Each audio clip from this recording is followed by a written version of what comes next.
I am, of course, a great admirer of the impeccable credibility, professionalism, and business savviness of BusinessDay. If you really mean business in Nigeria, start your day with BusinessDay.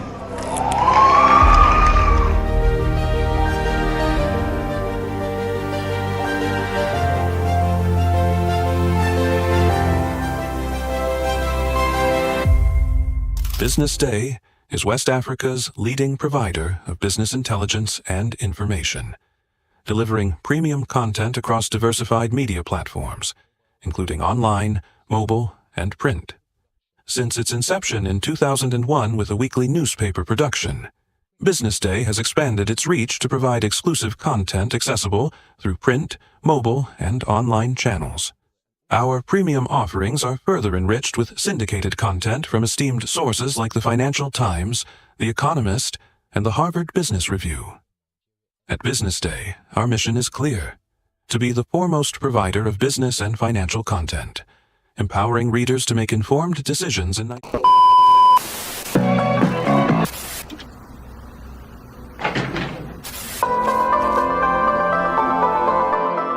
This is the BusinessDay television broadcast.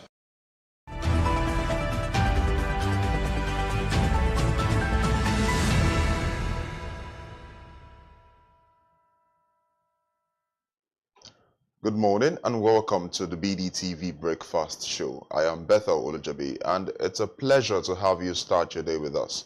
We've got a packed show lined up today, but first, let's see what's making top stories. NLC opposes Telecom's 50% tariff hike, plan a nationwide boycott. FG approved license for 10,000 barrels per day refinery in Delta. Ekwerimadu's wife released from UK prison, jubilation rocks Enugu. Portugal planned Nigeria-US gas import to end Russian supply. Maduka Okoye dropped from Udinese Sport, risks 5-year ban.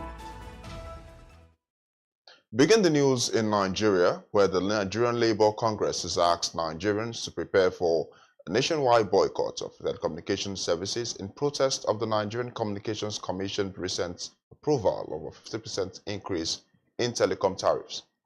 On Monday, the NCC approved a 50% hike in telecom tariffs after a telco's agitation for cost-reflective prices in the face of harsh economic conditions.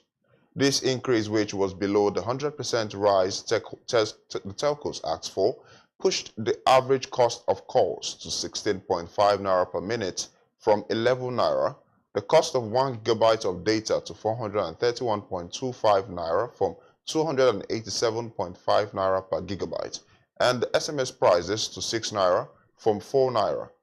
In a statement on Wednesday, the NLC President Joe Ajaero condemned the tariff hike, describing it as an unjust burden on citizens already grappling with economic challenges. He expressed concern over the timing of the hike, saying that it coincides with the rising inflation and decline in purchasing power of Nigerians. Moving on, the federal government, through the Nigerian Midstream and Downstream Petroleum Regulatory Authority, has approved the construction of a new 10,000 barrels per day refinery in Delta State. NNDPRA stated that the approval was given to MRO Energy Limited, an energy company, for the construction of a 10,000 barrels per stream refinery at Imode in Ughelli, Delta State. This development follows the issuance of a license 2 months ago to Process Design and Development Limited for the establishment and construction of a 27,000 barrels per day refinery in Dolewure, located in the Akko area of Gombe State. With this addition, Nigeria now boasts approximately 11 modular and conventional refineries, contributing to the nation's overall refining capacity. Still on, there was a jubilation yesterday across the Umpu community in Aninri, local government area of Enugu State. The residents of the community were excited about the report that Beatrice, the wife of former Senator Deputy President Ike Ekweremadu, had returned to the country after serving a time in a UK prison. Beatrice, her husband Ike, and a medical doctor, Obina Ubeta, were jailed in the UK by a judge at the Central Criminal Court. While Beatrice was jailed for 4 years and 6 months in March 2023 for organ harvesting, Ike, who was also found guilty of the same offense, was jailed 9 years and 8 months. News about the return of Mrs. Ekweremadu to the country was all over town yesterday, eliciting celebration among the people. She was said to have rejoined her family in Abuja after her return to the country. To end the local news, Nigeria generated approximately 8.6 trillion naira from natural gas production in 2024. Data from the Nigerian Upstream Petroleum Regulatory Commission indicated that the country produced 2.5 trillion naira cubic feet of gas last year. The NUPRC data indicated that the country produced 1.44 trillion cubic feet of associated gas, a form of natural gas found with deposits of petroleum, either dissolved in the oil or as a free gas cap above the oil in the reservoir. Similarly, 1.06 trillion cubic feet of non-associated gas was produced in the period under review. However, out of the 2.5 trillion cubic feet of gas produced in 2024, 2.31 trillion cubic feet was utilized, while 192.89 billion standard cubic feet of gas was flared. On the foreign scene, Portugal has indicated plans to increase the purchase of liquefied natural gas from Nigeria and the United States as part of efforts to reduce dependence on the already dwindling supplies from Russia. A report by Reuters, quoting the Portuguese Environmental Minister Maria de Graça Carvalho on Tuesday, said the decision was taken following sanctions on Russian oil and gas imported through pipelines. In 2024, Portugal imported 49,141 gigawatt-hours of natural gas, of which around 96% was liquefied natural gas. Data from the Electricity and Gas Grid Operator REN shows Nigeria accounted for 51% of the LNG deliveries, and about 40% came from the United States and 4.4% from Russia. Meanwhile, 23-year-old Turkish OnlyFans model Ezra Van Daan, popularly known as Azrano AV, has been arrested for publicly vowing to have sex with 100 men in one day. Van Daan was reportedly detained by cops in Istanbul after declaring her mission to sleep with them in 24 hours, which was deemed an obscene and damaging to the country's morals. The model on January 14, 2025 took on social media to announce that she planned to film the day-long session and broadcast it live in an attempt to break a record in Turkey, reports said. According to reports, this comes just days after Brit Bunny Blue claimed to smash the previous world record of the most men bedded in 24 hours, taking the total to over 1,000 men in 12 hours. Van Daan had posted a photo of herself with her eyes shut on the bed wearing red lingerie alongside the caption. Now to sports. Serie A club Udinese have reportedly removed Nigerian goalkeeper Maduka Okoye from its registered players list following an investigation into alleged betting irregularities. The 25-year-old is under scrutiny for suspicious betting patterns linked to a yellow card he received during Udinese's 2-1 victory over Lazio on March 11, 2024. Italian authorities allege unusual gambling activities surrounding the booking, which occurred in the 90th minute for time wasting. Investigators raided Okoye's house after betting agency Sisal flagged the incident, claiming its algorithm detected irregular gambling activities associated with the booking. Okoye, a former Watford goalkeeper who faces a potential 5-year ban if found guilty, through his legal representatives, who dismissed the claims as baseless. In connection with the probe, the prosecutor's office in Udine also searched the premises of Diego Guardano, a pizzeria owner whose establishment is frequented by Juventus footballers. To end the news, Borussia Dortmund has sacked head coach Nuri Sahin after Tuesday's Champions League defeat at Bologna. The club are 13th in the Champions League, having reached last season's final, and 10th in the Bundesliga, 20 points behind the leaders, Bayern Munich. Sahin was appointed as Dortmund's head coach in the summer after the departure of Edin Terzic, under whom he had been working as an assistant. The defeat at Bologna was a fourth in a row and left the club with one victory from their past 9 games. The sporting director Lars Ricken said Dortmund had lost faith in being able to achieve the sporting goals under Sahin. Well, thanks for joining the BDTV Breakfast Show. Stay tuned as we bring you the top stories analysis. I am Beth Olujobi.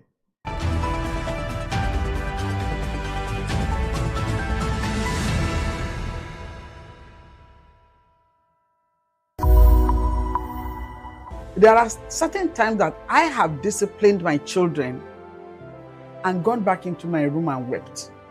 Discipline is something that a single mom should not compromise. I was always good cop, bad cop. I was quite strict. In my mind, I would say, nothing from my hand, my picking go spoil.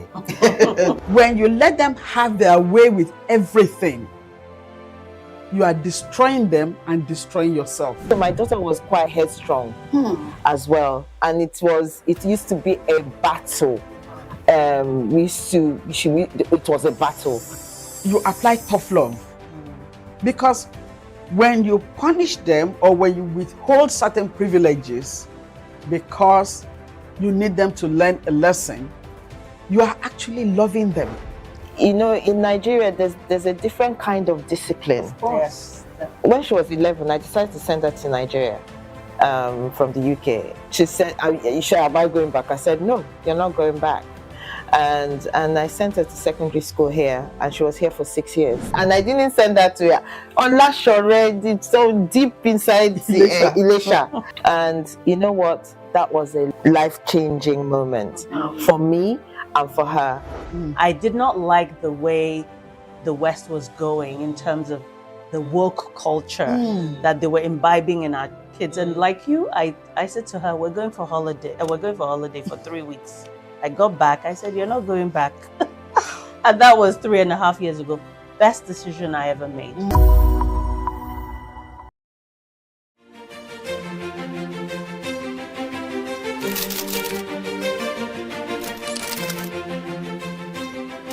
I am, of course, a great admirer of the impeccable credibility, professionalism, and business savviness of BusinessDay. If you really mean business in Nigeria, start your day with BusinessDay.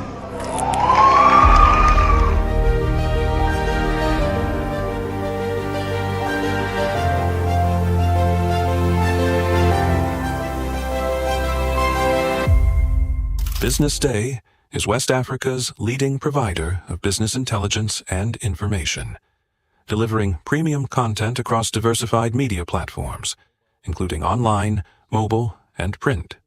Since its inception in 2001 with a weekly newspaper production, BusinessDay has expanded its reach to provide exclusive content accessible through print, mobile, and online channels.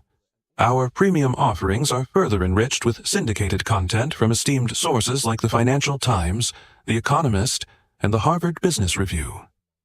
At BusinessDay, our mission is clear: to be the foremost provider of business and financial content, empowering readers to make informed decisions in Nigeria and Africa.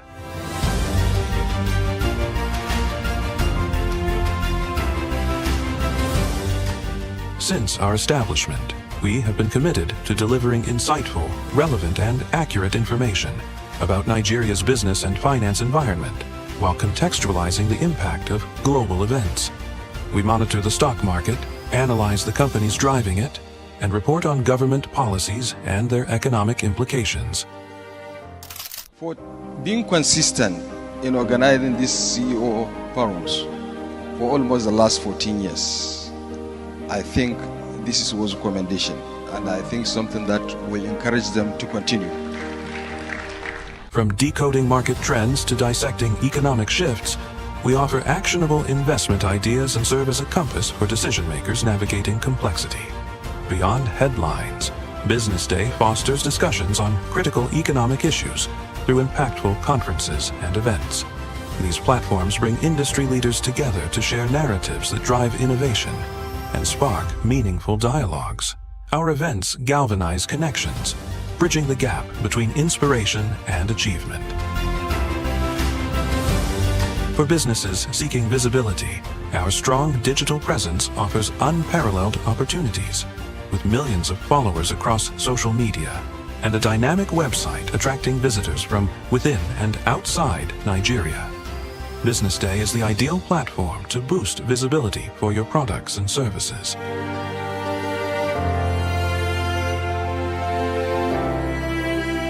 If you're looking for in-depth analysis and expert opinions on Nigeria and Africa's business landscape, Business Day is your guide.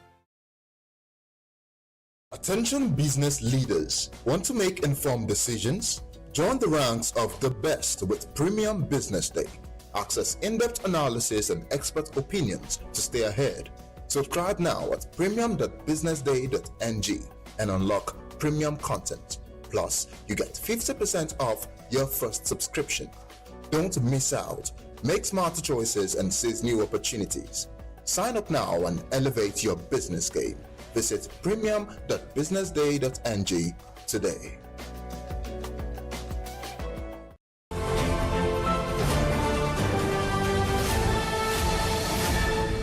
You are watching Business Day Television.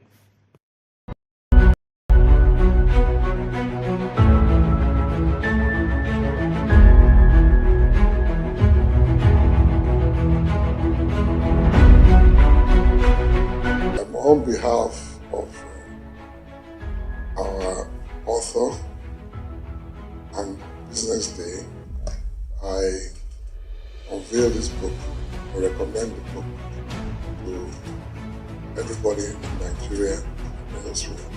As a contribution. Thank you very much.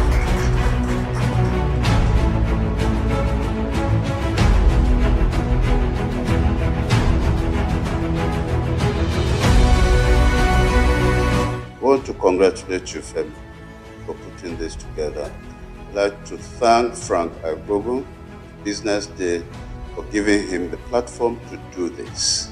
I was part of this because our facility was asked to answer questionnaires and fill forms.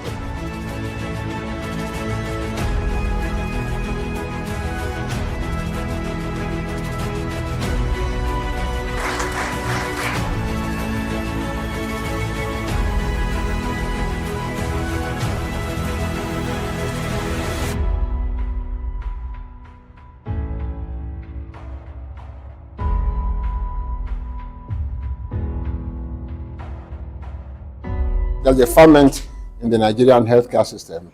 There are a lot of challenges, but there are also a lot of opportunities. And then the fact that the private sector is beginning now to take its rightful place. It's not now being seen as a competitor of government, but is beginning to occupy to create a larger footprint within healthcare itself in terms of funding, in terms of direct service provision, in terms of even creating the aspirations and in terms of supplying the personnel.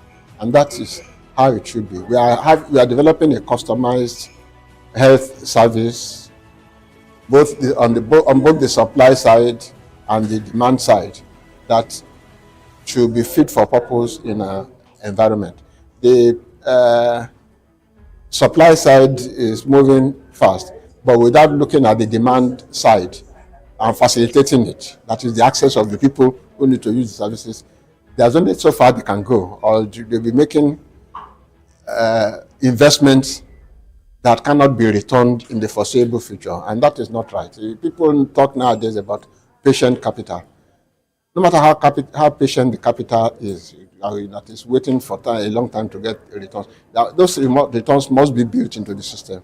That means somebody must be paying equitable amounts of money for the service that is being rendered. It doesn't have to be the person who uses the service. In fact, our aspiration is that it should be the people who are paying out of pocket should be reduced to like a 0% within the context of Nigeria. And yet, everybody who needs that service should be able to get it.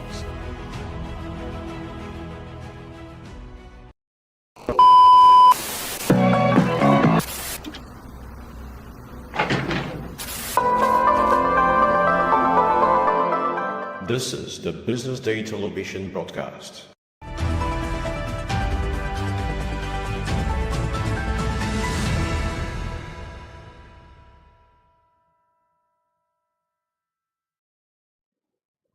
Welcome back. This is the Top Stories Analysis on BDTV. And to join the discussion virtually is our analyst, Temi Bangose. Hi, Temi. Can you hear me? Hello, Beto. Good morning. How are you feeling? Good morning. Nice to have you. Thank you. How are you?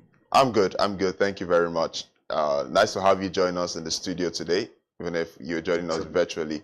But we're glad to have you here. All right, so we'll just jump right into the top stories here. The first headline says, the first story top story on BDTV today says, NLC opposes telecoms 50% tariff hike, plan nationwide boycott. A very interesting topic here, you would agree, Temi? Yeah. Yeah. So, yes. So kind of walk us through the connection between the NLC and the tariff. Just give us a brief understanding of what's going on here. Oh, well, you know, the NLC stands for, it stands to represent labor, everyone working. Yes. And of course, anytime there is anything that would affect the finances of the people, the labor tries to come in and moderate. But here, it's a very dicey situation because the telcos are also employers of labor, and they need the tariff to be increased to improve their services. So it's kind of a very delicate situation here. Labor must agitate, you know, but the telcos too are a business in the first place, and they must make some money, at least have some money to improve their services. That's the situation as I see it. Now, yes. Okay, please go on. Yeah, I'm with you. I'm with you. All right. So now, why? Okay, let's look at what's going on here, right? We've seen that the telcos, telecommunications companies in Nigeria are pushing for tariff hike because to reflect the cost of doing business in Nigeria right now, and of the cost, the economic conditions of the nation. And for decades now, or for over a decade, they've not been able to do 11 years to be specific. Exactly. They have not changed their tariff. They have not been able to put even 1 naira on the cost of buying data or making calls or putting messages. And how have they been able to survive in this situation? Well, that is business. They've been managing. In fact, before they were giving the green light to make this to increase the tariff, before they were giving the green light, they were at a point where they said they would just concentrate services on only places they feel they have enough customers. They were on the verge of, taking out services from certain places and using it to augment other places so that areas of where their customers are more concentrated get quality service where others are neglected.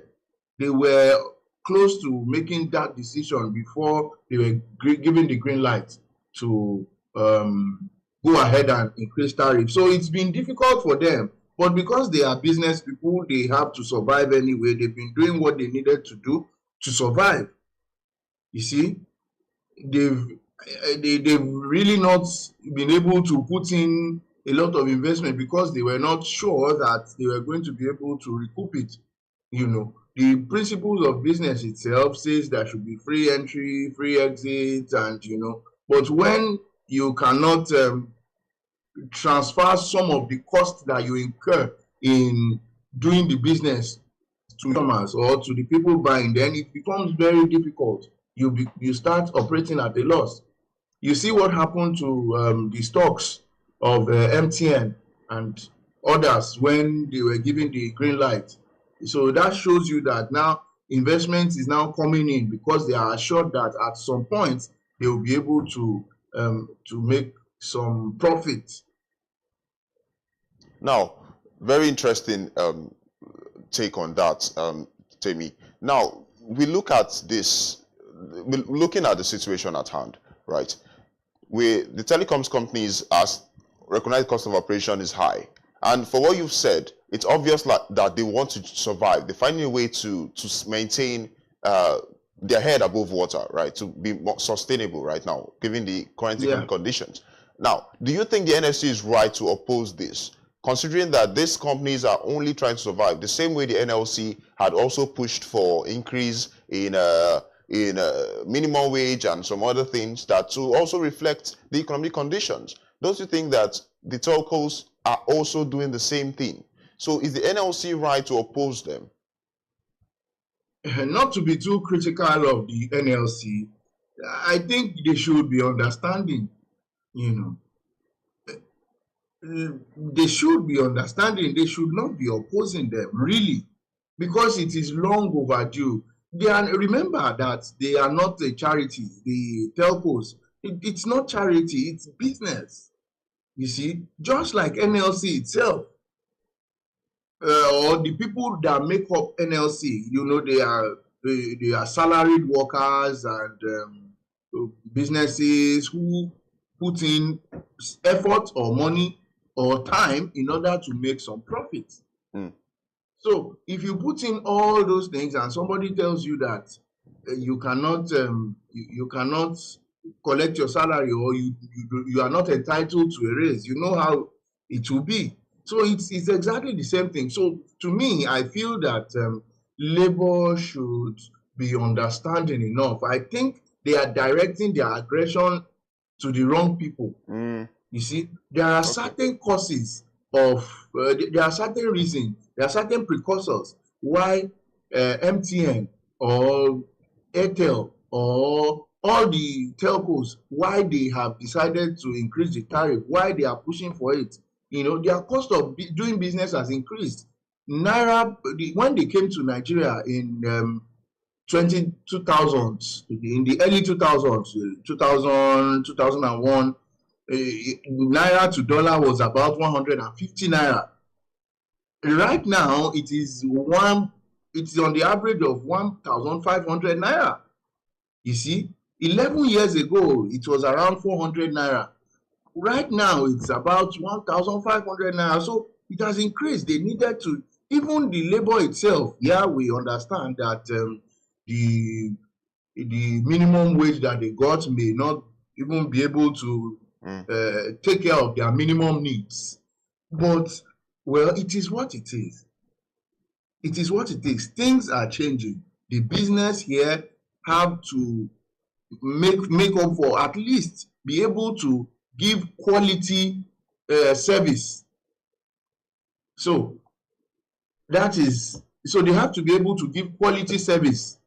So that's why they are adding it. So if labor is targeting them or trying to boycott or doing this and that, I think it is just directing energy to the wrong place. And then the question that came to my mind when I saw this headline is that, how are they going to boycott the telecoms, please? Because they are essential. They are an essential part of our lives now. Pre-2000, we could do with, somebody is traveling, or you could leave your house by faith, knowing that, you are likely to meet the person, and then a lot of surprises.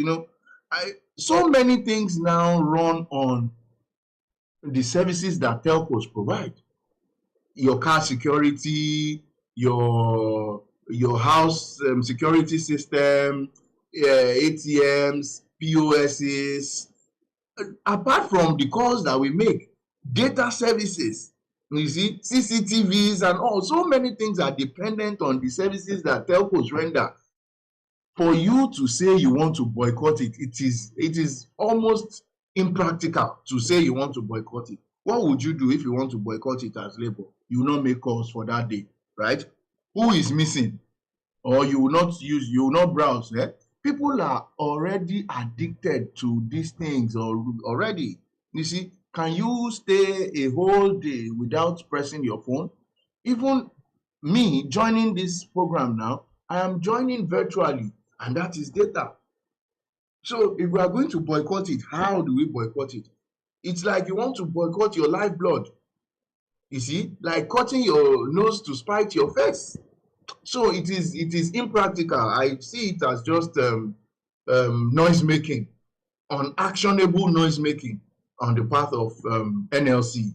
Very interesting. So, because of the time we have, I'll just ask one more question. Do you think they have been underappreciated, that is, the telecommunications companies?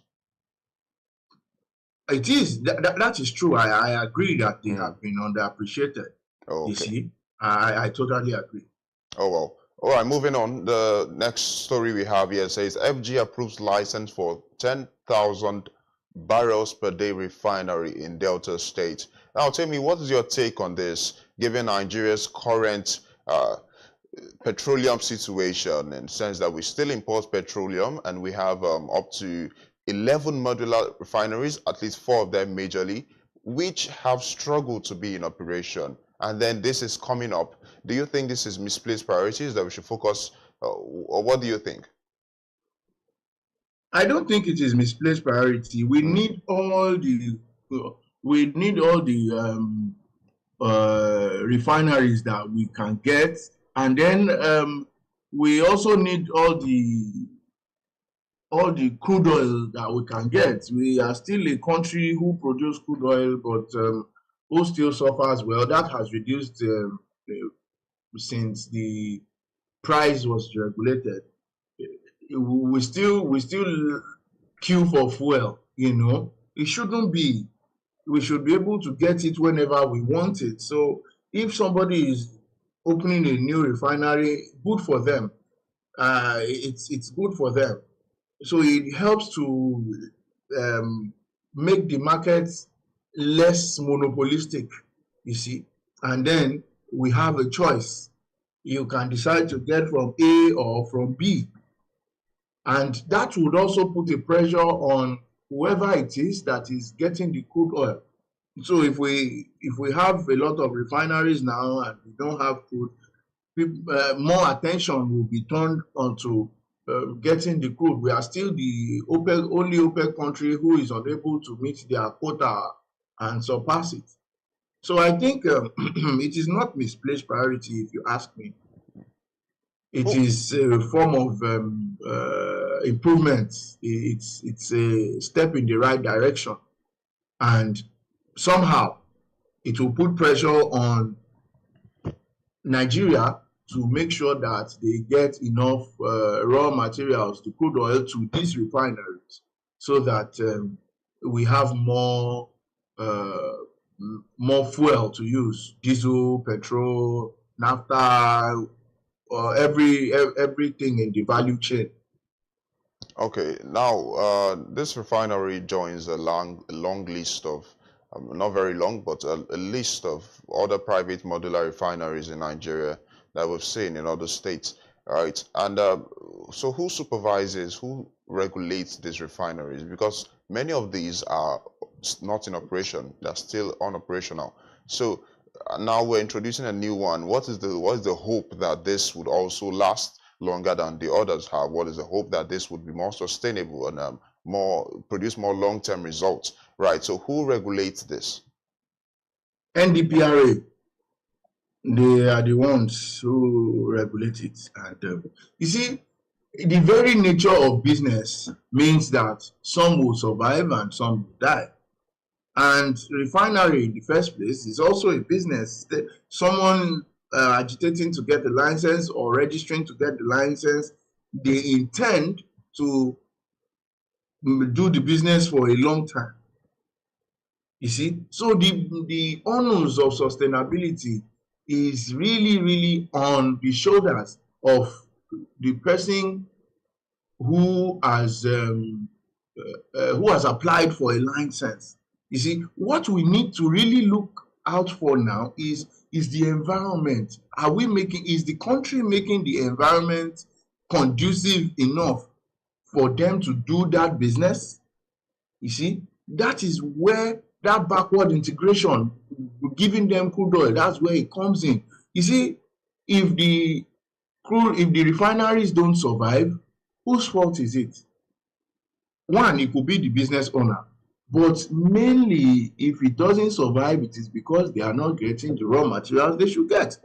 And that will be on Nigeria. Who should give them the crude oil? Who should make sure that what they are refining for the people is available? You see, if the refinery survives, the modular refineries and everything, if it survives, it helps the economy. Now, refining has been added as standalone to it will be added as standalone in the rebasing of the economy. Yes. So it makes the economy more robust. So the more, the merrier. So overall, the sustainability, while it depends a lot on the business owner, a lot still needs to do by Nigeria itself to make sure that they get the crude to refine. Because without crude oil, refinery is just a contraption. Interesting conversation there. So, finally, before we move on for this, I'll just ask you, Temi, who are the winners in this situation? Who are the winners and who are the potential losers, if there is one? Well, the winners are first of all, the owners of the refinery, if they are able to follow it through. And Nigerians too are winners here, because you see, the more refineries we have in Nigeria, the more products we have, the more choice we have, and then it makes the price more competitive. You see what is happening in the petrol now that we have Dangote refinery, and then we have the state-owned ones. We are able to see competition in prices. You see, you don't just go to a fuel station and it's the same price. No, you have the choice. There are reasons why people queue at the NNPCs, the MRSs, and APs, and they leave some of the privately owned, some of the lesser known ones. You know, and there are reasons why they go to some of the privately owned ones and they don't go to others. So it allows for competition. So the winners here are first the business owners and then Nigerians ultimately. And I really am not seeing losers here. Maybe the places where the blending plants or the refineries in Europe, where Nigerians used to patronize before they have their own refineries, maybe they are the losers. You see, when Dangote refineries came in, so many reports came, so many projections, and that tens of refineries in Europe will close down just because Dangote refinery is now working. You see, so ultimately, those ones outside, they would be the losers, while Nigeria and the refinery owners will be winners. It pays to buy stuff from home. You know, the homegrown stuff. You are supporting your own economy. You are indirectly providing job to your family, and or you are getting your country to, you know, be better economically. You are not just like Yoruba people will say, you are not taking house money outside. So if you are not taking house money outside, then you are actually making the outsiders, the sellers outsiders, you are making them the losers, while you and you are the winners. Indeed. Well, our next top story here says, I don't know how long we have, but we'll just quickly take this story. It says, Ekweremadu's wife released from UK prison, jubilation rocks Enugu state, which is a very interesting story there, Sam, you would agree, because Ekweremadu, Beatrice Ekweremadu, who is the wife of Ike Ekweremadu, they were both sentenced to, in the UK, they were both sentenced to prison. And I believe Beatrice was sentenced to about 4 years, more than 4 years, 6 years. So And 6 years. Ike was 9 years thereabout, and now she was 10. It was 9 and 8 months, I think. But it's not been up to 6 years, right? I think it was 5 years and some months. It's not been up to this time, and then she's out already. I think the judge pardoned her. So can you give us some more context into what's going on here, and also the repercussions and the implications on the state of Enugu, where there is obviously a lot of infraction? You see, it's well, for Enugu State, let me start from that last part. For Enugu, it's just jubilation. These people are from Enugu State, and it is the kin spirit that's causing the jubilation. You see, the whole matter itself is a very sad one, because the reason for which they did what they did. Yes, organ trafficking. Yeah, but you see, when the case happened, don't forget who Ike Ekweremadu is. He was a one-time deputy Senate president.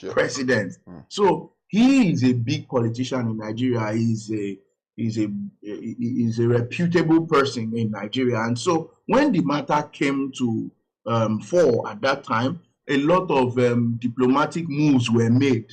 You see, even former President Olusegun Obasanjo begged on their behalf. A lot of beggings, and a lot of underground moves were made. I remember a particular headline that came out around that time, that the Ekweremadu's case tests Nigeria's diplomatic strength. You see, so some of these things may be paying off now. I have not gotten details as to why she's released after just about a year, but I'm sure it is some of the diplomatic movements that has resulted in this. And don't forget, the Ekweremadus are the first to be judged under that specific law that convicted them. It's the Modern Slavery Act of 2015. Yes, if I remember correctly, they are the very first. So it could still be part of the fact that, okay, the law is still a new one. They are the first to be tested with it, like kind of a scapegoat, you see. So I'm happy for them too. And I hope that the person for which they are doing they've made the move and they've gotten into all those trouble, I hope she also gets well soon, and then they go the right way this time, you see, to get a donor and see the matter through. But I think it is the diplomatic moves. I'm sure that even after they have been convicted and sentenced to prison and they are still there, the moves will not stop.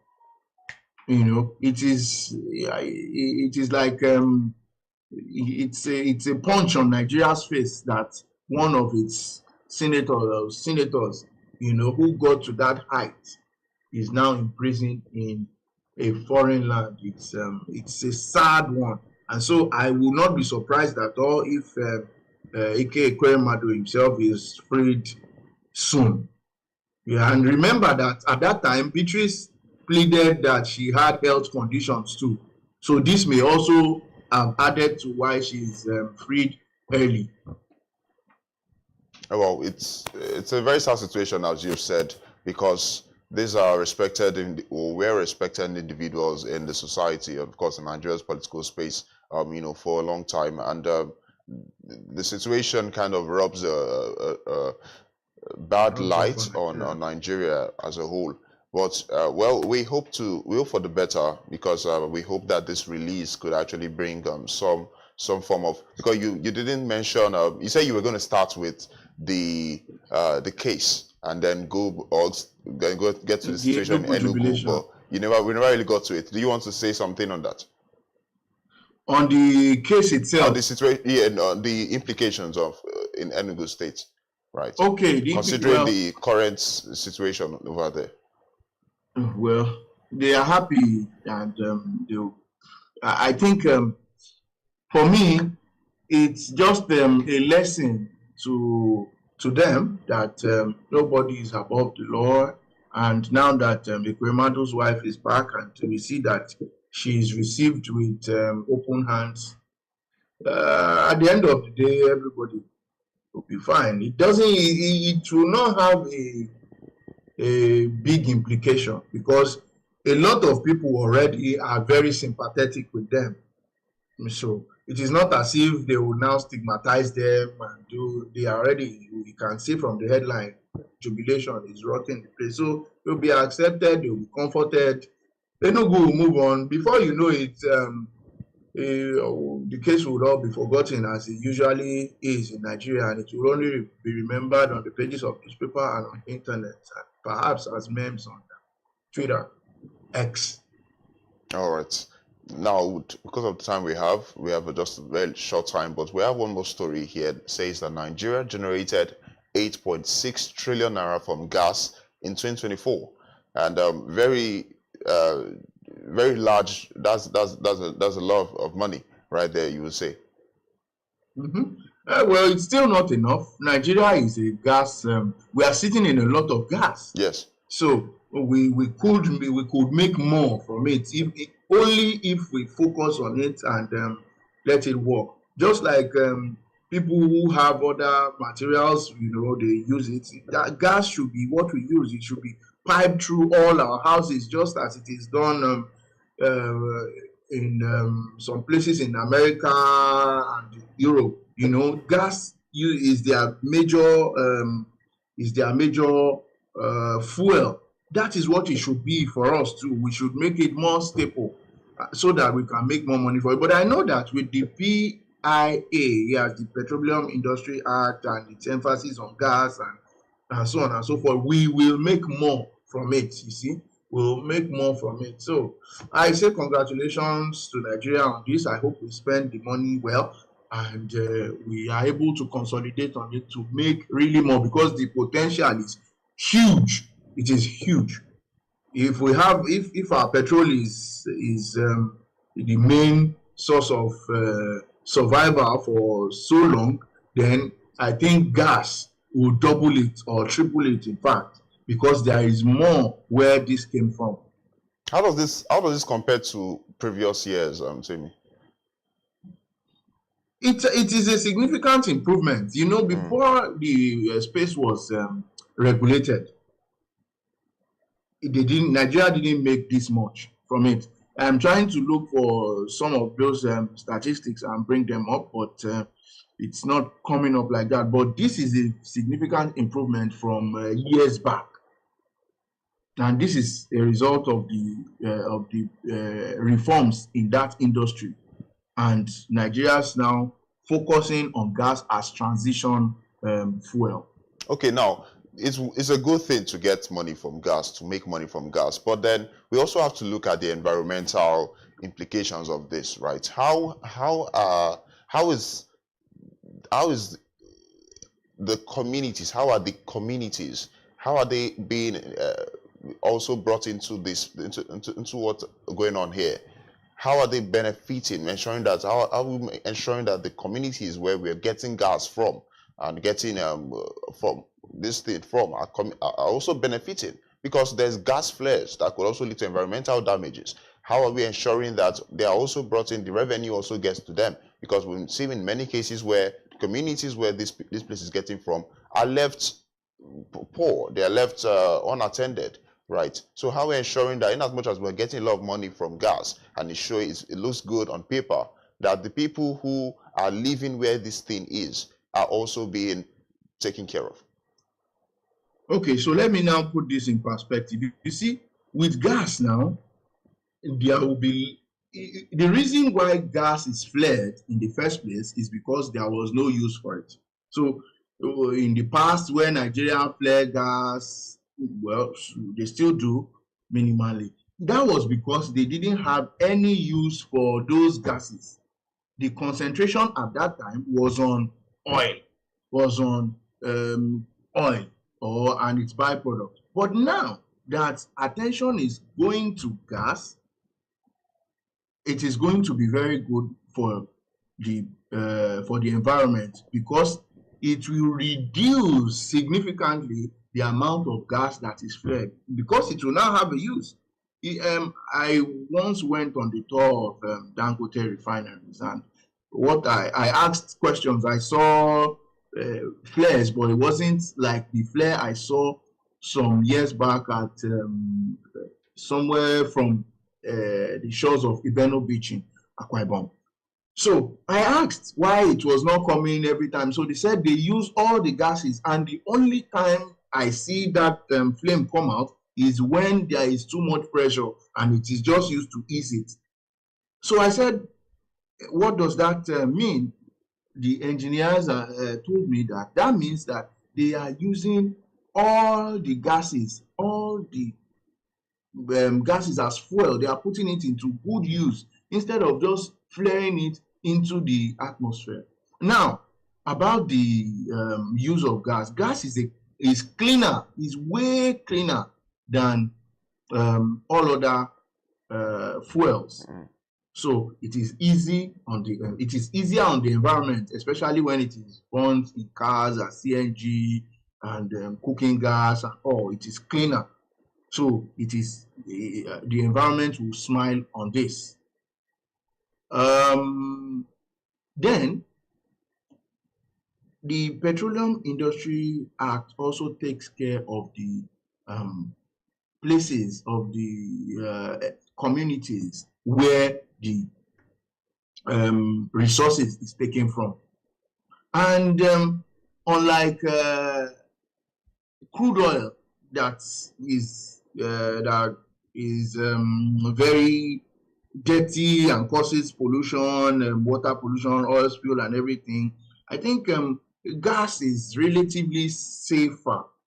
Yeah, it is relatively safer, but ultimately it all depends on doing due diligence, following through with what is stated in the PIA to protect the communities. And then there is still ongoing talks about derivation, about how much goes back to the state or the community where the resources is taken. So I think all this will take care. Yeah, I think all this will take care of the welfare of the community. But essentially, gas is cleaner than all other fuel that we used to use before, and so it is easy on the environment. It is far easier on the environment than crude oil. Okay, and very quickly and also very briefly, you mentioned that Nigeria is, well, why 8.6 trillion looks good. It's not as much as we should be making from gas, right? So what are some of the risks, what are some of the challenges you think that Nigeria is currently facing that is mitigating this this growth? And what do you prefer? Skill gaps. So this is a fairly new endeavor. You see, in the past, like I said, the gases are flared away, it's wasted. But now that it is being used, there are a large number of skill gaps. There are things that we don't have expertise for. And that is why I think we are not getting as much as we should get from the gap. So what needs to be done is to properly audit that industry. Okay, what we have got in 8.6 trillion, good. What are our strengths? Do SWOT analysis. Identify, okay, what has been the greatest, the strongest points, and then what is the weakness, and where should we add to? Skill gap has been identified. So that is what Nigeria needs to focus on. More specialization, build capacity, just as has been built in crude oil. Build it for gas too, and then you will see the differences. You will see more money coming in. Oh, well, thank you very much, Sami. And that's a very insightful conversation we've had there. And hopefully this gets to the right people and we can build on what we have achieved so far. Well, thank you for joining us and reviewing our top stories.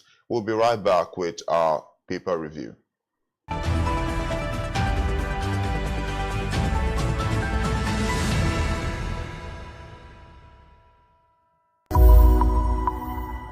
There are certain times that I have disciplined my children and gone back into my room and wept. Discipline is something that a single mom should not compromise. I was always good cop, bad cop. I was quite strict. In my mind, I would say, nothing from my hand, my picking go spoil. When you let them have their way with everything, you are destroying them and destroying yourself. So my daughter was quite headstrong as well, and it used to be a battle. It was a battle. You apply tough love, because when you punish them or when you withhold certain privileges because you need them to learn a lesson, you are actually loving them. You know, in Nigeria, there's a different kind of discipline. Of course. When she was 11, I decided to send her to Nigeria from the UK. She said, am I going back? I said, no, you're not going back. And I sent her to secondary school here, and she was here for 6 years. And I didn't send her to Olashore, it's so deep inside Ilesha. And you know what? That was a life-changing moment for me and for her. I did not like the way the West was going in terms of the woke culture that they were imbibing in our kids. And like you, I said to her, we're going for holiday. We're going for holiday for 3 weeks. I got back. I said, you're not going back. And that was 3.5 years ago. Best decision I ever made.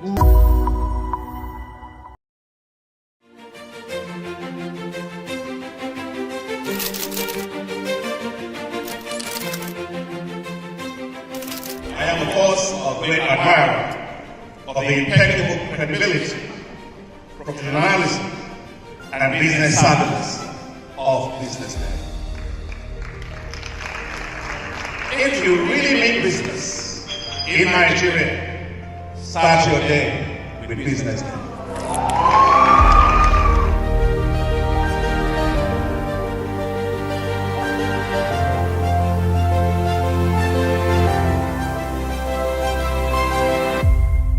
BusinessDay is West Africa's leading provider of business intelligence and information, delivering premium content across diversified media platforms, including online, mobile, and print. Since its inception in 2001 with a weekly newspaper production, BusinessDay has expanded its reach to provide exclusive content accessible through print, mobile, and online channels. Our premium offerings are further enriched with syndicated content from esteemed sources like the Financial Times, The Economist, and the Harvard Business Review. At BusinessDay, our mission is clear: to be the foremost provider of business and financial content, empowering readers to make informed decisions in Nigeria and Africa.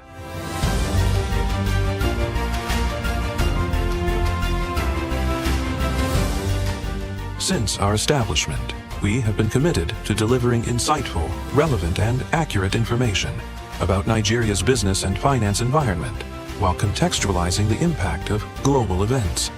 We monitor the stock market, analyze the companies driving it, and report on government policies and their economic implications.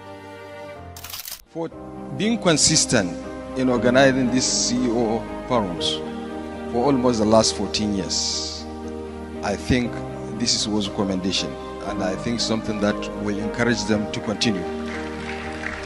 From decoding market trends to dissecting economic shifts, we offer actionable investment ideas and serve as a compass for decision-makers navigating complexity. Beyond headlines, BusinessDay fosters discussions on critical economic issues through impactful conferences and events. These platforms bring industry leaders together to share narratives that drive innovation and spark meaningful dialogues. Our events galvanize connections, bridging the gap between inspiration and achievement. For businesses seeking visibility, our strong digital presence offers unparalleled opportunities, with millions of followers across social media and a dynamic website attracting visitors from within and outside Nigeria. Business Day is the ideal platform to boost visibility for your products and services.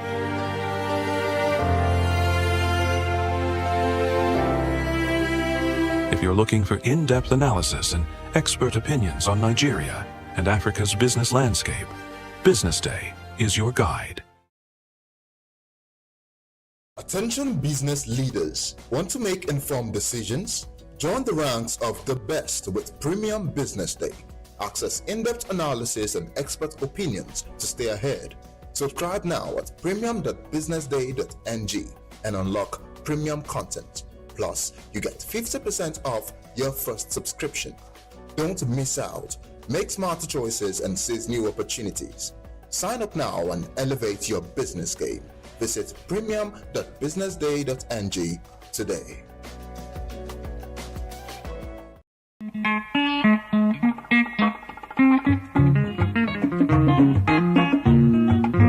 Kemi Michael here, your Yoruba named Akwa Ibom girl, welcoming you to Go Local.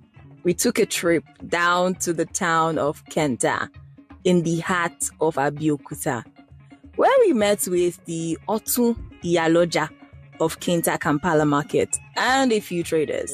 Chief Mrs. Olukemi Somuyiwa Odunlami. I am the Otun Iyaloja of Kenta Adire Kampala Market. Yeah, good afternoon. My name is Kaka Aisha Remilekun. Adire was once, and still is, a closely guarded family secret in Egbaland. Parents carefully taught the techniques to their daughters, and the wives to their sons. This tradition was so sacred that outsiders were initially barred from participating, as Adire production echoed the whispers of a family's heritage. Yes, my grandmom did it, my mom did it, and now to me. And by the grace of God, my children are still on it also. They're learning. They've learned it. They are growing up. They've married, and they are doing this business. Okay. And they are educated too. Yes. At least I have PhD holder among them. I have BSc among them. But I made this business compulsory for them. They have passion for it because it's something they grow up with. It's a family thing. So my mom do, my grandma, I was born into it. So after schooling, the challenges in the economy, have to come back into the business. Different countries go through challenges. Our motherland, Nigeria, sure has her fair share of those. In these trying times, the Adire makers and producers are also affected by several challenges. The challenges that we are facing presently is the material we are using. You see, they are not producing the material, the clothes in Nigeria now. Most of the industries that produce it, like Gaspia Textile, United Textile, Arewa Textile, they are fold up. So the white material that we are using now, the brocade, is from China. And you see the dollar is moving up. So it's made the price to cost now. Before, when they are producing it in Nigeria, we do buy it like 100,000 per bill. Even it was 55 before. It's jumped to 100,000. Now it's 600,000 per bill. So it's very expensive presently. Then secondly, the dye that we are using is not made in Nigeria. It's an imported also. So the price has risen up. Even the common candle that we are using is now expensive. It's not made in Nigeria. They are imported. We call it paraffin wax. So with the price now that moves up, it affects the production. You see, when we produce it finished, the price will rise up. There are some we are selling before 880. It's now like 15,000. 20,000. So those are the problems we face now. Now, this is a call to action for the government to go ahead and invest in infrastructure, because quite sure these companies that produce the white cloth used for adire making would not fold up if the right infrastructures were put in place. Now, this is your sign to go local, buy local, and stay global. Visit any shop, or you can take that trip down to Abeokuta and shop for some adire products. To be part of this podcast, send an email to customercare@businessday.ng with the title Go Local Podcast, and we will be there to answer all your questions. Don't forget to follow us on all social media platforms at BusinessDayNG.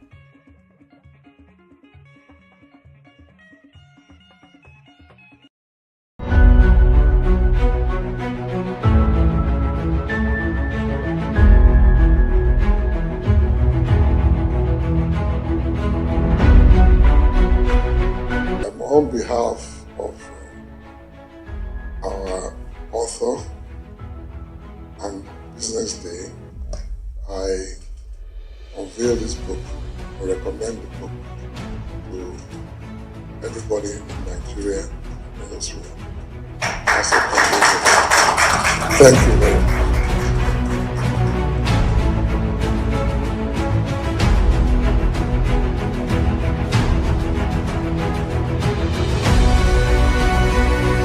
I want to congratulate you, Femi, for putting this together. I'd like to thank Frank Agbogu, Business Day, for giving him the platform to do this. I was part of this because our facility was asked to answer questionnaires and fill forms.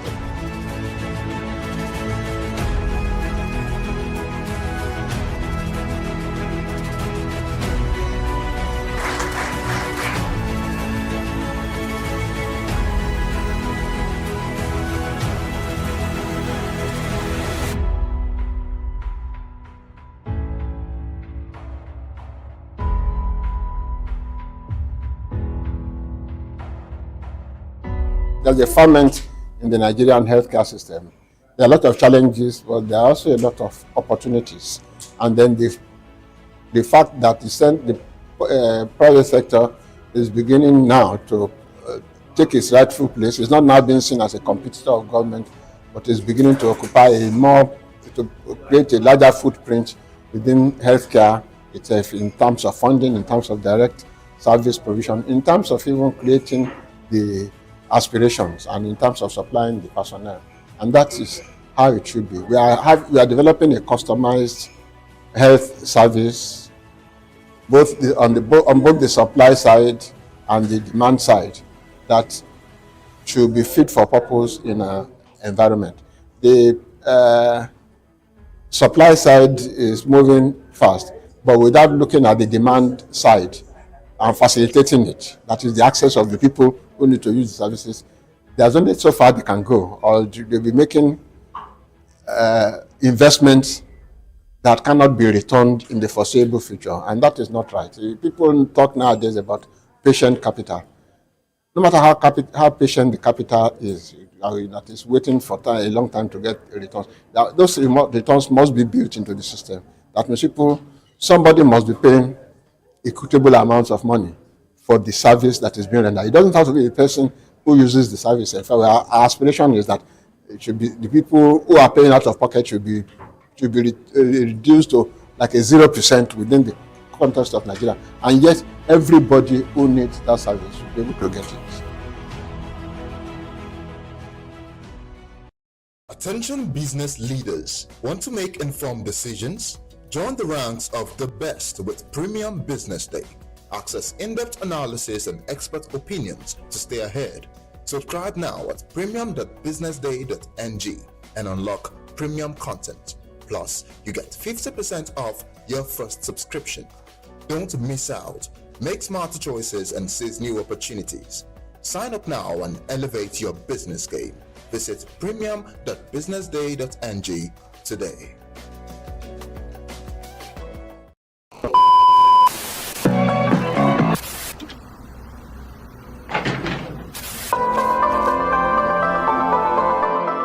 This is the Business Day television broadcast.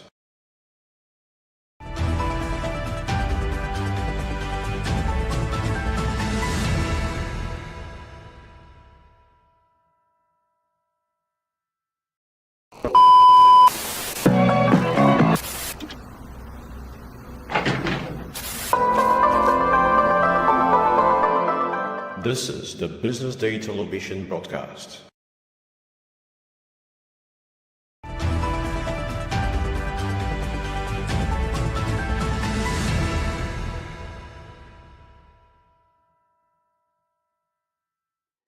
Hello, this is the paper review segment of the BDTV Breakfast Show, and I still have Tammy here with me. My name is Bethel Jabi, and we're here to discuss some stories that made it to the front pages. All right, Mr. Tammy. Tammy, you're still there with me, right? Yeah. All right, wonderful. So we're looking at some of the stories on our front pages today of some of the dailies, Nigerian dailies. It says here on the Punch, the first and the top story. The story on top says, oil exploration, MOSOP faults Tinubu's meeting, monarchs begin consultation, APC, LP back INEC on by-elections, dismiss Falana's proposal. And then on page 2, the story is troops closing on bandit leader Turji, kill commanders and 24 militants. And then the tariff hike story, it says here that NLC asks subscribers to prepare for telecoms boycott. If we come down on the page, it says Enugu community celebrates Ekwerimadu's wife's return from UK jail. And then mass deportation, US targets churches, mosques, schools, hospitals. And then on the bottom of the page, the stories, there are 3 stories here. The first one is Alaafin Owode puts traditional rights on hold, returns to Canada. And next one is group asks IG to probe controversial video on Mohbad's death. And the next one, the last one here says, again, Anyanwu Ude Okoye clash over PDP secretary's seat. Well, the top story on the Punch on today, January 23rd, says Kano, Niger Republic rail project, communities tackle FG over compensations for 3,252 owners. Project continues despite Nigeria-Niger tensions. 5,531 persons dissatisfied with compensations. Very interesting conversation right there. So we'll briefly discuss what's going on there. Jamie, quickly, first of all, tell us more about the Kano Niger, the rail project that supposed connects Kano directly with Niger, and what is the situation right now? Well, it's when the project started during the administration of President Muhammadu Buhari. It was some people liked it, but many people said it was a train to nowhere. I remember a headline that said the train was a train to nowhere. Well, it's still ongoing, even though it's still at snail pace. But the issue now that's been most of the time they go through people's houses, people's community, they destroy things, they destroy ancestral land and everything. Usually compensation is supposed to be quick and fast because these people live here. And when you are destroying their house, you have to give them another one as fast as possible, and it has to be commensurate. So right now, the project is still ongoing. It's not as if it's in a very advanced stage, but well, it is still ongoing. From the story that we can see here, about 19,000 people, or rather 12,000 homes were to be displaced and 2,000 assets, right? And according to the story, 19,000 people have so far been compensated, or 16 out of the 19,000 rather, and 5,000 people are not satisfied with the compensation. Is it that they're not satisfied with the amount of money that they got? to recompense for their homes are probably demolished in this project, or is it the fact that they're refusing? Have there been any refusals to leave, to relocate due to this project? There can be refusals to relocate, but many times it's not the compensation is not in terms of money.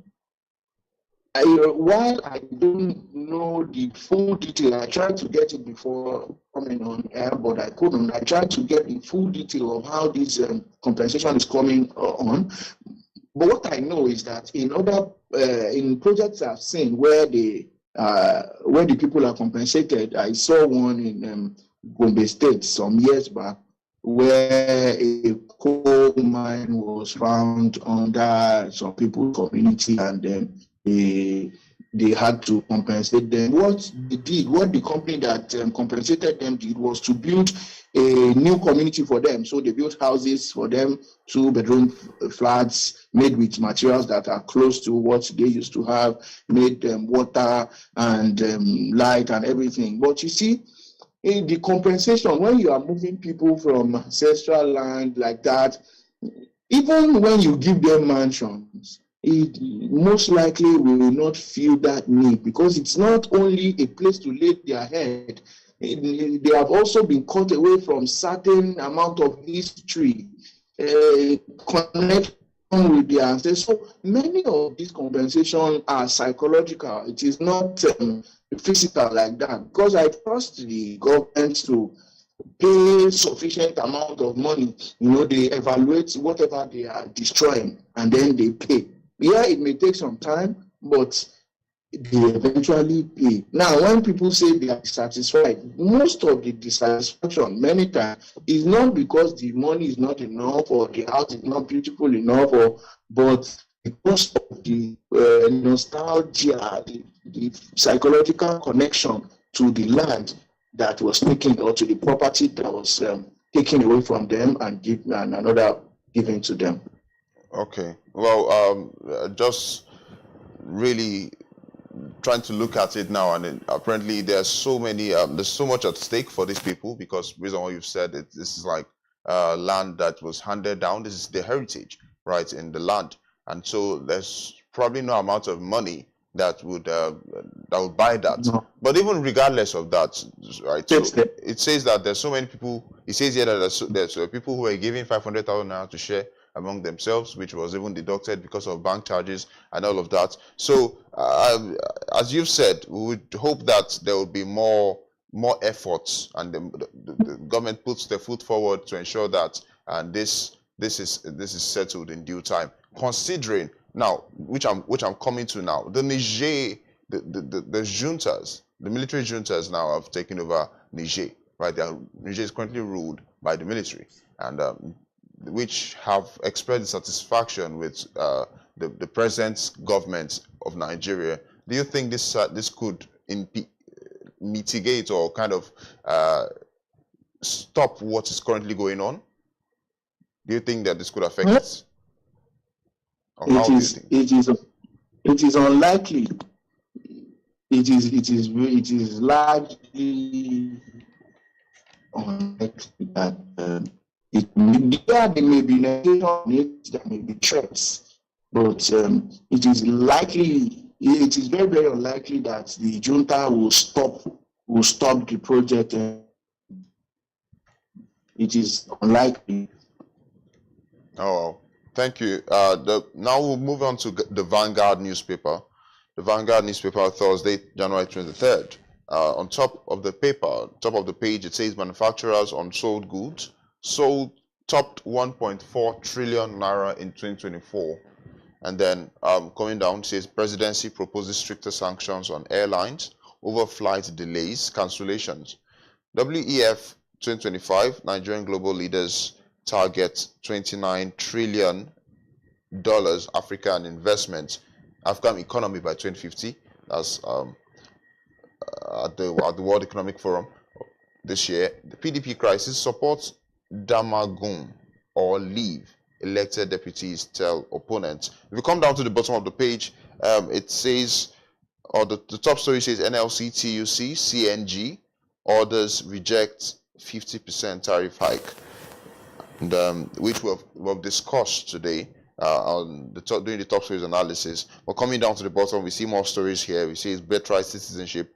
Nigerians in diaspora say it's illegal, right? And it's a very interesting topic, right? But we'll come to it in a second. But if we go further down on page 10, the story is bandits in flux. Southwest governors not collaborating with us. Gani Adams, OPC hunters.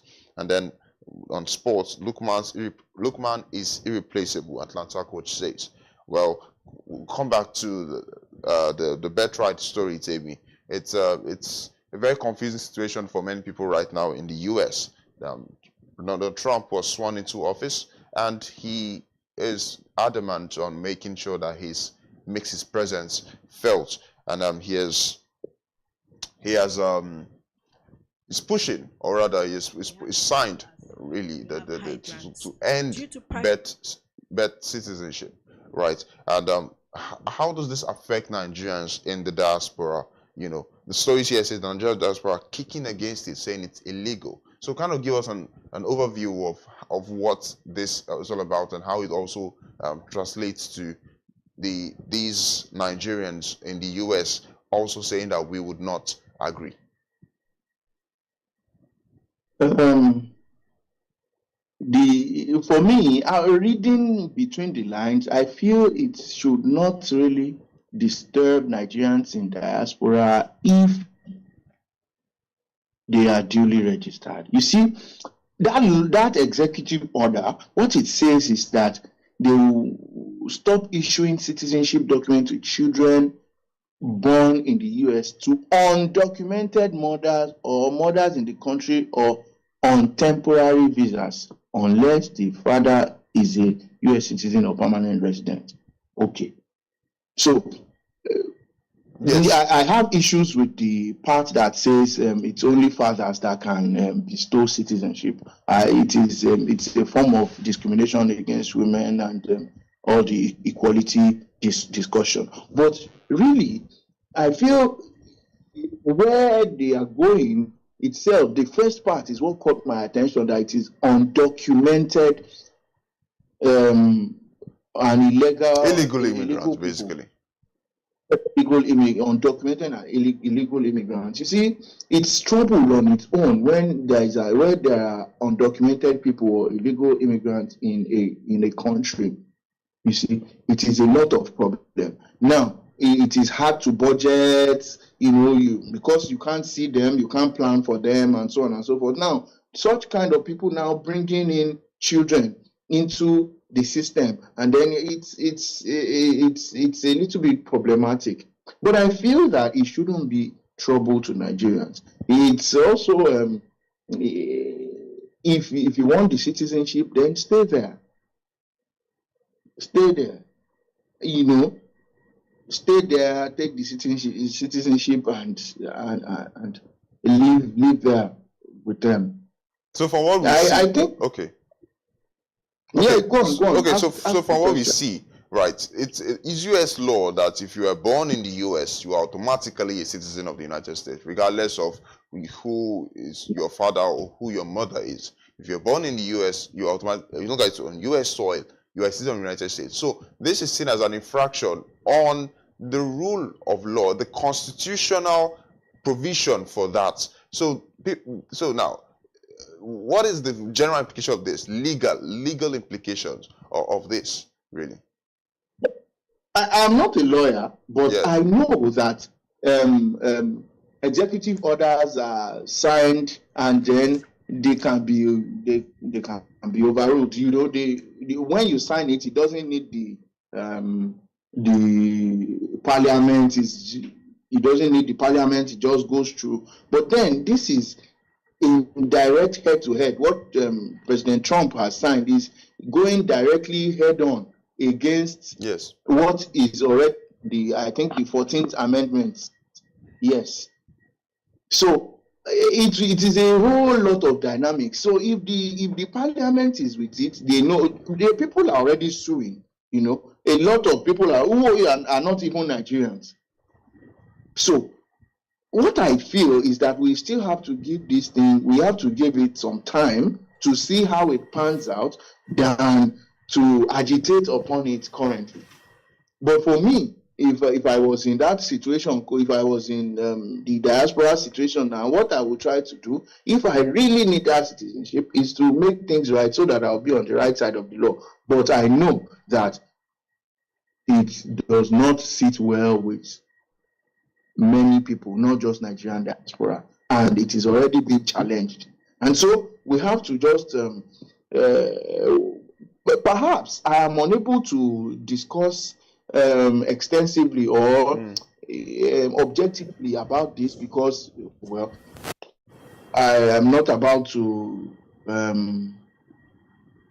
get my it doesn't really touch me like that, and so maybe I am a little bit detached from the discussion, but I feel that it doesn't hold water yet, what the president has signed, because it is currently being challenged. I have seen that in America, when certain things happen and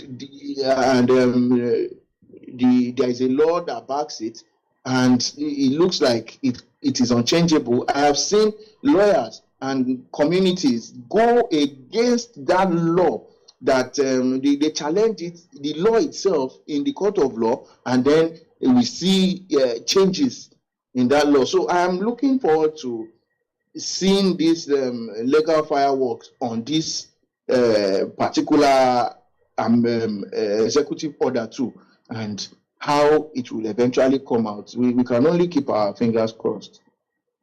Well, very interesting there. Now we'll just move on to the Business Day paper. The Business Day paper here, the front page story says FX induced FAAC, Federation Account Allocation Committee, windfall dries up as Naira stabilizes. We'll come to that in a moment. The next story on the side says manufacturing, telecoms, mining, now top 3 VAT earners for Nigeria, as controversies rage over revenue derivation formula. And then the next one says, here's top 5 most active stocks in 2025. Coming down a little, we see pharmacists, optometrists, physiotherapists, now doctors. Covenant's ABU landmark top 2025 Nigerian rankings. All right. Timia, you still with us?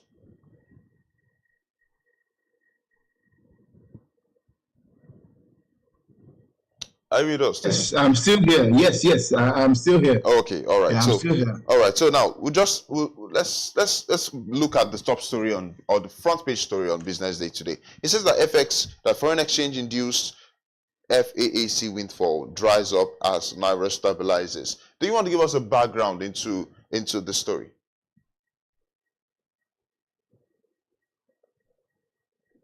Yeah. So, it is the Naira dollar, the reform in the exchange rate. Yes. When it happened at that time, there was a lot. Can you hear me? Yes, I can hear you. Hello. I'm with you. We're with you. Yes. We're with you. Okay.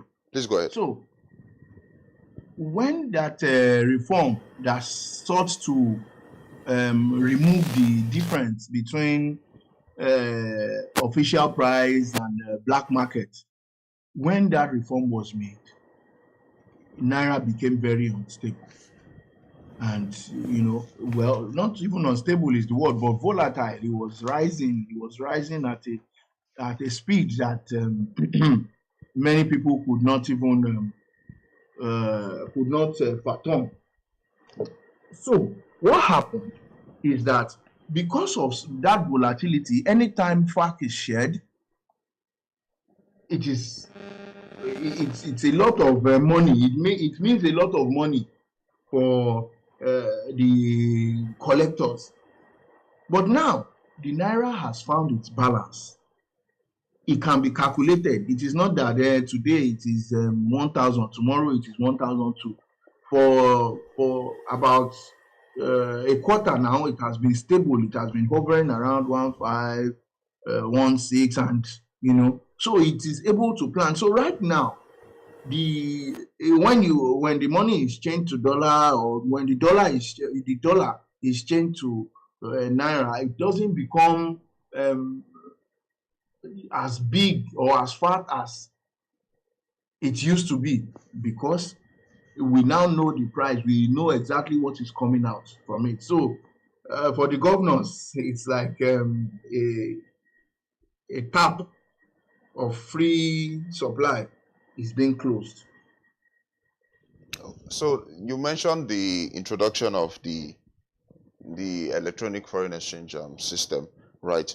And you mentioned that it has brought about some transparency in the market, right? So what do you see progress from here? Where next from here, right? Considering that, as you said, the naira has appreciated since then against the dollar. So do you see this as a continued growth in the right direction? Yes, I would say. That's for the stability we're seeing. Yes, because you see, what the transparency has done is that there is no more hiding of the currency. There is no more stocking it. You know, when you go to the CBN to do business, we know that, okay, you are the person collecting so amount of dollars, and it can be, the movement can be seen. It is now easier to follow the money. So no shady deals can be done with it. You understand? When something can be traced, it makes for easier accountability. But before the electronic time, it could just be done, and some parts of it would disappear. You know, in Nigeria, snakes and monkeys and everything take money. But now, when everything is transparent, there is no way that the money can be diverted. So it is easier, and then it is now harder for speculators. It is now harder for speculators. So I think it's a good thing. It's a step in the right direction. Know how much money you have, know how much money is being spent, where it is going, and whenever there is accountability, there is less corruption, you see. And I think it's a step in the right direction, to answer your question directly. Okay, but now the story is that this volatility, this stability that we are seeing, means that what we've seen, or the revenue we've seen from FX, could dwindle, right? And of course, we look at the government's fiscal health right now. And so how does this affect taxes? So how does the fiscal side of this? Let's look at the fiscal side of this, right? How does it affect the effects we see from the fiscal side?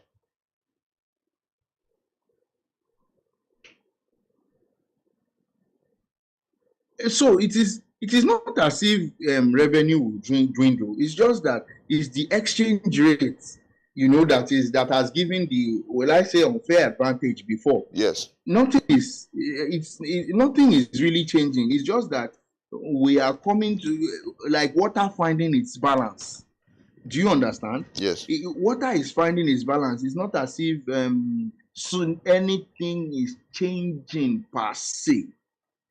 You see, before, if you go to the market, let me make this illustration. If you go to the market to buy something, and you happen to meet someone who doesn't know the price in the shop, and the person ends up selling it for you for less than what the price should be. If you take it to your own place, you have made a gain, right? Yes. Hello? Yes. You have made a gain, yeah. But if you now go back to the market to buy that same that same commodity again, but the person in the shop now knows the price, correct price, have you lost anything? No, you really have not. You have just gone to buy it at the right price. What you got before was a windfall, because, well, you met someone who did not know the price. So that was what happened. That's what has been happening with the FAC. Naira was still finding it was still finding its right position. Now that it has its right position, it's not like as if Nigeria has lost anything. Rather, it is now stable. And the advantage I see in this is that planning is easier. It is easy to plan. This is 5 naira that I have, and this is what 5 naira would achieve. And this is how much I need to achieve so, and so. So I need this 5 naira to come in 5 times so that I can achieve this thing that needs 25 naira. So it is, there hasn't been a reduction in Nigeria's revenue. There hasn't been reduction. In fact, what has only reduced is that naira has found its place, and so anything we'll be doing now will have its true value. Several times before now, when the naira was still doing its volatility, the banks, the IMFs and the World Banks, the Bretton Woods classes, they said at many occasions that naira is terribly undervalued. You see, and that made sense. But now that it has found its level, then let's plan with what we have. All right. Well, interesting take on that, Jamie. Well, the next story on the Business Day page today says manufacturing, telecoms, mining now top 3 VAT earners. Now, speaking of tax, we see that manufacturing and IT have emerged as some of the top sources of value-added tax revenues for Nigeria, according to the National Bureau of Statistics. We see that tax revenues have gone up to about 900 billion from 700 that we saw in the previous year. What are the implications of this, Jamie? I didn't get that. I didn't get that well. Please, can you? Is it my question or what I said? So the headline. Yes, your question. I didn't get your question. Okay, no. Sorry, okay, so I'm just was breaking. Okay, so if you could help us break down what we're seeing here, right, and also the implications of it. That's what basically we want to know. Okay, so it means that the economy. Okay. Please go ahead. Before now. Yes. Some other parts of the economy were producing the highest tax. VAT is value-added tax. You see, so whenever companies collect money, there is a certain percentage of it that they pay on the values that as value-added tax. And that one goes to the government. Now, that particular tax is now being generated, as in the source of it is now manufacturing and information technology and quarrying, which is so that means that the people in this industry have done something differently than they used to do before to improve on their earnings so much. If you understand what I'm saying. Now, information technology over the years has grown in Nigeria. It has really improved. And that is why we are seeing the effect of that growth in the VAT. And a sector that is not growing does not improve on this. So what the direct meaning of this is that you see those manufacturing, information technology, and mining, they have really improved, and that is why they are able to generate these big tax, and that is a good thing. That is a very good thing for Nigeria. We are no longer depending on some other sources that are not reliable.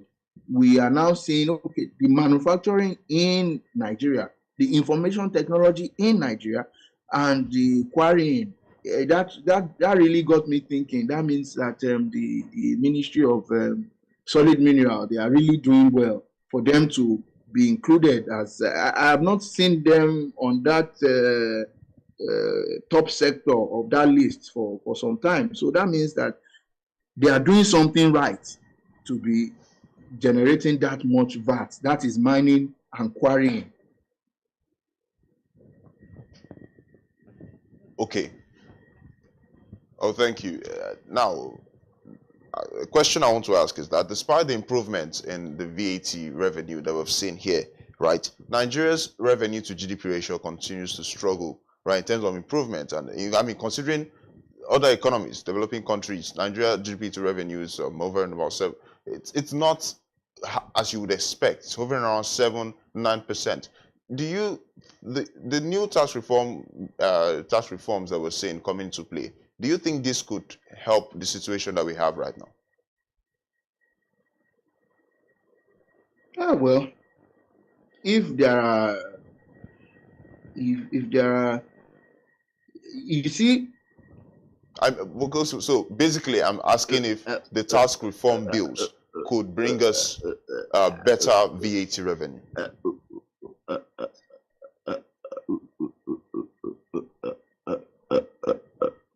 Jimmy, are you there?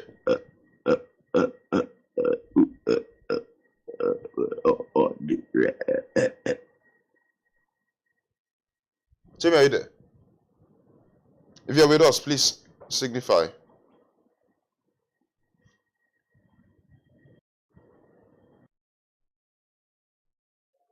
I think. Sorry, the network was. Okay, it's back. Yeah. All right. So I was basically asking if how the tax reform bills will impact VAT. Do we expect to see a bigger revenue from this? Well, I won't. Well, we should be expecting that, because now the people who are making money will be the ones being taxed. That is what we have been able to learn from the tax boss, that the higher you make, the higher you pay, and more people, more money-making sectors will be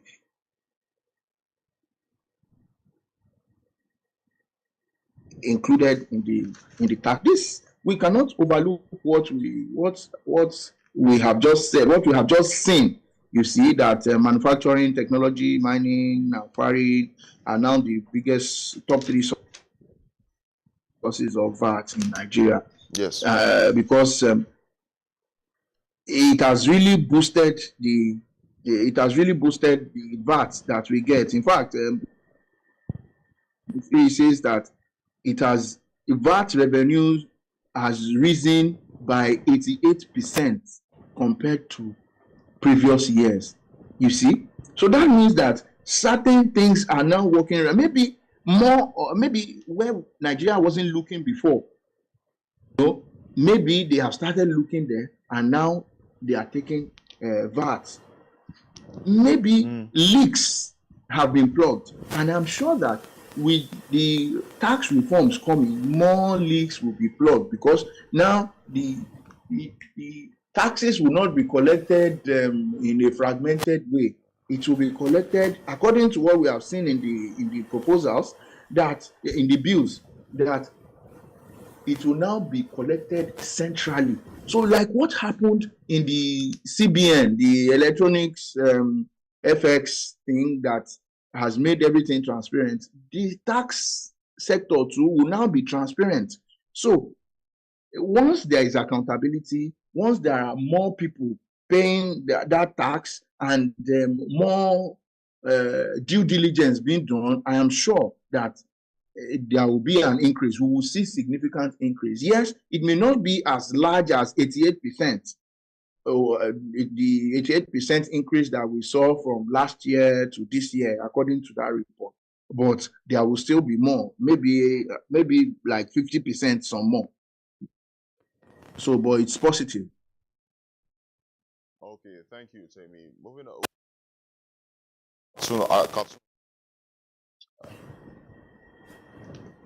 On Business Day, the cartoon of the day, we can see what appears to be a car Lagos State. The car has Lagos inscribed on it, and in front is the president of the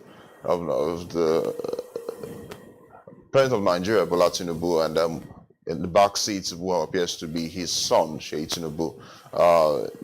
Now, Bola is saying, or the president says, this is our family car, but I will hand the keys to you in 2027. I now have a bigger car to drive.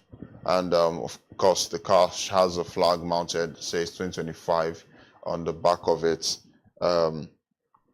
So, Tammy, you're still with us, right? Yes, I'm all still right, here. All right. So, what picture does this paint for you? How do you interpret this? Obviously, it's saying that Bola Tinubu is pitting his son, all right, or his son. Sheyi Tinubu is putting his foot forward, right, to contest in the 2027 governorship elections for Lagos State. But what picture does this paint for you? What do you think when you look at this? Well, it is what it is. Okay, the cartoon is talking about succession. It's talking about, there has been rumors, or there have been kites that are being flown about Sheyi getting ready for 2027. Even though he himself has not come out to say it, and neither has his father come out to say it, but people are gingering, and you know how politics is. So this is just a hilarious depiction of what is the words around town. Yes, even though he may not have said the family car thing, that got me laughing. Really, family car. So let's watch until 2027. It's still about 2 years to go. It's interesting that you point out the family car part, because it's kind of gives a depiction of what is going on in Lagos State, and how there's a certain monopoly of power, if you could say that, right? Well, anyway, as you said, we look forward to 2027. Speaking of 2027, what are we seeing in terms of Lagos State gubernatorial, and that's the Lagos State gubernatorial elections? What are we seeing? How is the situation so far, right? Who is coming forward? Whose name is popping up more often than not? It is still going to be like the dynamics of what happened the last time, the last election. It is still going to be around the same type of people. But the problem with Lagos now, is that, you see, the opposition is not talking. They are not doing anything. Or if they are doing, no one is seeing it. And that is something that kills opposition the most. You don't start preparing for a war when you get to the war. Pardon me for using that analogy. I know that election is not war. It is a peaceful process. But when you want to get into that leadership position, you have to start preparing right now. Which name comes to mind if I mention any party that is not APC? Which name comes to mind? None. There has been a lot of infighting. We know what took place during the last election. So many infighting. And the people who contested on behalf of PDP, where are they now? Are you still seeing them apart from in the cinemas? We are not seeing any of them anymore. And we are not seeing them in the context of that election anymore. You see? So really, if anyone is pushing the idea in that cartoon, well, I see it as good for them. You see, if they are pushing that idea, I see that because it is whoever prepares that gets onto the boat. If I mention LP, who is there gingering now? Does election mean that once you lose, you go away and sit down somewhere and sulk? No. Even if you have to sulk, You have to come back on time. You have to be top of mind. It doesn't mean that you'll be fighting or anything, but get in the faces of the people, and so you get in their mind. But nobody is doing that. There is only one name that comes to mind now, and that is the kite that is being flown, and that is the cartoon that we are seeing. So if at the end of the day it happens to be the cartoon happens to be a prophecy, then who are we going to blame? None other than the opposition. They are nowhere to be found at this time. Do you agree with me? Well, it's as you said, the dynamic of the situation. It's a little unique because there's been a different. They have both approached it very differently, as I would say, the opposition and of course the ruling party. Right, the ruling party have been they're very active, right? Especially the son, Sheyi Tinubu, right? He's been very active in some political activities, right? But the opposition parties have made several rounds on the media, on mainstream media, you know, criticizing the government, really just holding them into account, right, as they should. I would say even recently, BusinessDay interviewed the last gubernatorial candidate for the LP, right, and he was very vocal about the current sitting government. So that's really how I see it right now. But we know that if Sheyi Tinubu would eventually come out to say, I want to contest for the governorship of Lagos State, he would most definitely, or most probably, get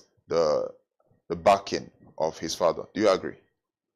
Oh well, most likely, if I were the father, I would support my son. But what needs to be done needs to be done. It is not just a once in a blue moon thing. Everybody needs to get a fair chance, and that fair chance is getting on the hearts of people. You see, being the son of the president doesn't guarantee, because politics is a game of numbers, it's a game of loyalty, it's a game of persuasion. So it is whoever is able to persuade me the most that I would follow. And persuasion is not done in just one day. It's not done through one avenue. So yes, if he was my son and I was the president, I most likely will support him. If I feel that I don't need him to help me because you see, presidency of a country is a very hard work. You see, it's a very, very hard thing to do, and so he may need support of the son, and so that may be the reason why he would say, hey, hold on, let me finish, so that all of us can gather behind you and support you when it is time to. But we don't know what is in their mind. They have not even opened their mouth to say that they will come for as Lagos governor. So we should not jump the gun. We should just, as journalists, cross our fingers and watch, and of course, follow the moment and report it as it happens. Oh, well, thank you very much, Antemi, for the discussion, for your time this morning. It has been really great having you join us virtually in the studio today, and then we'll look forward to some of the things we've discussed and the future of some of these topics. Well, for you for watching, thank you for staying with us on our paper review segment. Do stay with us. We will soon join the live broadcast of the Executive Roundtable on Nigeria's 2025 budget event, organized by the PwC and Business Day. We'll be right back. Stay tuned. I am Bethel Olujobi.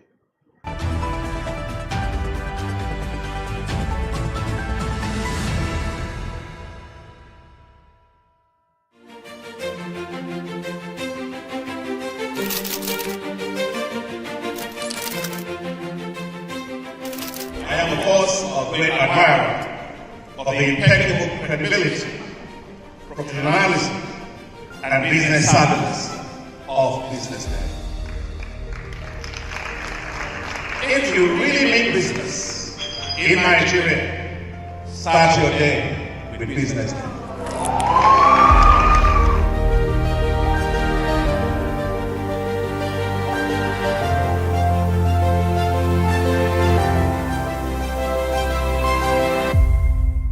BusinessDay is West Africa's leading provider of business intelligence and information, delivering premium content across diversified media platforms, including online, mobile, and print.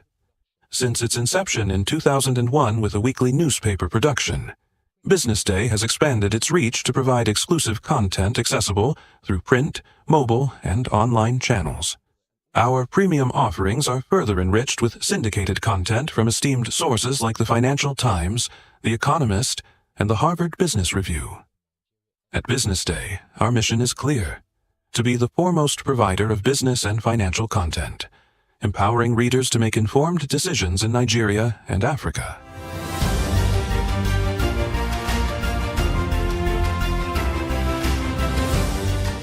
Since our establishment, we have been committed to delivering insightful, relevant, and accurate information about Nigeria's business and finance environment, while contextualizing the impact of global events. We monitor the stock market, analyze the companies driving it, and report on government policies and their economic implications. For being consistent in organizing these CEO forums for almost the last 14 years, I think this was a commendation, and I think something that will encourage them to continue. From decoding market trends to dissecting economic shifts, we offer actionable investment ideas and serve as a compass for decision makers navigating complexity. Beyond headlines, BusinessDay fosters discussions on critical economic issues through impactful conferences and events. These platforms bring industry leaders together to share narratives that drive innovation and spark meaningful dialogues. Our events galvanize connections, bridging the gap between inspiration and achievement. For businesses seeking visibility, our strong digital presence offers unparalleled opportunities, with millions of followers across social media and a dynamic website attracting visitors from within and outside Nigeria. BusinessDay is the ideal platform to boost visibility for your products and services.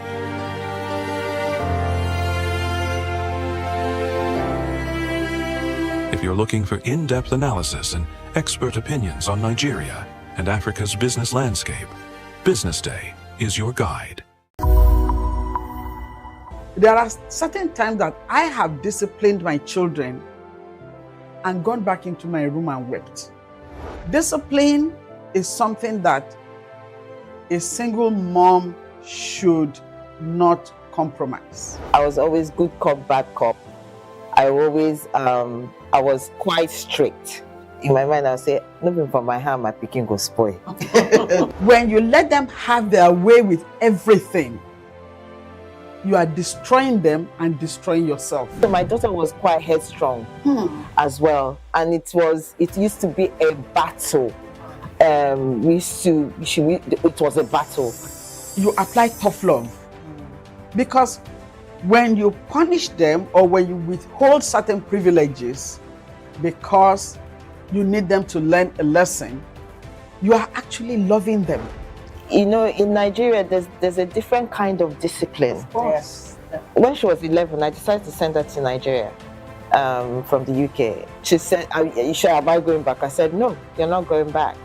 And I sent her to secondary school here, and she was here for 6 years. And I didn't send her to her. On Lashore, it's so deep inside Ilesha. And you know what? That was a life-changing moment for me and for her. I did not like the way the West was going in terms of the woke culture that they were imbibing in our kids. And like you, I said to her, we're going for holiday. We're going for holiday for 3 weeks. I got back. I said, you're not going back. And that was 3.5 years ago. Best decision I ever made.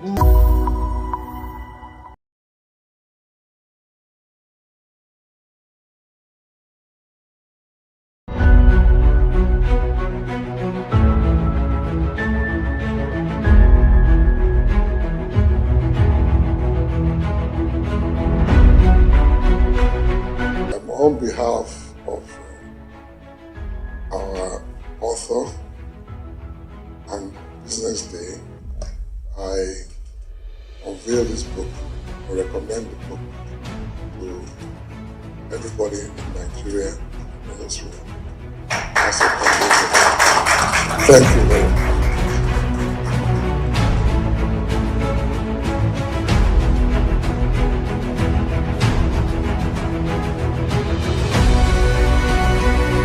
I want to congratulate you, Femi, for putting this together. I'd like to thank Frank Agbogun, Business Day, for giving him the platform to do this. I was part of this because our facility was asked to answer questionnaires and fill forms.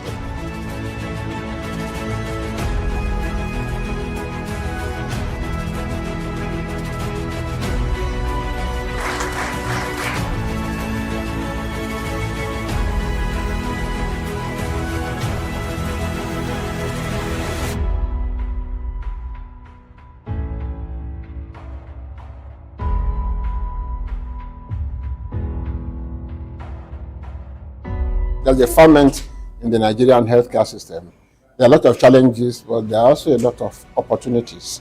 And then the fact that the private sector is beginning now to take its rightful place. It's not now being seen as a competitor of government, but is beginning to occupy to create a larger footprint within healthcare itself in terms of funding, in terms of direct service provision, in terms of even creating the aspirations, and in terms of supplying the personnel.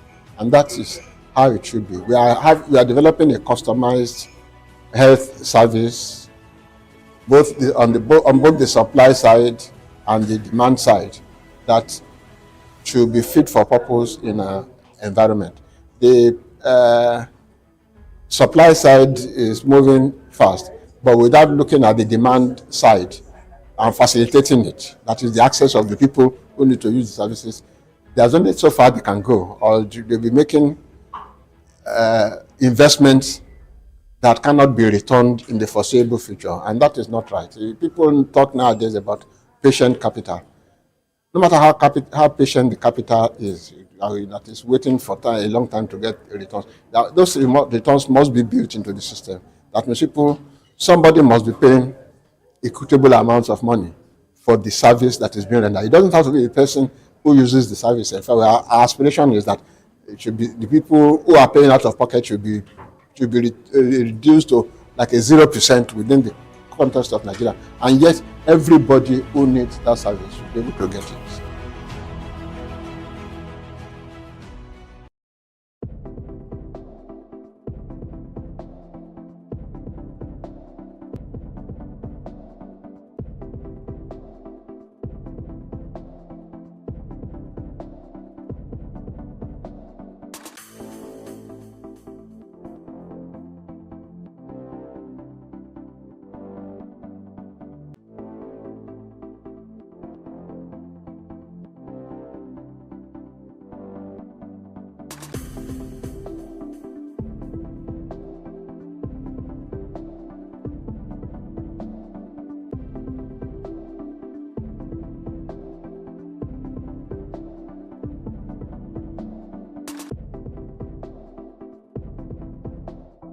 What's in the budget? What does it mean? What are the opportunities? Okay, very quickly, when you look at the historical view since after COVID, from 2021 to 2024, revenue performance has been relatively good, particularly in the non-oil sector. The big challenge is actually in oil, and we all know the challenge there in terms of our production levels and being able to ramp up production and getting our crude to evacuation points and so on and so forth. So from a revenue perspective, oil has always been challenged. And then when you look at the revenue side as well, in terms of, the expenditure side, consistently we have had significant performance from the revenue expenditure side. But the big challenge has always been capital expenditure. And you see the trend has been that it has always been sub 100% performance from a capital expenditure perspective. And this has significant ramifications in terms of the performance of the country as a whole. Why? Because that's where you get the bulk of the return on investment with targeted infrastructure. So these trend that we see coming from the past extends even into the future. And when we look at the performance of the budget assumptions, we've not been fantastic in the assumptions for the budget. So you see, repeatedly, the oil price, usually we get that correct because it's a straight peak from what specialists have produced. But when we look at the oil production and what we estimate as what we want to achieve as a country, we usually fall short of those targets. Same as the exchange rate, as well as inflation, and of course, GDP growth. But in the end, despite all of these assumptions, if you look at what we do, in terms of the budget performance, non-oil, as well as other sources of revenue, we still perform. And in terms of expenditure, we do well on the revenue expenditure side, recurrent expenditure, but capital expenditure is usually the big challenge. Now, in the 2025 budget, several assumptions have been made. And the first one is the benchmark price of $75. Want to start a business? Start with an address. Choose from a range of domain names and fresh new domain extensions to help make your business stand out from the crowd.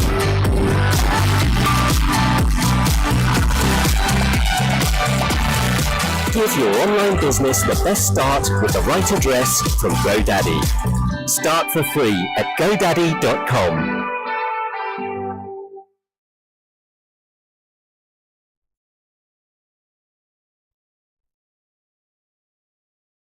Is that crude oil price will be in the region of $75 across 2025.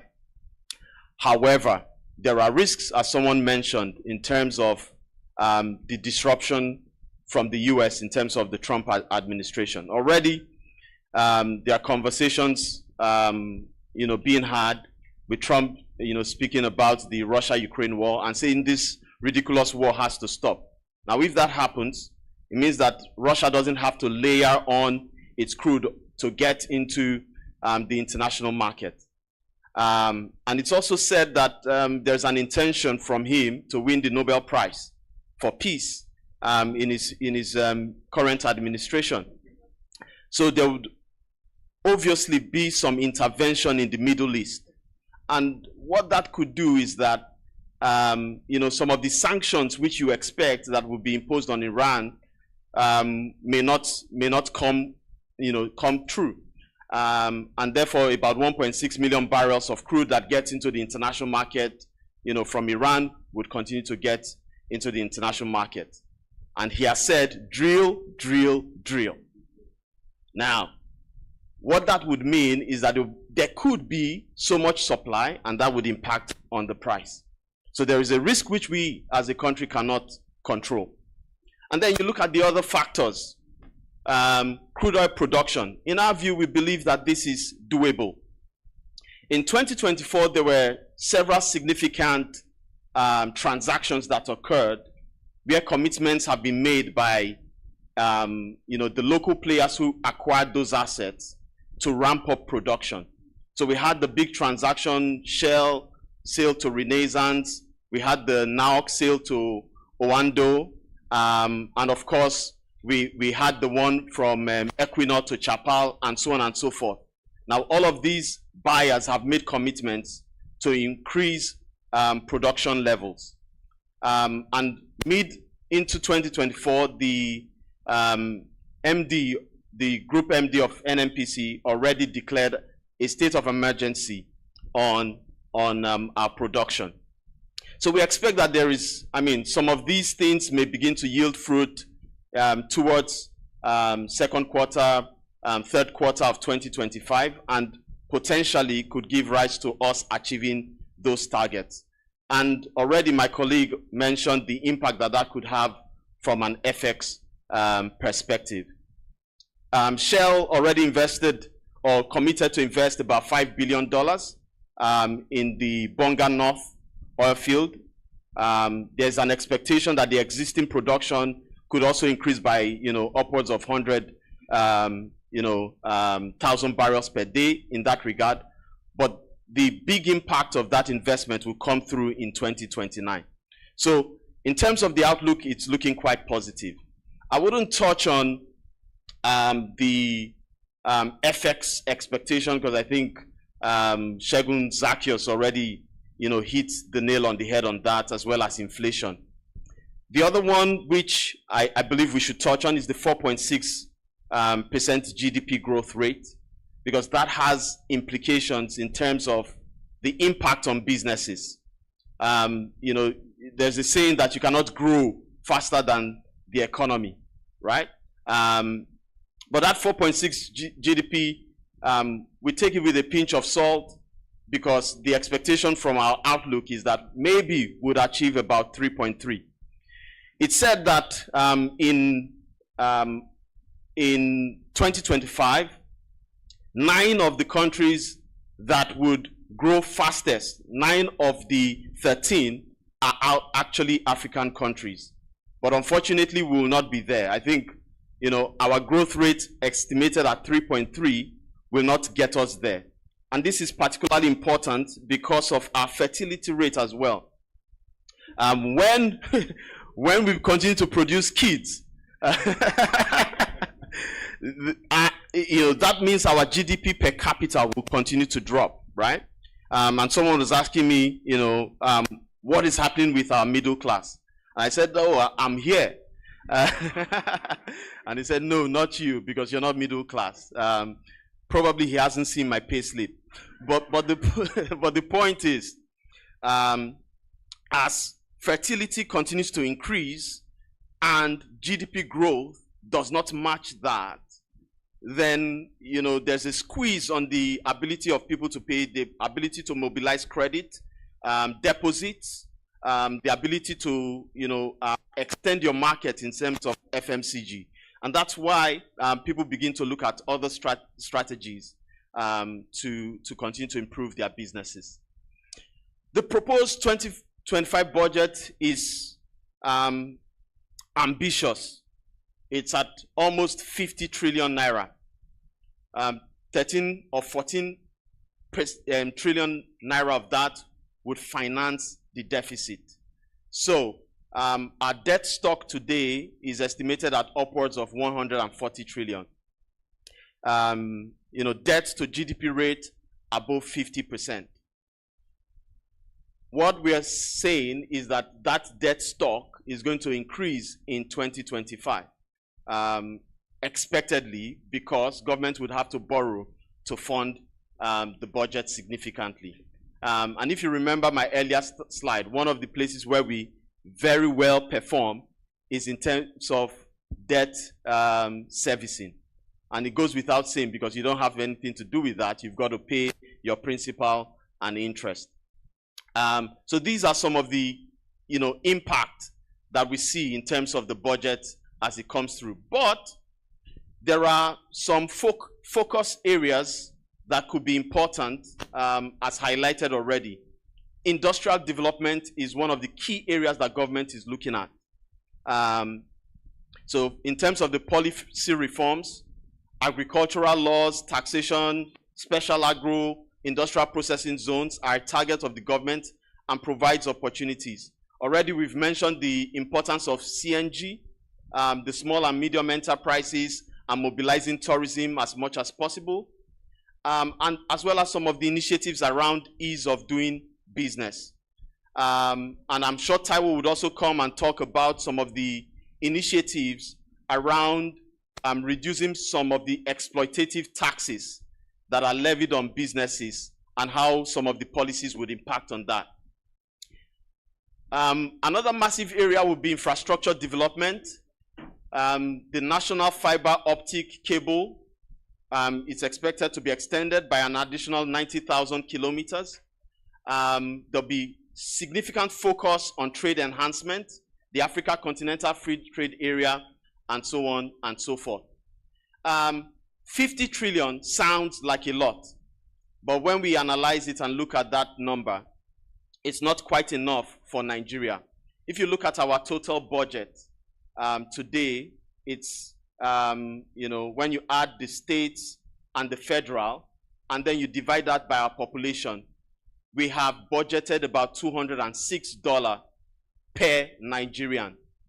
When you compare that to Kenya, compare that to South Africa, South Africa is doing more than $1,400 per, you know, per person. Kenya is doing about 500 and something dollars per person.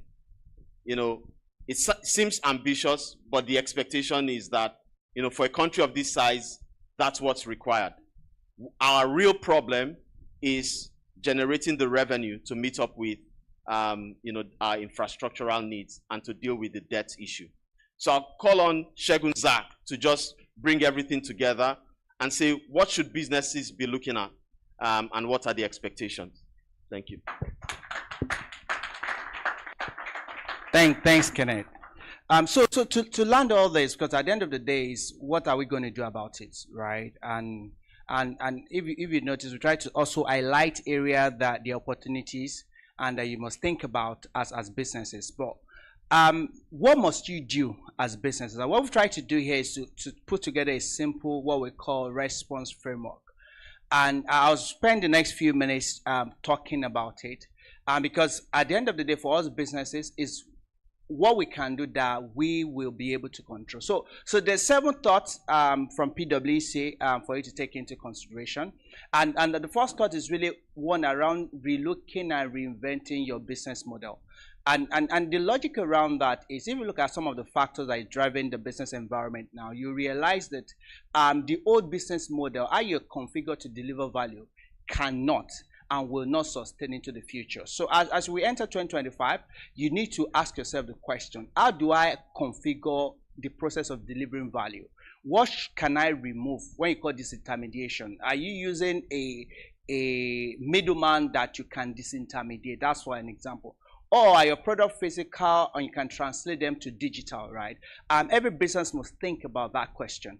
How do I reinvent my business model? I think the second point is that we realize that because of the pressure in 2024, quite a number of businesses cut back on their market play and sort of were a bit more conservative on their go-to-market. But we think, given the optimism and some of the, you know, foundation we've laid on 2025, I think we need to reignite how we go to market. If you remember, I talked about opportunity around, you know, demographics, you know, the Gen Z, etc. and all that. Every business needs to go back in 2025 and re-energize how they play within the market. The third point, which is fundamental, and that can give you advantage both through up and down cycle, is just rethinking your cost capability. And this is very, very important. We always look at this, you know, you don't just cut costs for cutting costs sake, right? Because typical response of every institution is that when there's a shock outside, you just want to cut the easy cost, right? But how we advise business to look at it is that you ask yourself the question, what are the top 3 to 5 capabilities that differentiate me as a business? And from business A to business B, it will be different, right? Once you can lay hold of those 3 to 5 capabilities, every other thing outside those 3 to 5 capability becomes candidate for cost cutting.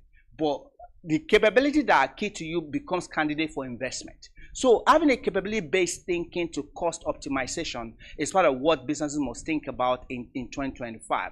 And number 4, I don't think I should overemphasize that. You need to reimagine your tech and digital play. You know, and we see the rapid advancement of technology is really, really rapid, and we'll talk about that in a panel. You need to ask yourself the question, how well am I using technology and digital in delivering of value to the customer, right? That, if you have not thought about, you must think about. If you are thinking about it, you must take that to another level, right? And I think the last 2 points I will make is, obviously, talent will be critical.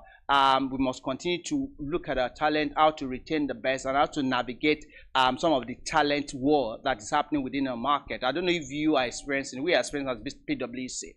I think the last point is stakeholder management. There will continue to be a lot of policy initiative, tax reform, sectoral reform. Every business must take stakeholder advocacy a priority. It must be a pillar of your strategy so that you are proactively managing the impact of this policy on your business, and your business is agile enough to respond. So these are some factors you must think about. And at this point, Kenneth and I will say thank you for listening to us. Yeah. Thank you so much to our chief economist and chief fiscal. I just gave Kenneth that title, but chief fiscal officer. All right. So I think one of the key points that Segun brought out here was around reinventing your business model to align with the economic realities. And it's also what forms the backbone behind the next session that we're going to have, where we take a deep dive into the financial service sector and the telecom service sector, but also the real sector.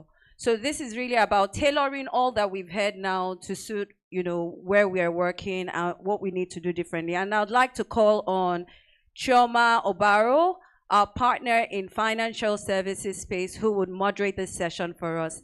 Please, a round of applause as Chioma comes on the stage. Hey, Chioma. You need some help? Thank you.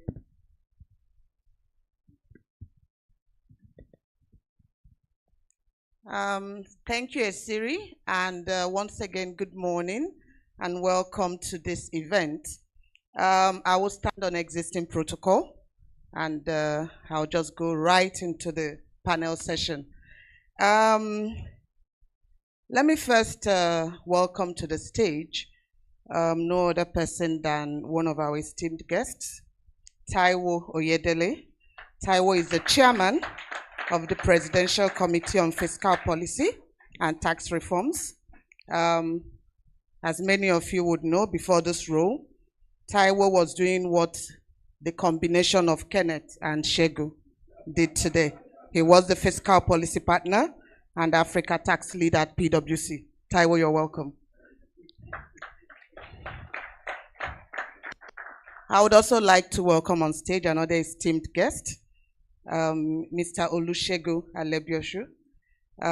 Segun is the Managing Director and CEO of First Bank of Nigeria Limited. Welcome, Segun.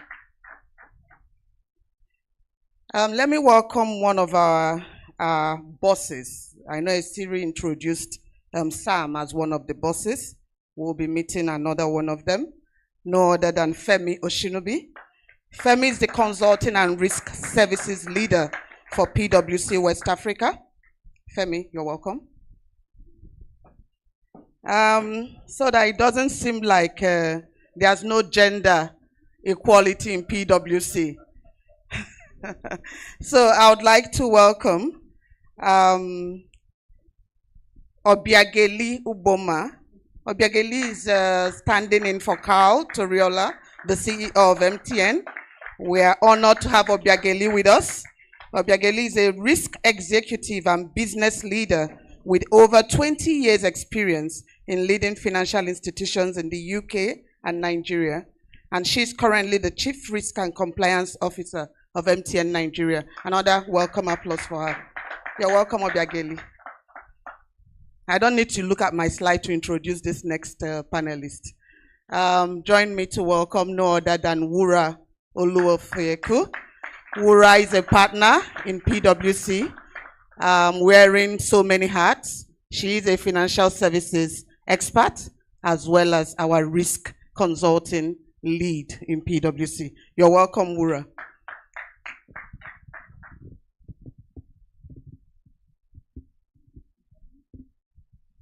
Okay, so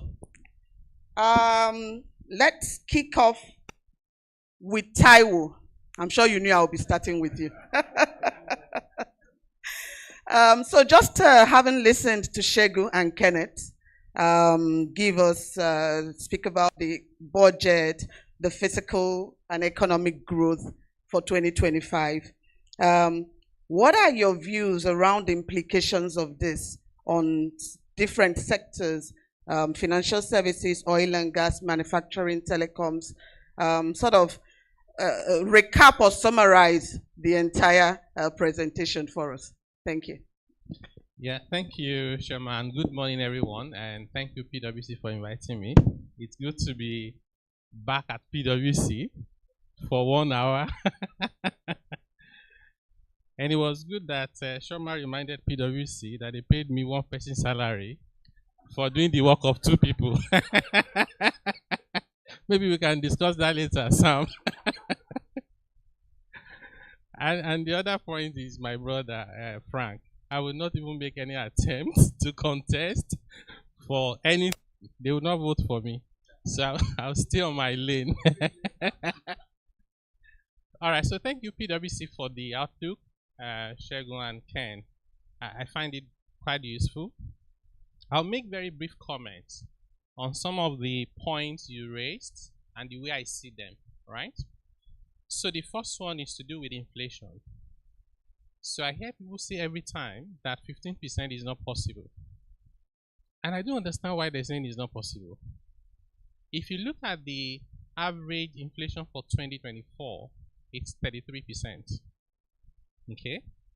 If things remain as bad as they were in 2024, in 2025, nominally, inflation will be 25%. Why? That's the base effect. You had 100, the price went up by 33 naira, it became 133. When you do year on year, you are comparing the next one with the 133. So 33 over 133 is 25. If 2025 is as bad as last year, we'll have 25. But the effects, I'm giving you facts and data, right? Yeah. But if you look at what were the factors that pushed inflation in 2024, FX pass-through is the biggest factor by a mile. We moved from 900, ended at about 16. At some point, it was 1819. I think that Nigeria is one of the most resilient countries in the world. We should not be talking about 34% at the end of December. We took that shock of FX pass-through. We also took the one on PMS. It wasn't only PMS alone, diesel as well. In addition to that, and I hold a different view, and I know I'll get into trouble now because media will report it the way they want. The MPR, as far as I'm concerned, was a factor that was pushing inflation up, not bringing it down. Because you need to finance your working capital. If you finance your working capital at 35–40%, you will recover it. Look at manufacturers. They have unsold inventories of over 1 trillion. That's finance tied down. They will recover it. All those 3 major factors are not going to be there in 2025, at least to a very limited extent, if at all. That's a key point I think we should bear in mind. And therefore, I think that, I take the point from Shegun about we want to spend 50 trillion. The view I hold, my own view about the economy is usually slightly different from the theories. I think that you only stoke inflation from the fiscal side if you inject new money. If the money that government is spending is from taxes, is from resource revenue, and is from borrowing, not from the central bank, then the impact on inflation is muted. Otherwise, the Nordic countries should have the highest inflation in the world. These guys spend like 40 to 50% of GDP every single year. So I do not think, because the government is committed to not printing new money to spend, I think the 50 trillion will not stoke inflation. So the last point I want to make is around, the FX, oil production. The way government calculates the oil production is they add condensates. So we're already at 1.8.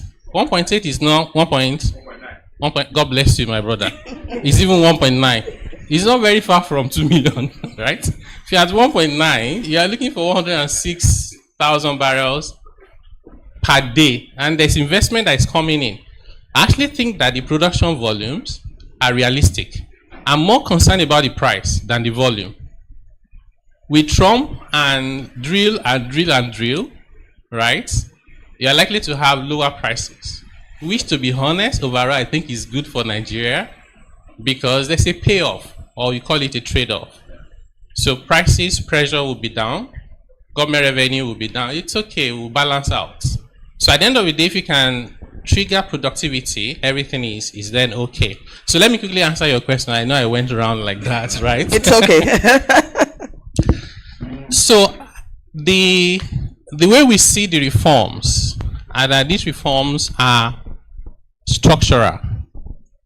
And that's why Nigerians are feeling the pain. And it's honestly very painful, what we've gone through. And you can imagine if I'm saying that in a room of Ken is not middle class. Ken is part of the elite. If you see the numbers of how much Nigerians earn, I'm not sure there is even middle class in PwC. A lot of them are just up.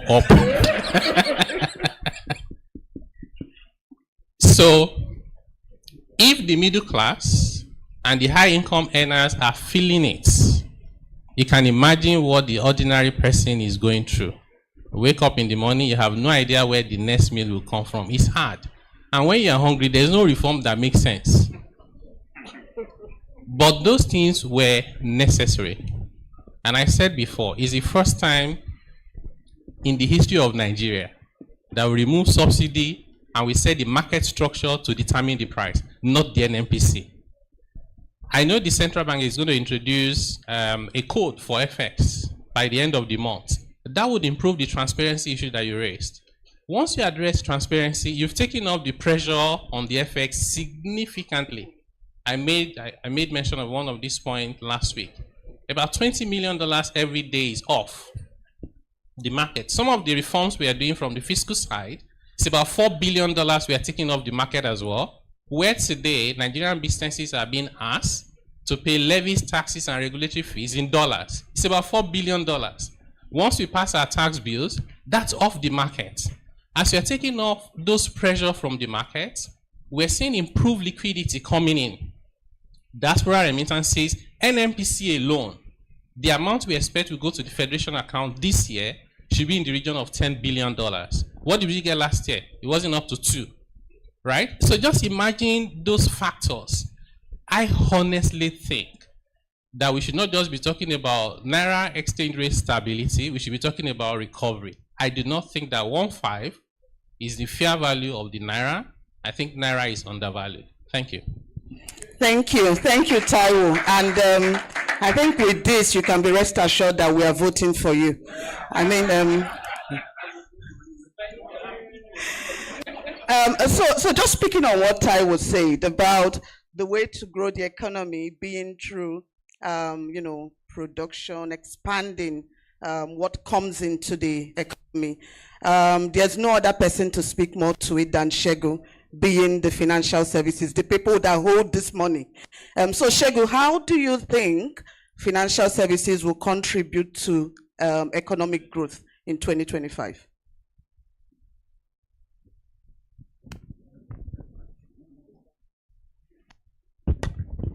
Okay. Thank you, PwC. And it's good that I started this discussion. I actually, and I've said it many times, when people think I'm too Nigerian in my thoughts, but not. I actually believe that 2025 will be a far better year than 2024 in many ways. And based on the information I have, and understanding. As Taiwo said, inflation will definitely come down. Base effect is one. Food inflation itself will come down as people invest more in agriculture. And you know one funny aspect of life? People in rural areas, any year that you have food crisis, the following year, there's always surplus. People go to farm on their own to cure the hunger. So when they do that, 2 years after, there will be too much food, they will come back again, and then another crisis will start. That is it. If you sit with farmers, which I do, Some of them will tell you that, oh, you just farm every year because you don't know the year you will win. But the year you don't farm, that's the year you will lose. So I see that coming. So I don't see a teacher in the village having lost a lot of money to fuel subsidy removal, all kind of things, will sit down and say that he's looking for food from heaven. You have to go to farm, right? If you remember what happened during SAP, every civil servant started going to farm, started having farmland. And I don't think anybody will do anything different this year. So I expect as rain starts, people will start, at least they have to augment their income. So I see food inflation going down this year. And if inflation goes down this year, which is almost 30% or whatever of the inflation basket, it will. Again, fuel price not likely to go up again this year. Because if you speak to Dangote, which I did many times, and I asked them when fuel price was, when diesel was crossed about 1,000, and I asked them, and he just asked me to divide, I think 116, just do 116 divided by something, and you give me the market price. So I said, oh, if it really comes to 1,000 or 900, oh, they said diesel will come to 800 and something like that. So they knew. I mean, you can do the maths, you can work, and some Mr. Bush knows all the maths himself. So they all know that you can see fuel prices. So we're not going to see the kind of spike you saw last year. You also admit the fact that in 40 years, that was the first time we will have real price for petroleum product. I'm sure when we were in school, we went on riot as students. When we wanted to increase fuel price, or when the top is small, they chase us out and lock us up for 90 days, right? And then, but here, in our lifetime, we have a president that was bold enough to take out fuel subsidy. If there's nothing, this government, if there's nothing you credit them for whatever reason, generation yet unborn should thank them for that bold initiative. There are a lot of world-class papers on why reform is difficult in Africa. Everywhere. In my master's class, there are papers that will teach us. But somebody defeated that hypothesis, and we are free. That will give us $700 million on monthly basis in savings. In 12 months, that is $8.4 billion. So when Taiwo said $10 billion is coming, from that alone is 8.4 before you add other things. So that tells you why CBN is bold enough to tell you ABCD. Indeed, if I would give you another, most of their swaps in CBN, they're returning it now. This January, they returned some money to some banks, all those FS swaps, which means that they have sufficient FX to return your money back to you. So that alone, in the market today, everybody is crashing foreign currency deposit rate. Mr. Ogbeche, if you have war with me, your rate will go down. So here is it. So it's telling you, I'm telling you now, I mean, where I sit and what I see. So which means that as inflation goes down, I don't expect MPR to remain at 27.5. I mean, I should think this is the highest in 3 decades. Since I started banking, I'm not sure I've seen 27.5. So which means that it cannot continue, right? It has to go down. And double whammy, CRR at 50%. I'm not sure it will also continue. So if you look at CRR at 50% and look at MPR at 27.5, it's just output destruction. Okay, so can you grow destroying output? The answer is no. So at a point, things will start going down. I see that start happening from Q2. In my own theory, I believe that as from Q2, at worst by July, I start seeing, because once the harvest is out, harvest is out in July, August. You see food prices start going down in August. In the villages in those days, you know that in August, once after the August break, farmers will start harvesting dry maize. They will start roasting yam. Check Lagos. Nobody roasts yam in June. I hope you know. They roast yam in August. And that's why the surplus yam is there. Check. You see, and go and check inflation data. As from August, it start going down in Nigeria. Go and check inflation data, food inflation, year on year. Just go and check it for 30 years. You will see it. And that's the reality. So you need to research into it to actually see how things will move. So I see this thing coming. And I believe that with exchange rate also coming down, because I had discussion with many people in Central Bank, and they said to me, oh, transparency will bring this. We thought it was a joke in December. And when they started the new system, you saw how rates have been coming down. And with the improvement in the system, I believe that with transparency, the rate will go down more. That will allow people to do many things. Dangote refinery is up and working. We also have what I call refineries. 40% of our foreign currency usage or utilization, that generally for petroleum importation. And once you take that out, it means that whatever you export comes back to you in whole. You don't have to use that to subsidize anything. You don't need that to import anything. You hold that net position that allow states and allow government to do many things and improve the fiscal environment. For the first time in Nigeria, last year we raised domestic dollar bond in Nigeria, $900 million. And Nigerians put their money, which means I don't have to go to IMF, World Bank, anybody's rating for me to even raise foreign currency in my own country. That is improving the operating environment itself. So for me as a banker, I sit back and ask myself, 2025, from my own graph and my own analysis, it's a positive year. And that the reform is here to stay and has improved the operating environment tremendously. Thank you. Thank you. Thank you so much for that, Shegu. And indeed, as you were talking, I was saying amen to a lot of the prayers. Yes. So let me come to you, Obiageli, and pose the same question. How do you think telecommunications will continue? Because I know it already contributes a lot. How do you think it will continue to contribute to economic growth? Thank you so much. Part of this panel. I always get the feedback that I need to protect a little bit here. I'm affordable. So, if I think of one of these things, we definitely be excellent in things that have been expressed already today. Is this better? Better. Thank you. Would express the views that have been, would absolutely support the views that have been contributed today.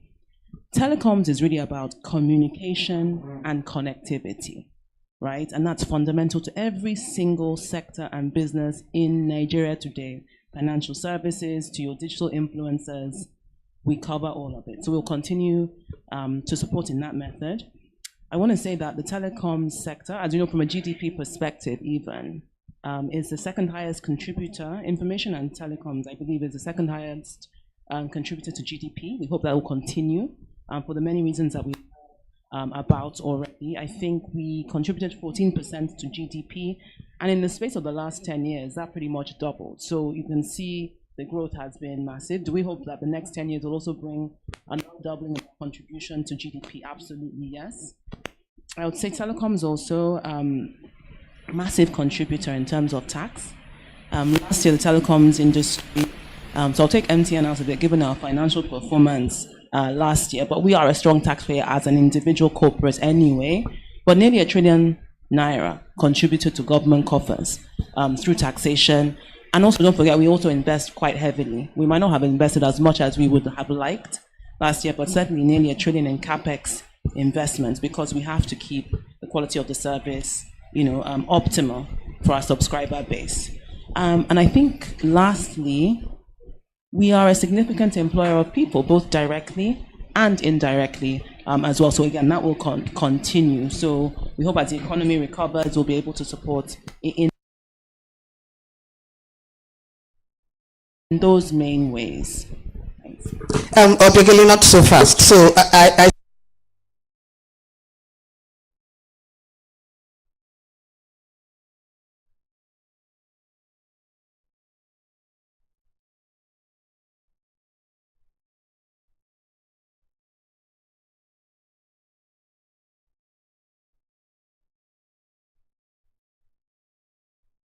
still want to pose one more question for you.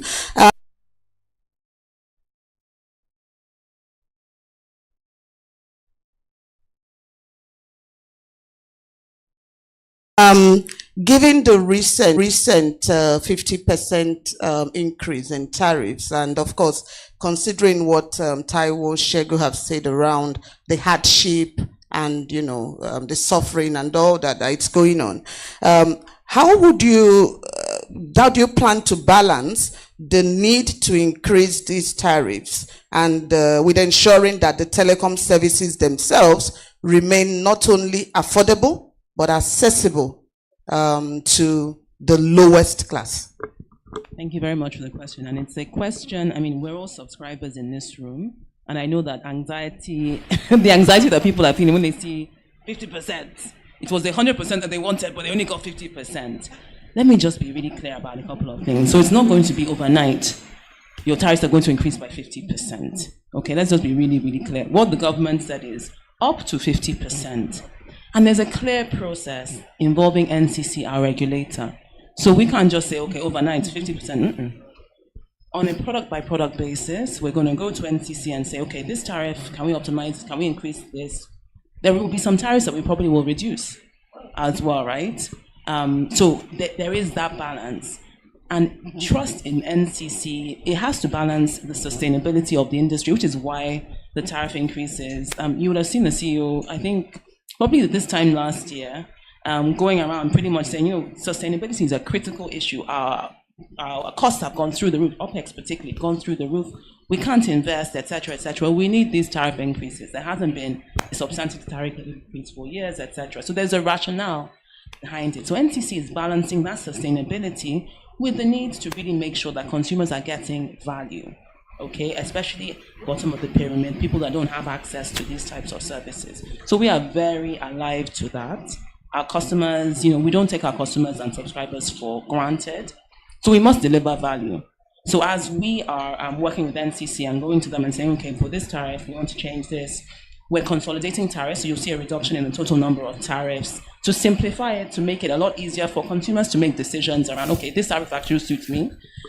We are going to be a lot more innovative as well in terms of there will be tariffs that, that maybe the digital influencer that doesn't do the traditional 9 to 5, maybe they're doing a 5 to 9 as a lot of people do. Maybe the rates might be lower for those. So we will find a way to balance it, but overall, be able to cover our operating expenses. That's really the key behind the tariff increase. So that's what we hope to be. We're very alive to it, very responsible, and we must deliver value. There's a lot of competition.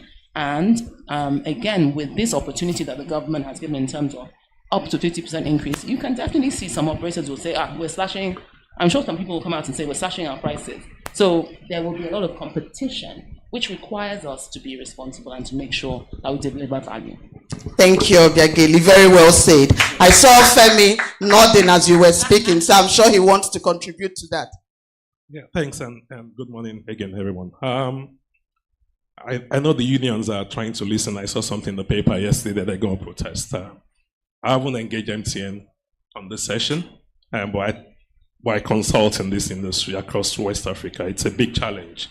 I strongly agree that the tariff should have gone up. And the last time NCC approved tariff increase was 2013, 12 years. There's been a lot of challenges, economically, devaluation of the currency, inflation. So this is a sector that requires a lot of investment. So the cost profile has gone up. Almost every capex in this sector, whether, even a lot of OPEX in this sector is actually dollar-driven. We are just very few players that play in the consulting space, in the software space, that deliver services to in the Nigerian telecom sector. Most of the consultants or OEMs are actually foreigners, and to me it's been a big challenge for them to invest. And if we talk about we want to really improve in education, the MSMEs needs to do more businesses, health sector, we can't do this without the right digital infrastructure. So we talk about digital economy. There must be a lot of investments in the sector, and I haven't seen much in the last 2-3 years, very painfully. And I see the quality of service, we don't take time, actually going down, actually impacting most businesses, whether businesses and consumers. So I strongly stand on the side of the telecom sector and the NCC for what they've done. It's actually long overdue. What I see actually the telecom sector should do, my advice is actually more of what she's actually explained around tiered tariffing.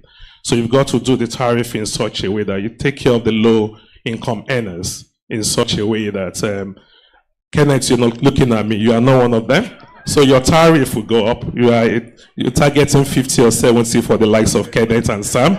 Then we look at the low income earners, we probably average that 20. So Kenneth, the likes of Kenneth, will balance it out and we'll still be able to achieve that 50%. Thank you. Thank you, Femi, and many thanks for not including me in that bucket with Kenneth and Sam. So Femi, still with you. How do you see advancements in technology driving efficiency and productivity within the telecommunications sector? Yeah, thanks for that question. A couple of things actually happening in that world, in the telecoms world. 5G, for instance, we've actually not really optimized the use of 5G. And by the time we keep expanding the 5G services, you see better connectivity, latency, quality of service will improve. If you go to, well, we don't have a lot of Gen Zs here. Most of those guys do their businesses. You're probably a millennial, not Gen Z. You're So, the reality is that if we don't have 5G enabled properly across the country, we're going to struggle, especially for the SMEs, where even the big players, the oil and gas, the financial services. So we are almost reliant on digital services going forward, which we expect that the 5G investments would actually enable. The second thing I look at is actually, we talk about AI, ML, and Nigeria used to be, investments announced by the US government, Trump, $500 billion this week. Huge investments. Elon Musk was saying, no, I don't think we have, and the Microsoft CEO said, I've got my $80 billion ready. This is the game that everybody needs to be in. We are not close to it at all. So to me, AI, machine learning will drive the future. So we need these players, the telecom players, to actually invest in the 5G services. And China is already doing 6G anyway. So we just need to we need to move into 5G seriously, so that most of the services, new services that we can render, you can render, these consumers can render, would actually improve drastically. If you look at the IoT as well, we've been talking about IoT solutions forever in Nigeria. People have been in IoT, providing IoT services in the last 10 years. If you look at the oil and gas sector, if you talk about security in this country, it's IoT that is going to drive it. So if you see cameras talking to each other, oil and gas guys knowing, it will enable, if you pick oil and gas, drilling will be enabled faster. All this production that we want to actually increase is through technology. So people won't waste time trying to drill forever when you have sensors that can be sent, that can tell you what's actually happening. So we need investment in those spaces, big data analytics, cloud computing. So there are lots of things that this sector can actually help a lot of us, businesses and consumers, to actually make sure that we can, number one, increase productivity, actually optimize costs, and even provide work for for Nigerians. Thank you. Thanks so much, Femi. IoT, Internet of Things. Femi thinks everybody here is a telecom expert, like he is. So let me just pose the same question for Wura.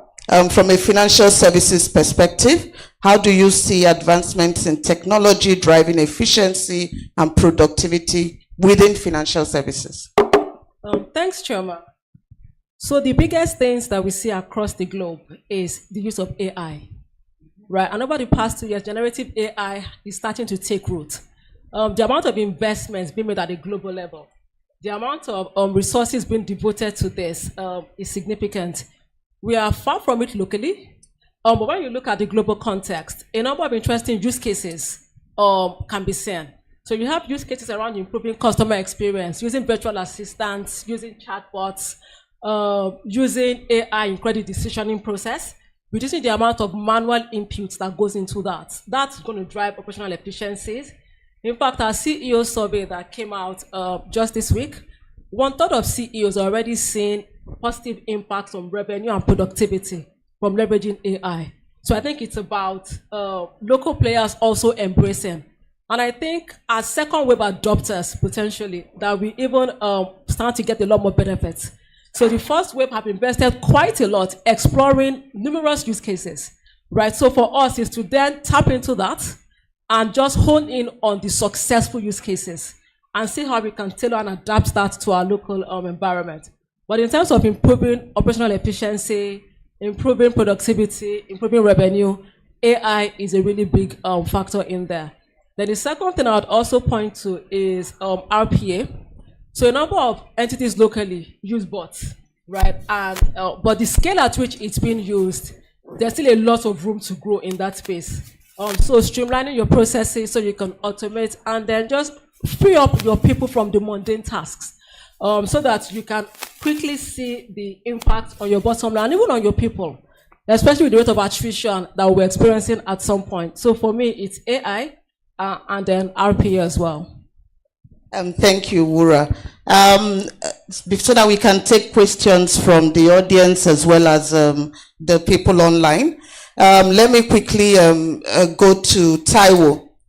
We've had a lot of conversations around fiscal policy, economic outlook. Given all these conversations, are there specific opportunities that you see within any of these sectors? We're discussing telecoms, financial services, and then what are the type of risks that you can share with us as well? Yeah, thank you very much. So I think, it's important to set our expectations based on what the data is telling us and be realistic. There's nothing wrong with being optimistic, but don't be pessimistic. Now, I like to just be in the middle, speak to data. If you think about the tariffs on telecoms that has been properly addressed, people will give that as a reason why they think inflation will go up. But if you look at the data again, it does not support that conclusion. As of today, telecoms is 1% of the CPI. That's the Consumer Price Index. They are planning to rebase it. Results should be out by the end of January. It should be between 2.5 to 3%. Let's assume the upper end, and it's easy to calculate even without rebasing. Take the revenue of that sector, divide by GDP of Nigeria. It gives you an idea of 2.5 to 3. Increase that by 50%. It gives you 150 basis points. Express 150 basis points as a percentage of the basket. It gives you less than 2 basis points. This is 0.02. So the inflationary impact is insignificant. One thing about expectation is, if you create an expectation, it will be self-fulfilling. So that's why we should just work with data. And I made that point before, if everybody thinks that Naira will lose value, they will change their behavior and make Naira lose value. Right. So, but if you work with data, things will play out as they should. The opportunities, in my view, are bound everywhere, across all sectors, including the dimension that Trump is bringing on board. And I'm careful not to speak too much about Trump because the press will take it and say, the little one that I put on Twitter, they said Nigerian government react to America. So, and I was not reacting to America. So if there's a press here, please report it correctly. They're here, so they should report it correctly. Don't create unnecessary panic. But 2 of the executive orders that Trump signed, I thought were interesting. He said he wants to set up the External Revenue Service so that they can tax the rest of the world instead of taxing Americans. And I said, how do you do that? I suspect they will remind him that the US Border Protection Agency is already collecting taxes from the rest of the world. Maybe they will rename it. But all they can collect from the rest of the world is tariffs. And the more you hike tariff, the person that pays is not the other country, it is your people. The Americans will pay. The inflation might go up and then Fed may not cut rate as much as they want. That's the part I see. But the positive side is that whatever it is, there is the supply delta. China cannot supply as much to the US anymore, EU as well. They'll be looking for alternatives of where they supply to. And that excess supply means that for us, prices will come down. So which is positive. But the other interesting dimension to this is Trump says we're going to tax the rest of the world. And then in another executive order on the OECD, that's the Organization for Economic Development and Cooperation, he says you should be reminded that we're a sovereign country. All this your base erosion profit thing that you're saying cannot work in the US until we pass a law to do so. The same person says, let's tax the rest of the world. That same person is reminding the rest of the world that you cannot tax the US. So it's as if there's a different rule for America and there is a different one for the rest of us. So those things present both the risk and the opportunities. If you look at manufacturing, if you look at telecommunication, financial services, some of the reforms we have in the tax bills alone are transformational. Businesses are going to be getting significant amount of cost reduction in their capex and services up to 7.5%. That's significant. For some of the financial services that have operations outside Nigeria, you have unilateral tax relief. 100% of the taxes you pay abroad, to the extent that it's not more than Nigerian taxes, you get the 100%. Today you get 30%. That's a big move as well. And then if you look at the tax bills, you see a section we call priority sectors. I would actually encourage everybody in the room, because that gives you an idea of the focus of the government and the direction of travel. So in those priority sectors, you see where we are trying to incentivize significantly to bring in more productivity and value to the economy. Overall, I actually think that every single sector will benefit and do better in 2025 than 2024. And it is not a prophecy. It is data-driven. Thank you. Thank you. Thank you, Taiwo. And indeed, you do back up everything you say with data. I think I'll stay in my safe space and take Frank's advice that Trump only has 4 years and it would soon be over. But let me come to Shegu. What are the main opportunities and competitive shifts that you see within the financial services sector? Perhaps 3 top ones that are uppermost. You know, let me not say top 3, because if you look at the government and what government stand to do is to focus on areas of deficit. Number 1 will be infrastructure finance. You want to see that everywhere. Power, there's no country that ever developed in the world without electricity. And you know, 21st century development, or even 20th century development, has been 20th, 21st century, and maybe 22nd century on 3 things: fossil fuel, cement, and iron. Check everything that you have. It's based on those 3: fossil fuel, cement, and iron. Your bridges, your road, your rail, your car, your plane, your everything. That is your civilization. And that civilization has not come here. You don't have rail line. You don't have good roads. You don't even have roads that were paved that you can even walk. In Europe, you don't see bare land.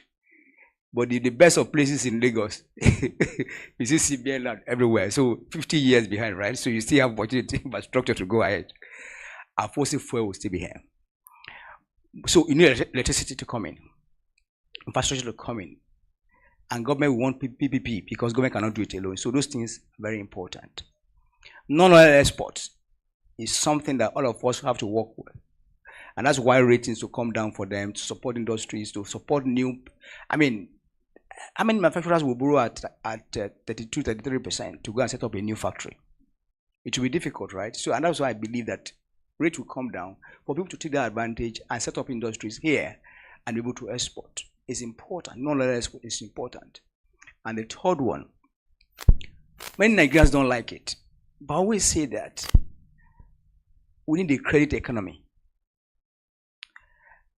And we need orientation. We need to tell people why credit is important. because in an inflationary environment, it's actually cheaper to borrow. My sister, a teacher, has been saving money and put it in the bank and did not borrow. Then the valuation came, and then the value of items and everything went up 4 times. Practically, should not be able to buy that thing except I augment from my pocket. But that's the truth. But if they all understand the credit economy and they can take advantage of that and buy most of that thing, they will discover that in 2-3 years' time, they're actually better off borrowing than waiting. And that credit economy needs to come. People need to understand that. I'm not asking that banks, I mean, you guys, you don't mind bankers. They want people to come and borrow from them. But that's not the truth.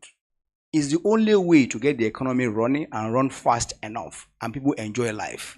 There's no point saving for me to die and people are after me will come and take it. Whereas, why don't I just enjoy that life and live that good life today? And that's why the credit economy, the retail economy is very important. And I will all take advantage of that. Manufacturing is given. But again, it is something that we need to focus on. In my own field, I always say, what are the industries with moderate risk? And that you have what is called presence. Manufacturing is that, because you cannot have manufacturing, I mean, you can't have it in the air. You must have concrete on the floor, you must have equipment, you must have something to start manufacturing. Mr. Ogbeche cannot load his fuel on the floor. He must have a tank farm, and he must have trucks, he must have everything, his presence. He can't take that tank farm anywhere. You know, it must be on land. So that land has value, that tank has value, everything has value, you grab it. It's different from something different, right? And then that gives us all opportunities for us to bring this economy up, because no matter whatever we think, no matter whatever money you make, if the economy is not growing, to get to a time that you yourself, you stop growing. Thank you. Thank you. Thank you, Shegu. Thank you, Shegu. And, okay, thank you.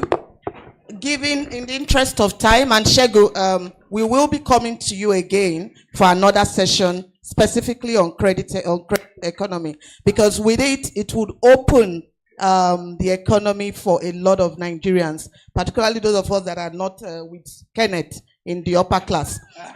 Just to go to the audience in the room and online, I know there are lots of questions. I see hands up already.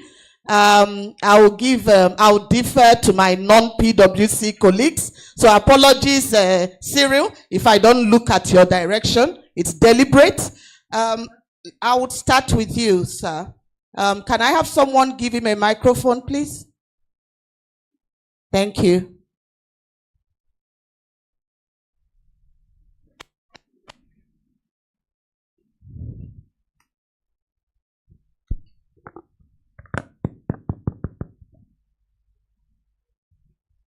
Thank you, Kenneth. I've given him one.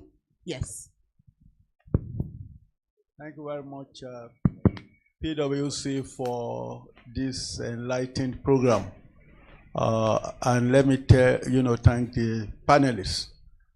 I'm really very happy with actually the analysis that is given, especially, coming to the last part where the MD of First Bank, mentioned something very critical to me.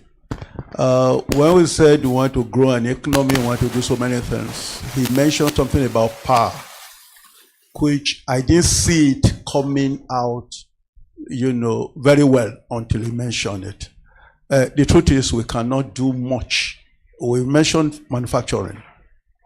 I've not seen much of probably, the opportunities, because the truth is when you look at power, I think a lot of people take a backseat, and we've not been able to study very well, and I will drag that into probably especially FIs, financial institutions, which my brother is part of. I think we don't understand that sector very well to tap into the potentials. And we believe that we have issues, policy dimensions and so many things. But notwithstanding a lot of opportunities, Nigerians and everybody must start painting it to be able to tap into it. I can see opportunities if we understand it, generation.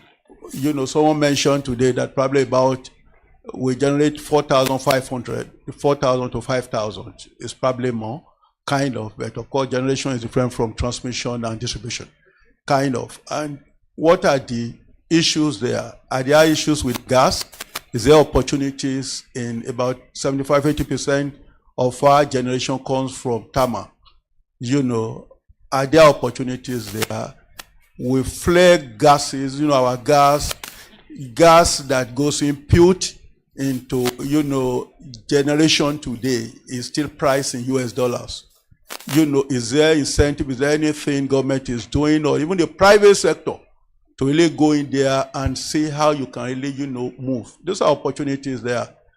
A lot of, the minister will tell you that probably we have potential of about 12,000, 13,000 megawatts, you know, being generated. Are we transmitting it? If we do, is it to needy area? If it's to the needy area, what about the level of interruptions? So we're discussing, you know, manufacturing. What are the opportunities in delivery to those environments? Is there something that the private sector can tap into and get into it? Even if we increase to say 12,000, but your increase is actually tailored at the existing facility, injection substations. So I need to really move from Asaba to probably Enugu. You know, a disco we have to really fire to those environments before, whereas you should decentralize where that generation goes into, which is easier for discos to really. A lot of opportunities, the transmission lines, can we start doing it? You know, a lot of things. You know, I think we need to really study more about these opportunities.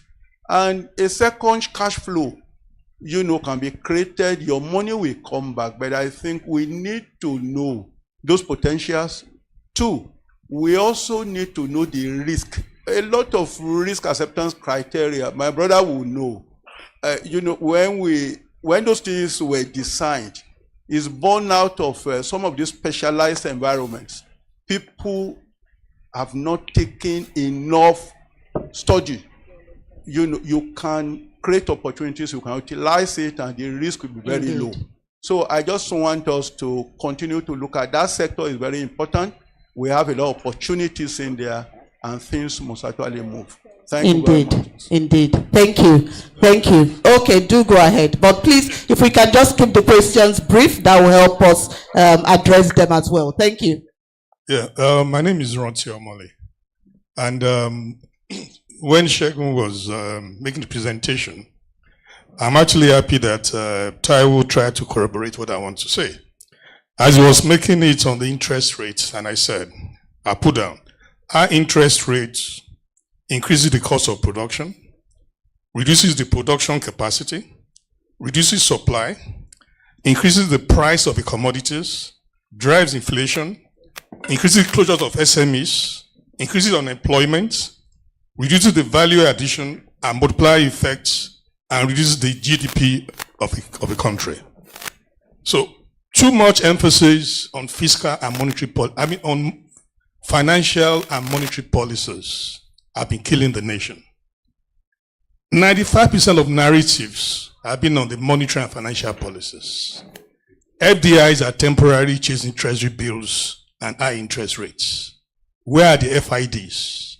The FIDs are the long-term, permanent, productive, unremovable investments where we will utilize our raw materials. And that's why the good news that the IOCs are gradually taking FIDs, even if they are the small pies. I'm going to say, when you say $5 billion, we are seeing in Tanzania, $52 billion LNG. We are saying Mozambique, $100 billion. I mean, those are the real money where we should be.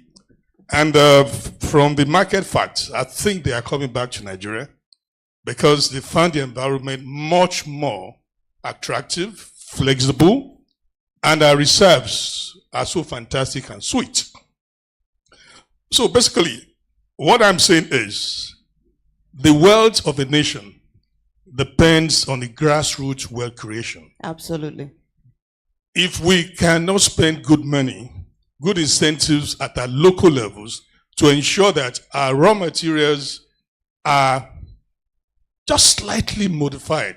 The way the Indians started, it is cottage industry. You don't need too much power supply to do basic processing, alternative processes. So that is the only way that we can actually grow as a nation. And finally, I said, we should study smaller economies. Uganda. $100 is 380,000 Uganda shillings. The inflation rate has been below 4%. I haven't learned it's going up another 30%. The central bank rate 9.75%, and then the dollar lending 11%, and the prime rate 17 to 20% on UGX. And it's one of the top fattest growing economy in Africa. So we need to look at it. So if you are doing 27.5%, it's going to continue to fuel inflation rates. Thank you. We are lucky in the oil industry that we have 5% NCDMB fund and things like that. I can't imagine myself going to borrow at 33%. And there is no way, if you borrow at that 30%, we cannot domesticate technology. And we cannot be competitive against other economies. So those are the real facts that we need to go back, simplify our growth model, and go down to the basics. Absolutely. You started it, local content funding. Let's try and grow more and ensure that for every local government, you say, look, let's have 4, 5, 10 cottage industries from the local raw materials. Indeed, and put people into indeed. cooperatives. Thank you. Indeed. Thank you. Thank you very much. Thank you. Shegu will take the first question in 30 seconds, and Taiwo will take the second question in 31 seconds. Okay. Question taking. Because I don't know how to take it in 10 seconds. Mr. Joshi, right? Power sector, very important, but see, there's one principle. In any new sector, the first set of people that goes into that sector are likely not to be the best people that will be investors.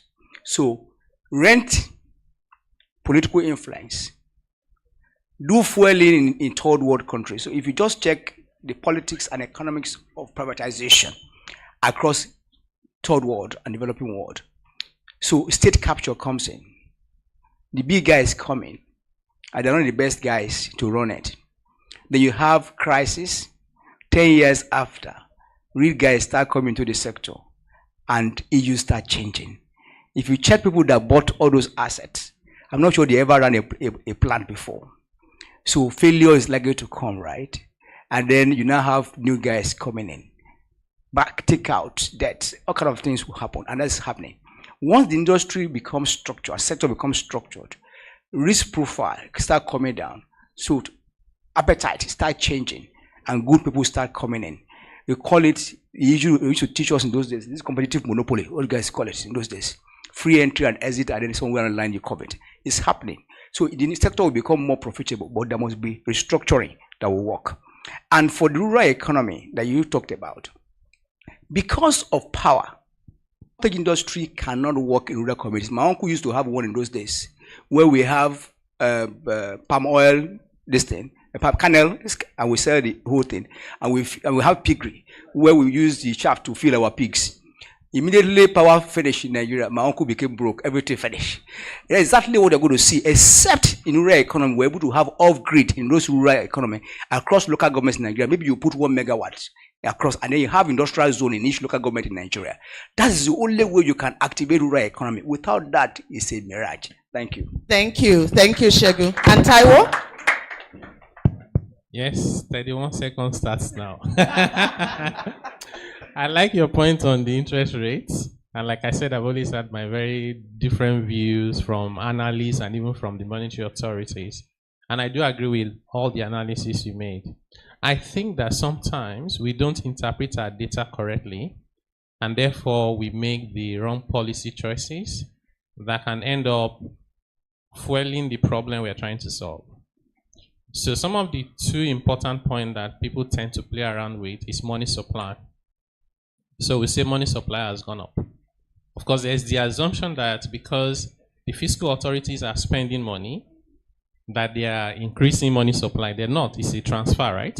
They got the money from the private sector, they return it back. So you can target non-inflationary spending, but overall, unless you create new money, you don't fuel inflation because of government spending. That's the first point. The second one is money supply. We said money supply is now over 100 trillion naira. Of course, if you put that in the press, it looks like we're in trouble, right? But guess what? M3, which is the broad money, include FX. DOM account alone is over $30 billion. You are moving from 750 naira, 900 naira to 16. There's about 30 to 40 trillion naira there. That's just paper translation. It's not money that is chasing demand. When you go to M1, right, people talk about cash in circulation. They say, oh, it's 4 trillion, cash in circulation is outside of the banking system. And I say, hold on, are you expecting cash in circulation to be within the banking system? It is called cash in circulation because people use it to buy pure water, that's what it's meant for. Both as a percentage of GDP is less than 2%. On the average, most countries have 10%. Per capita, it is 18,000 naira. It's less than $20. In fact, what's even $20? So we should be celebrating ourselves. Nigeria should say to the rest of the world, our financial inclusion is not perfect, but here is the number we have. We're doing great. You cannot have an economy where inflation is 30-something%, and you expect the same volume of cash in circulation to meet. That's why people could not find cash in December. We need to even allow more cash in circulation. That's not where inflation is coming from. So at the end of the day, I do think that, of course, if we complement the various policies, monetary, fiscal, and trade in particular, which is what I see now is happening with the credit, consumer credit, with the policy around electricity as well. There's a lot going on around there. All of that, in my view, would help to move the economy forward and improve the livelihoods of Nigerians. It's more than 31 seconds, right? You took exactly 31 seconds. Thank you very much, Taiwo. Indeed, we are doing great. That brings us to the end of this panel. I see a series already standing. Thank you, Obiageli, Femi, Taiwo, Shegu, and Wura. I'm sure everybody got value from this. And please, let's keep the conversations flowing. Thank you very much. Take a quick picture. The panelists, please. Yes? Okay.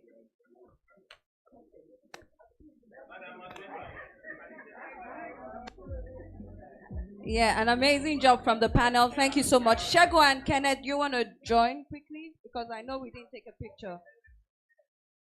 Frank? Yeah. Right after the picture, we're going into the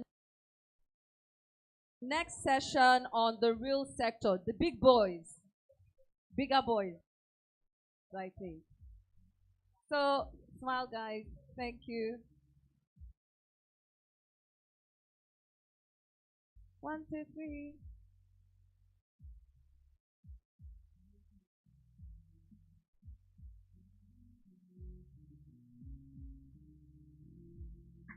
Amazing. A big round of applause. Thank you so much, Chioma, for an amazing moderation of this session.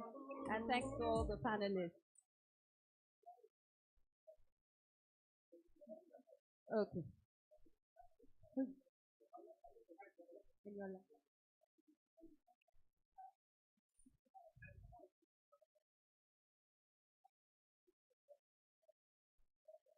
Okay.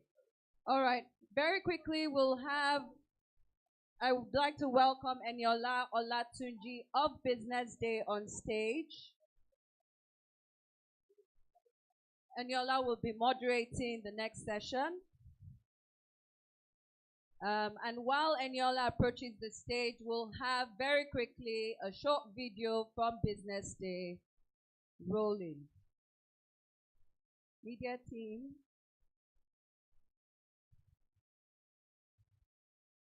I know our panelists are excited from the last session. Just hold on.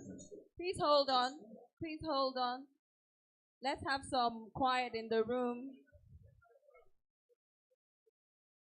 Okay, don't worry.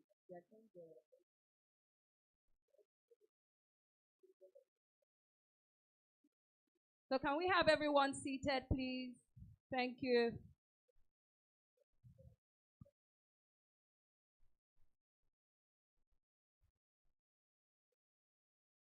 All right, thank you very much, sirs. Okay, so we can start the video now. Media team, please. Maybe dim the lights a bit.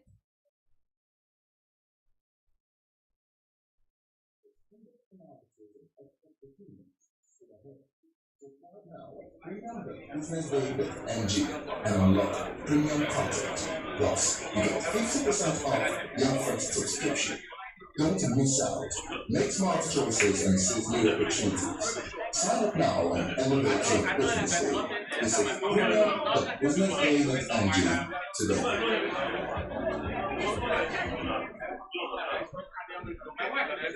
All right. So we're very quickly moving into the second session, and I'd like to call on the panelists for this session.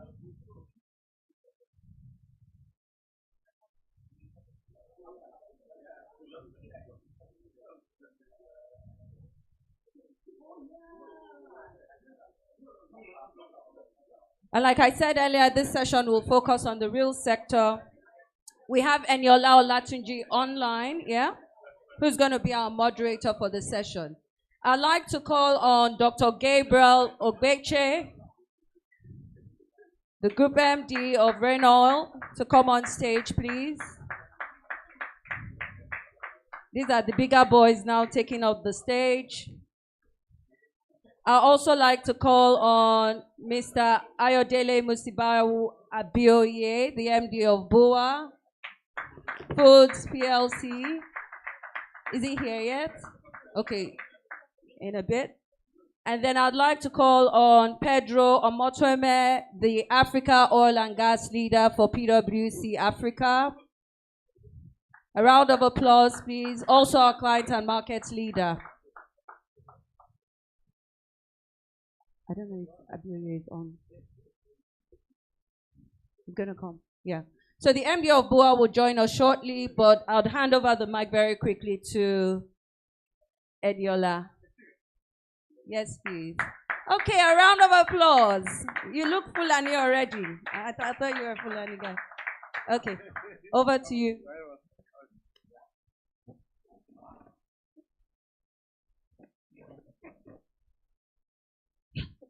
And, hey, how can I forget my, Dele Oladikwo, one of our partners and consumer sector leader in PwC Nigeria. Welcome, Ladele. All right, over. Thank you so much. Thank you everyone for coming. On the last panel, I remember the moderator saying that there are probably no Gen Zs there. I'm here to represent, by the way. And I'd just like to say that normally people my age will not be involved in this conversation. So I'm very, very glad that I will be moderating this panel. But Nigeria has actually shown us a lot, so we have to follow everything going on. So in this panel, we'll really be talking about manufacturing sector and the oil and gas. According to the government's projection, the GDP is supposed to grow by 4.6% in 2025. And the oil and gas sector and manufacturing sector are the most important sectors that are going to drive this growth. So on this panel, we have very, very, very direct people that are going to take us through how this is going to happen in 2025. And I would like to start with Mr. Gabriel Ogbeche. So the oil and gas sector is projected to see about 10 billion investments this year.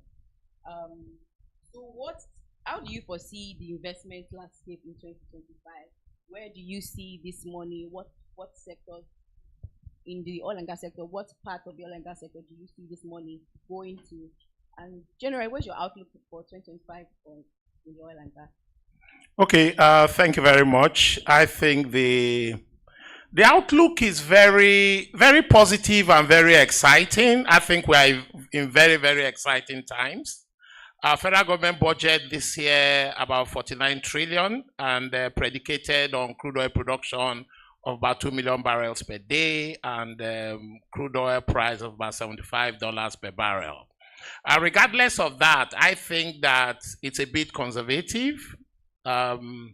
Nigeria crude oil reserves is about 37 billion barrels and producing only about 1.8 million barrels per day. If we continue at this rate, for 50 years, we will not have extracted all the oil we have in the ground. For a country whose exchange rate is struggling because we're not earning enough FX, I think we should actually have more like an emergency in crude oil production. We should extract as much oil as we can from the ground. A few years ago, we heard the US president in his inaugural speech make what I call a clarion call, drill, baby, drill. Nigeria should actually be having that kind of clarion call. We should simply drill. Drill as much as we can. No, now let me tell you something. If we are able just to ramp up just an incremental volume of, say, an additional 500,000 barrels per day, at just a conservative figure of $60 a barrel, that will give us $30 million every day, $900 million every month, and close to $10 billion, just an incremental income. Now, imagine the kind of value that will have, or the kind of impact that will have on the economy, on the exchange rate, and everything that has to do with it. Now, the good thing, coming back to your question, where we are seeing this kind of $10 billion investment in the sector, is that thankfully, recently, a lot of activities have taken place in the upstream. For example, we've seen the Seplat acquisition of the mobile assets.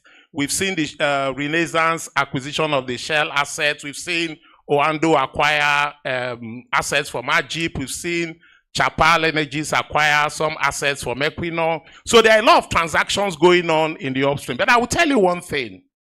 You know, the common thread across all these acquisitions is that we are seeing a lot of local companies actually step forward to play a key role in upstream, because I've always been a firm believer of the fact that Nigerians should step up and drive this process. Nigerians should step up and drill this oil and extract this value which God has given to us. So we are seeing a lot of activities. We're seeing a lot of investment in drilling. We're seeing a lot of, there's so much going on now. And I'm very, very sure that within the next couple of months, or not, let me just say within the next 1 year, we will definitely exceed the 2 million barrels, which government has predicated the budget on. Let me just stop there for now. Thank you very much. Sir. So we're continuing on a positive note, just like last time, so we should expect positive things in the oil and gas sector also. You know, let me stretch it, not just being conscious of time, because I don't know how much time each speaker have. Let me just stretch it a little bit. A few years ago, we're all aware that government did the marginal field rounds, where they gave out about 48 marginal fields. As of today, maybe only about 3 of them are producing. In the last couple of years, anytime you listen to the Minister of State for Petroleum talk, he keeps hammering on the fact that if you don't drill, the field will be revoked. If you don't drill, the field will be revoked. And it's very simple. It's not a plaque for you to get and go and put in your shelf. Drill or drop, because Nigeria needs the crude. So if you have the field, produce it. If you can't produce it, drop it and let them give it to the people who can produce it, because these things definitely have an impact on the economy as a whole. Thank you very much, sir. Thank you. So, Mr. Pedro, would you also like to share your outlook for 2025 and also mention how you think the PIA Act will affect the investment outlook in 2025?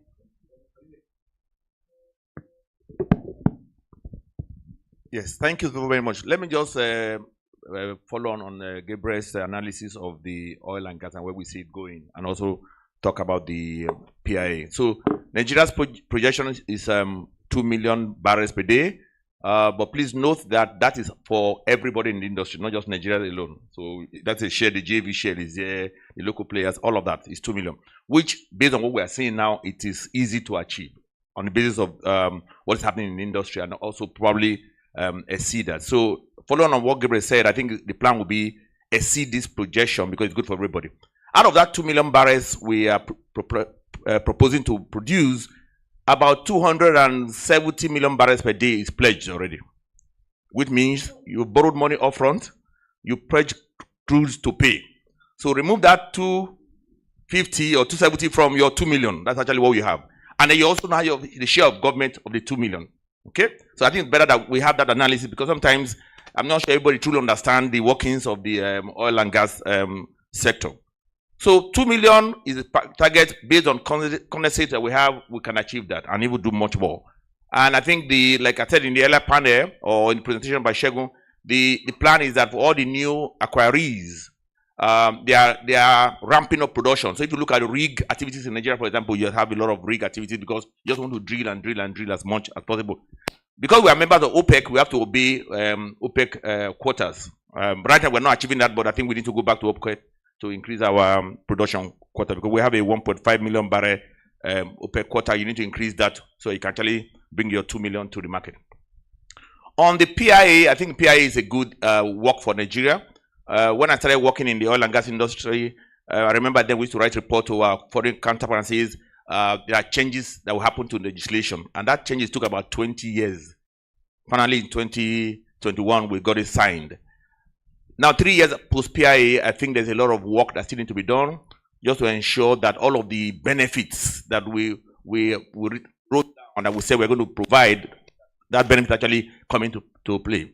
Like, you know, the dollar is very, very amoral. It doesn't depend where you are. The dollar is not religious, isn't it? So if the returns on investment in Mozambique, for example, is better than Nigeria, the investors are going to go to Mozambique. If it's better in Angola, they're going to go to Angola. So you need to ensure that both the institutions and the fiscal policy, all of that are actually enforced so that you can attract the right level of investments. So if the US, for example, is saying drill, baby drill, and if I'm a US driller, I'm going to stay in US and drill, instead of coming to Nigeria where I'm not sure what the rules are. I mean, recently when you mentioned some of those acquisitions, if you know how long it took for those acquisitions to be signed, that is not encouraging investment. I mean, the Seplat acquisition, how long did it take to be signed? The Chapa, how long did it take? That is not encouraging investment. So even the government itself need to put the money where their mouth is, or put their mouth where their money is, or whatever it is. So that you say something, you follow on with the policy and ensure that people are encouraged to invest. I mean, if Dr. Buch is going to put his money, you want to ensure that he has the right returns on investment. So PIA is good, but the laws, they're good, but we need to ensure that we actually go ahead and implement it and actually attract the investments to come to the country. Thank you very much, sir. So over to Mr. Ayodele. So what are some key investments you think companies in your sector should look forward to so as to achieve sustainable growth in this year? Wow, thanks very much. And I think it's good to come after the oil and gas, because after energy, what do you do with energy? It's basically to make food. I come from a food manufacturing business, and we use a lot of energy. So it's good to have them lead the pack. Thanks so much. So in terms of investment, of course, and I think some of the things I would say have actually been mentioned earlier. First thing we should be looking at, and in fact, before I say anything else, let me just take us a little bit back into many years. And I look at the time I graduated from school as a food engineer. Working in my first factory then up there in the north, I can tell you that I never saw a generator in any of the factories I worked at, right? And I can also say to you clearly that most of the products or input, as it were, that the factories were working on at that time are coming from agriculture. So is it cotton for fabric? It's coming from agriculture. Is it groundnut oil? It's coming from the groundnut farm, right? Is it rubber for our tires? You remember Michelin, Dunlop? Where did they get the raw material from? They're all from agriculture. So we have it. So when we speak investment, and of course we also speak about sustainable growth in the sector, power, I think, is number one. A lot has been said about it here in terms of what is required. Our umbrella association said, I think recently, just last year, most of the industries, particularly those who access the grid, are only able to enjoy 11 hours in a day. And that 11 hours is also with the question mark. Is it the right quality? A lot of them are switching off the grid, all right, recently because of unreliable grid or grid collapses, as it were, and also because of the quality of power. So power is one area I think that investment should spur, which I believe will also spur our industrialization or manufacturing activity. That's number one. Agriculture, because everything comes from the earth, right? And everything goes back to the earth, as he said, those who knows better than I do. So reality is that agriculture is also another key important area we need to. The food we eat comes from the ground. That's the truth. And of course, almost everything comes from the ground. So we need to invest in agriculture. We need to, and I was saying before coming off the stage to a colleague on the seat that, look, it's not about ideas. Nigerians, we've got ideas, right? The problem is taking action. Sincerely, we just need to take action. And then once we take action and we have mass action, everybody's going in the same direction. So investment in that area is also one other critical element that is important to speak about. So agriculture, and for us as a business, we are currently doing backward integration into sugarcane farming. We have a farming estate of about 20,000 hectares in Kwara State. Just like other players in the sugar sector, we're just aiming to achieve self-sufficiency in this space, though it's taking time because of the capital intensiveness, and of course because it takes a lot of investment. Over $200 million have been sunk in that place, and we're still seeking for more funds to be able to achieve this. I'm sure if we can take this across all the critical areas, we obviously can be better for it, and the economy will also be better for it. Thank you very much, sir. Thank you. So something very interesting about this panel is that there are two Mr. Daly is on the panel. So my next question is to Mr. Daly Oladipo. One thing that has been very interesting for me personally, or that has made me very conscious of what's going on in the economy, is how it affects my pocket. Now, we know in 2024, the purchasing power of a lot of Nigerians was eroded by a very, very significant amount.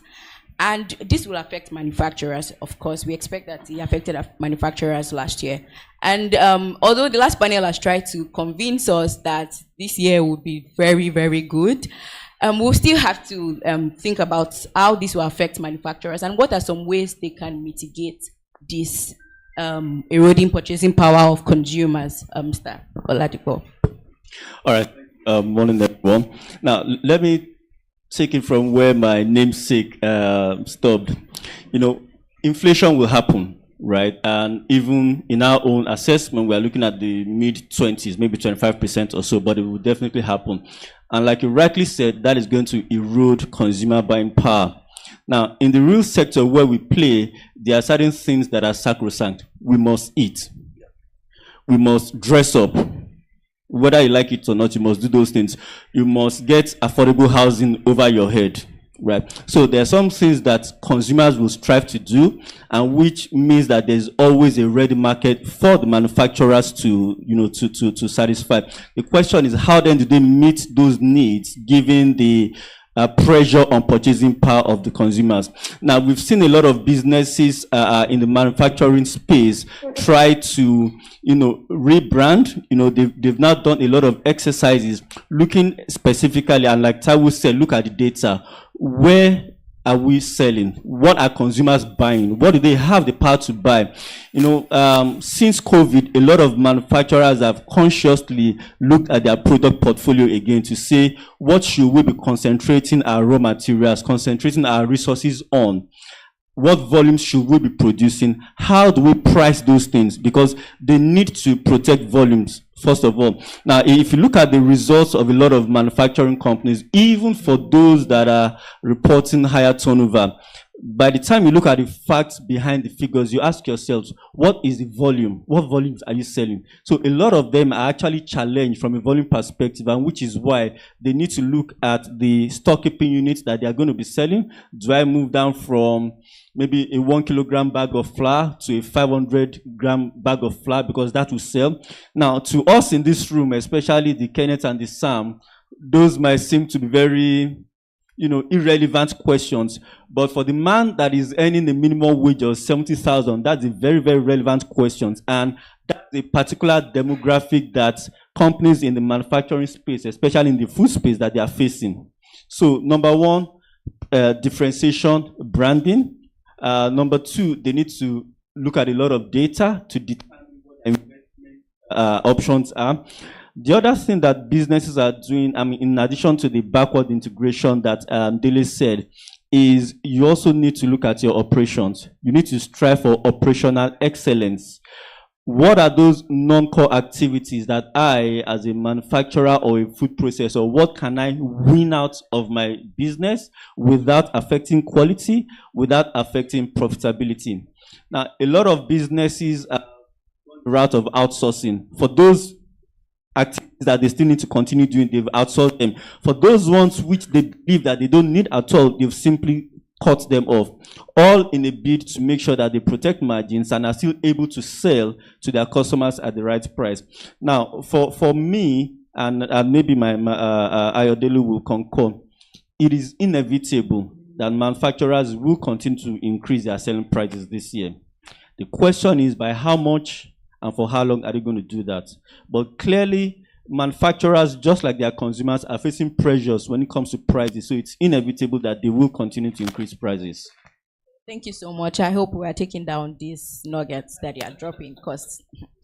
So I'm very sure that last year, some people, some of us here, even though like it's been established that everyone is very rich here, had maybe reduced the amount of fuel they had to buy, or cut down on some things.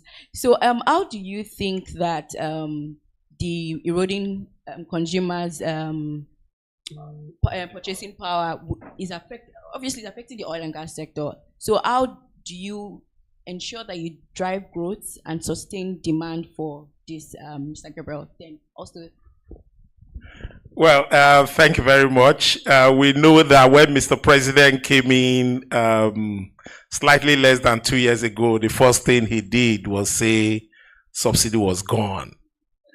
And we immediately saw the price of fuel move from 200 naira to about 500 naira. And then not too long afterwards, naira was devalued or right priced. And exchange rate moved again from 500 to 900 and ended up at about 1,560 where it is now.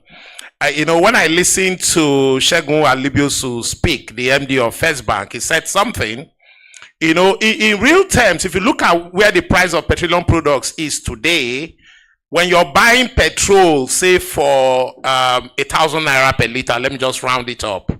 When you recognize the fact that just less than 2 years ago, dollar was about, say, 500 naira to the dollar. You realize that just from an exchange rate point of view, the price of petrol has tripled. Nothing really have changed other than just the exchange rate. So if we are able to, in whichever way, increase our production of crude oil, whatever government policies they can come up with, if we can calm down the exchange rate, it will have some impact on the price of petroleum products. Of course, we've had the advent of the Dangote refinery, which is a great event for the country, and a massive push towards self-sufficiency in terms of refined petroleum products for the country. We are very optimistic that sooner rather than later, that will also help in calming down the price of petroleum products. But be that as it may, it is what it is. Price of petroleum products have gone up. Purchasing power has not gone up proportionately.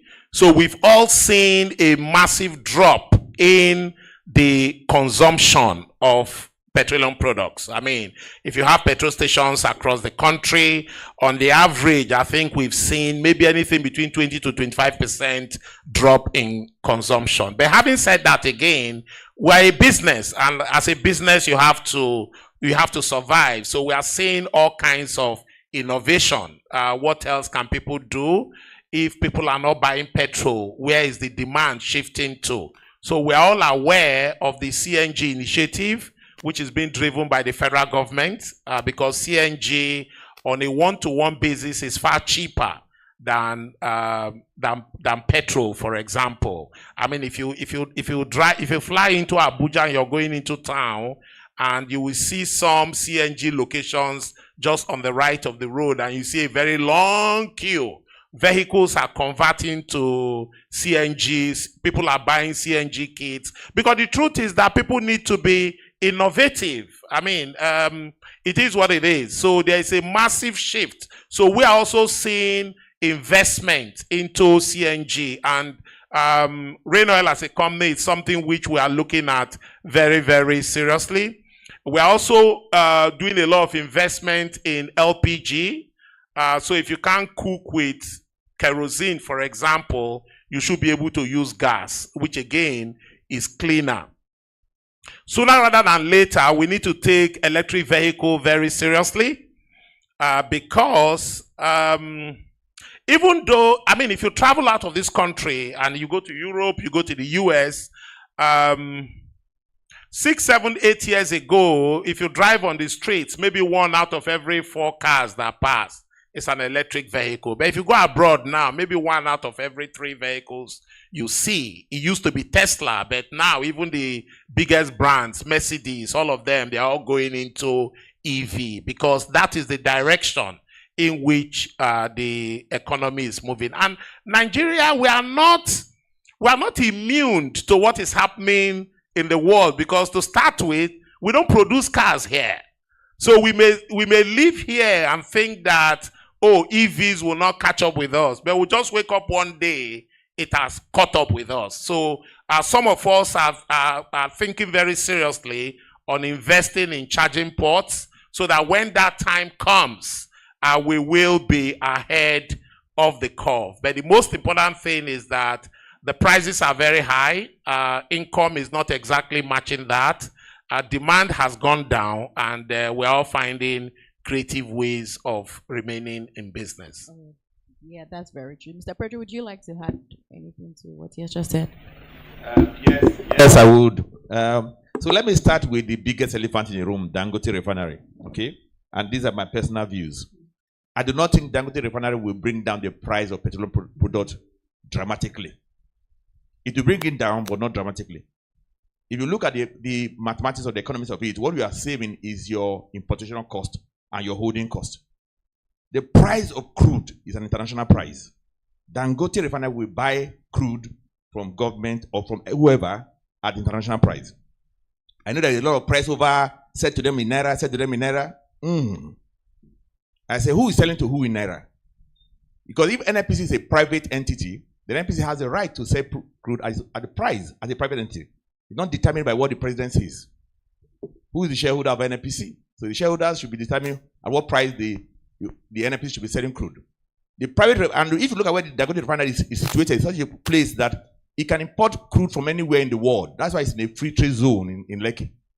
That position allows Dangote Refinery to import crude from anywhere. So why it's important that, and we should give credit to what he's doing, I do not see that thing crashing the price dramatically. You talk about the exchange rate. If it's buying crude in dollars, then it's going to sell at an equivalent number. Okay, so that's good, and we should applaud him for what he's doing. But I don't think that will dramatically shift and bring the price down to 400 naira, 300 naira, 200 naira. We're about 950. I buy your station, okay? It's about 1,000 in some stations, 950 in some stations. Okay, it's not going to come down to 400 naira if we're thinking of that. So the innovation and creativity you mentioned, I think that's going to continue. The CNG, LNG, everybody's going to go look for alternative, including, for example, dropping your 4-wheeler cars and start looking for something more efficient. Some people are going to start using bicycles very soon and start using keke napep just as alternative. But so Nigerians should. And I think one thing I've seen about Nigerians, we are resilient people. Okay. Somebody wrote a book, say tough times don't last, what people do. When things happen, people innovate, they create. You know, people are already doing carpooling. I take your car today, you take my car tomorrow. Instead of going to a church far away, I go to a church nearby. You know, so that way, come up with creative ways to solve the problem. I think that's going to continue in a long time. Okay, wonderful.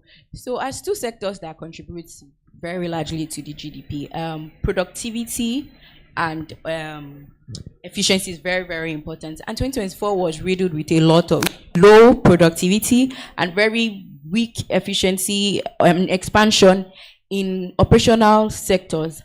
So now, this question is for everyone on the panel, but I'd like to start with Mr. Ayodele. How do you think technology would aid productivity, increase productivity in your sector? And is there any technological innovation that you are eyeing, particularly in your sector?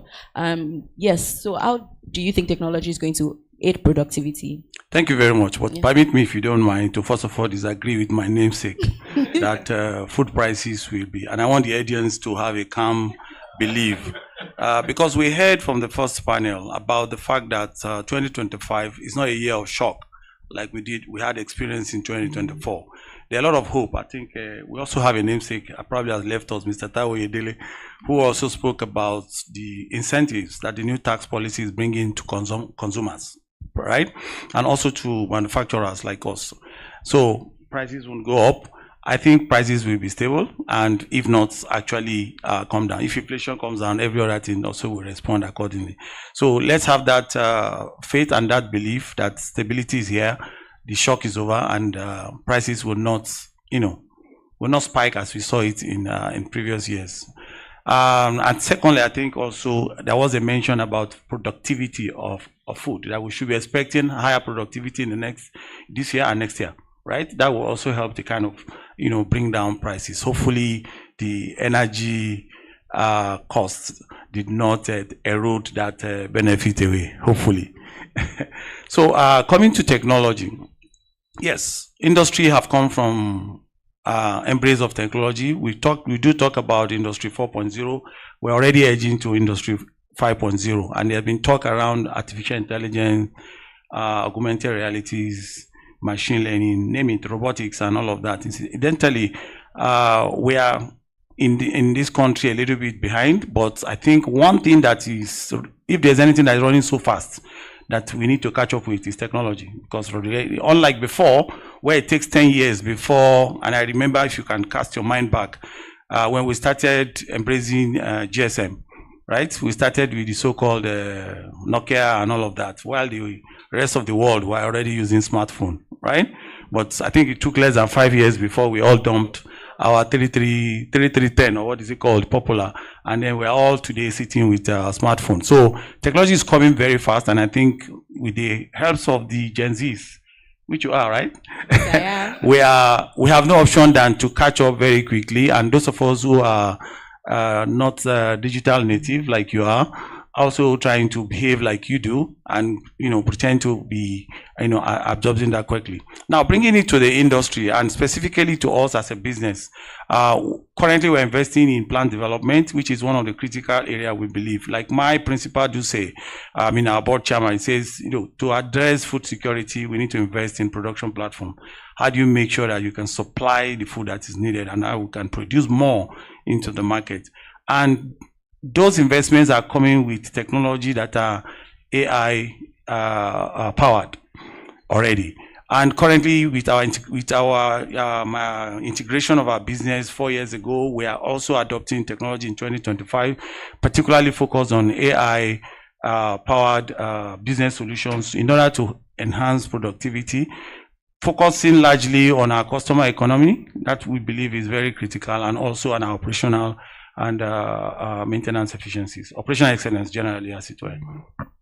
Thank you very much. Any other person in the panel would like to add to how technology, I think we would like to hear from the gas sector, how technology is going to drive efficiency? Let me look at downstream, for example. I think I would rather talk about technology adoption in driving efficiency.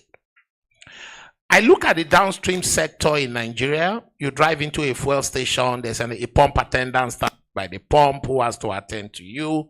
And then you want to pay with your card. They need to bring the POS and then impute it and all that. And I asked myself, way back 10 years ago, I had looked at it and I said, this is needless. Because we all travel out of this country. You drive into a fuel station at 2 a.m. It's between you and the pump. You serve yourself. You put in your card. You put in your PIN on the machine. You fill your tank. And you drive off. And I ask myself, why can't we have that in Nigeria? So way back 10 years ago, we had said, what kind of pumps do that? They said, let me not mention their names so I don't give them free advert. And they went ahead and bought those pumps and installed them in one of our flagship stations. And we wanted to put in the equipment where you can come in and serve yourself. And then they say, oh, we don't have a platform that supports that. So we've not been able to do it. But Nigeria is ripe for that technology adoption because the technology is available.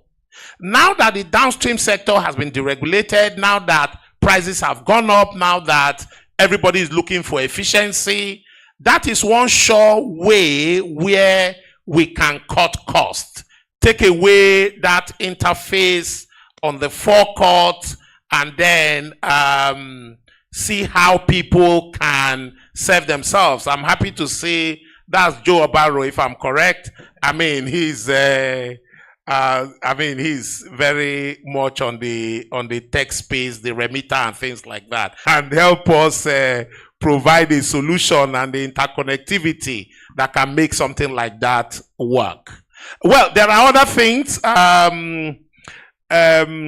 me go to the granular a little bit. Those in the downstream will be able to relate with that. Transportation and ensuring the integrity of the petroleum product that is being moved is being a perennial challenge. How do you load a truck with 45,000 liters in Lagos and send it to Abuja and be sure that when it gets to Abuja, your 45,000 liters is intact? That problem is as old as the industry. You typically will have pilferage of 300 liters. Once in a while, they will stretch it to 500 liters. Well, with petrol at 200 naira per liter, you can live with that. With petrol at 1,000 naira per liter, if you lose 500 liters, 500,000 naira is down the drain. Now, when you realize that the downstream oil and gas industry is a high turnover, low margin business, the margin is in the small numbers. So ensuring the integrity of the product becomes very, very important. So one of the things we are doing lately is bringing technology into that movement to ensure that with technology, the integrity of the product is kept intact from load point to the discharge point. The rest is about, I've talked about electric vehicles and things like that. Those are things that is being driven by technology, and we need to keep adopting and domesticating within the country. Thank you. Just to add really that from the wellhead to the street lamps, technology is going to be very important in oil and gas industry. Yeah. It has always been. The oil and gas industry have always depended on technology. So if you look at Nigeria, for example, we can use drones to monitor the pipelines. And you heard about pipeline vandalization. So with drones, you can monitor the pipelines. You can put sensors on the pipelines. So when anything goes wrong, you know exactly what has gone wrong with the pipeline. For those of us in the upstream where you drill, and the drilling is quite expensive, you can use your AI to help you in reducing the risk of error in drilling the wrong wells. So you don't have a dry well or whatever, spend a lot of money. So technology is going to be very important. It has always been and will continue to be very important in the oil and gas industry. Thank you. Mr. Ladipo. And that for the FMCG business, there's some technology that is already being put to use, especially on AI. Being able, for example, to predict customer demand, how to connect the end consumer to the business, especially in the small and medium-sized businesses. That's already been in use. I think what we need to do now is to now scale it, right, to the businesses that can really meet the demand of the volumes that we have, of the opportunity volumes that we have in the market. I think that's something that needs to be done. Now, I'll also like to say from a very different perspective, technology. When we talk about technology, we're always talking about AI, robotic process automation, etc. One thing we don't get to talk about enough is the actual machines on the factory floor, right? And I think we need to talk about that. That is largely still being imported into Nigeria. And we have people with skills to operate those machines. What I think we need to do, both from a business point of view and also government supporting with incentives, is to see how we can domesticate at least some elements of the machine and equipment development process. Once we can do that, it's going to increase the scale of businesses in Nigeria to produce, because they no longer need to spend FX on importation. And it will also, from from producing the small and the moderately complex equipment, we can start producing the bigger production lines that we really need to scale up. Yeah, thank you very much, everyone. So 2024, 2023, there were a lot of policies that really changed both, a lot of things in both sectors. But going into 2025, we expect some more, or even our existing ones would continue to influence the sector. So I would like to ask, what are three policies, very fast, what are three policies that keeps each of you at night, keeps you guys up at night and gives you sleepless nights, and how are your organization trying to tackle these policies? Or how are you responding to them, so to speak? Yes, to the two of them.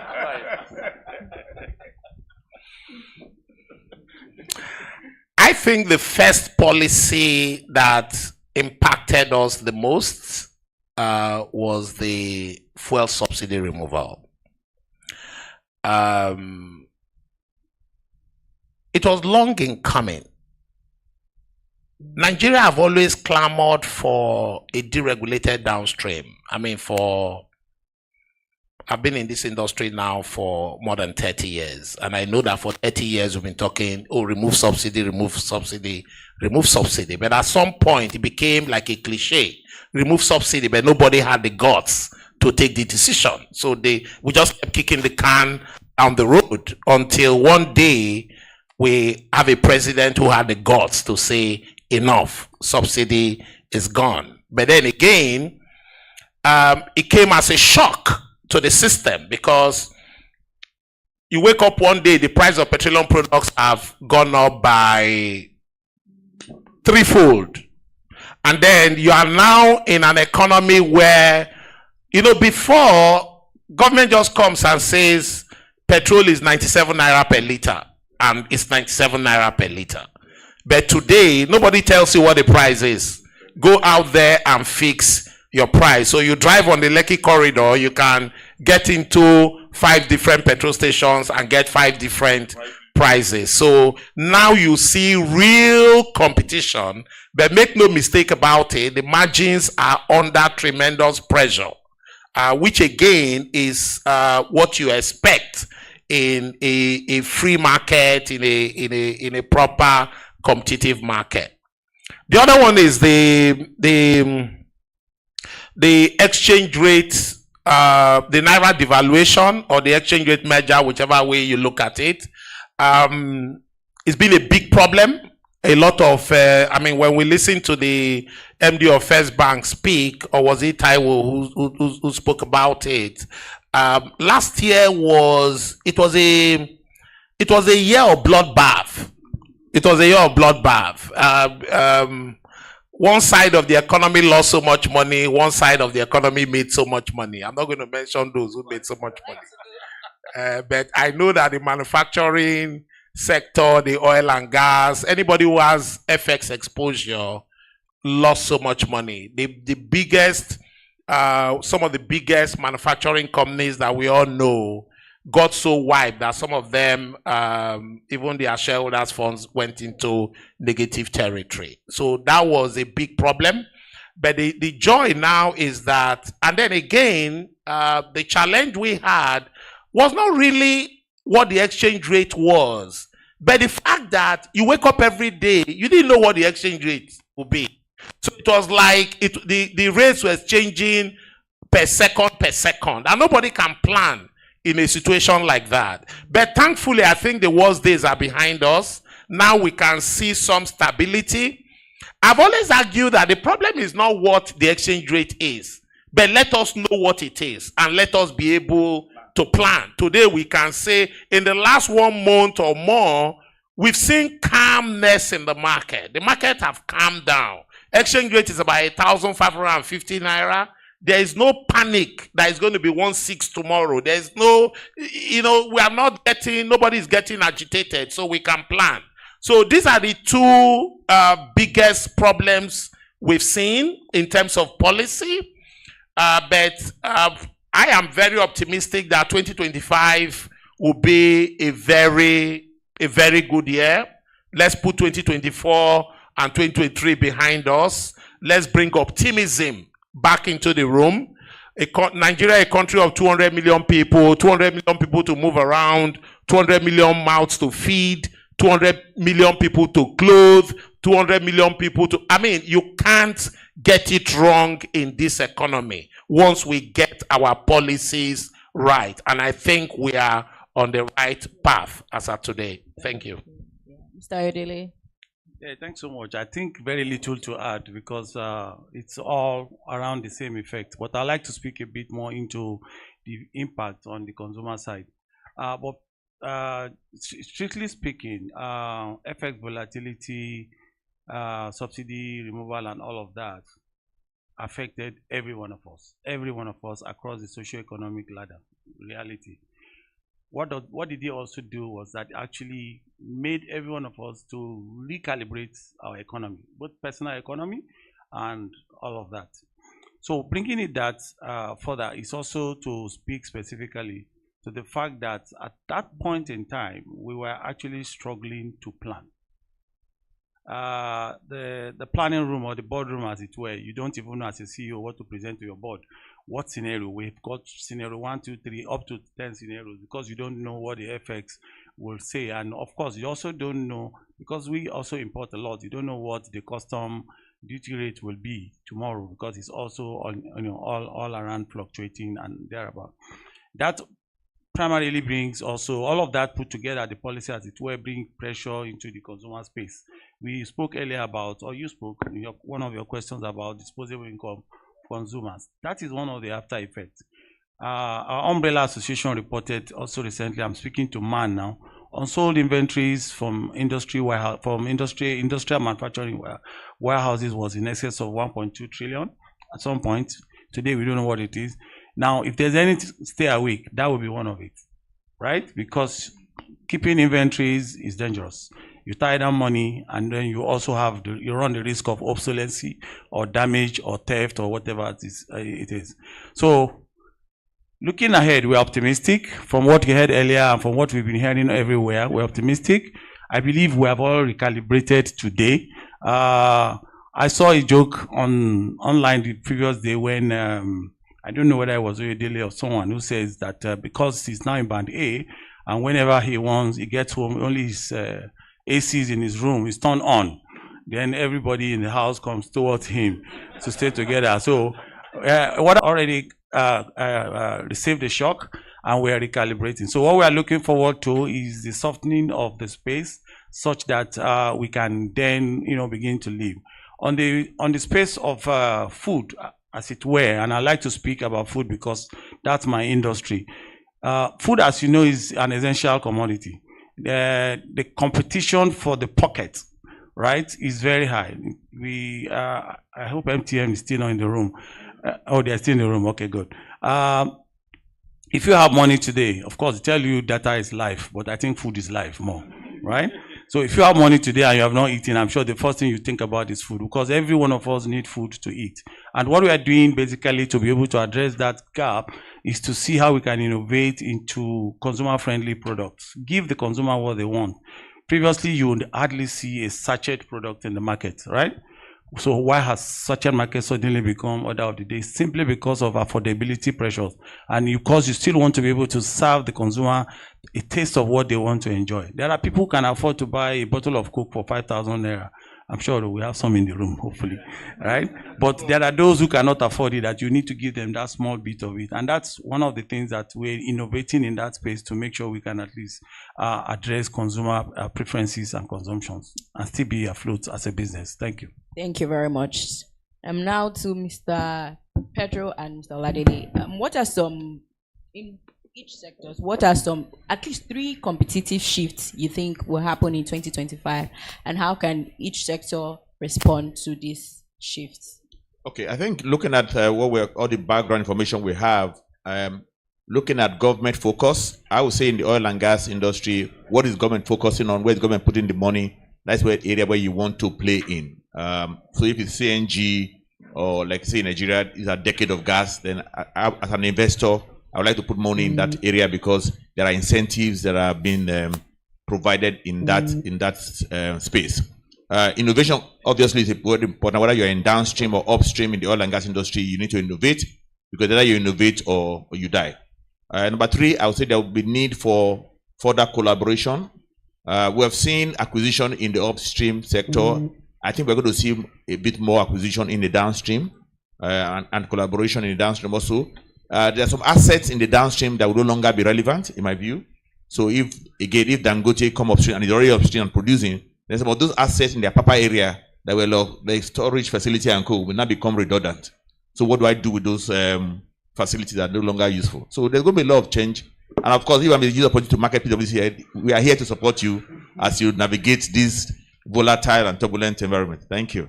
Thank you. Okay, so maybe just a couple of points to add. We see businesses will continue in their drive for operational efficiency. They will want to do only that are value and to themselves. So we see the drive for operational efficiency will still continue across all strata of the industry. Another thing that is also likely going to happen in 2025 is that a lot of businesses, especially in manufacturing, will also be looking out for export opportunities. Now, we know that the Africa Continental Free Trade Agreement is there, and Nigeria is now a signatory. We have seen some businesses, making inquiries and making inroads across the West Africa sub-region, and also some in the East African markets. What we see is a lot more businesses looking for those opportunities. But for us to be successful, for Nigerian companies to be successful, I think a couple of things need to happen. One is we need to make production more efficient in Nigeria. Again, it goes back to, addressing issues around energy sufficiency, around raw material pricing, around distribution and logistics.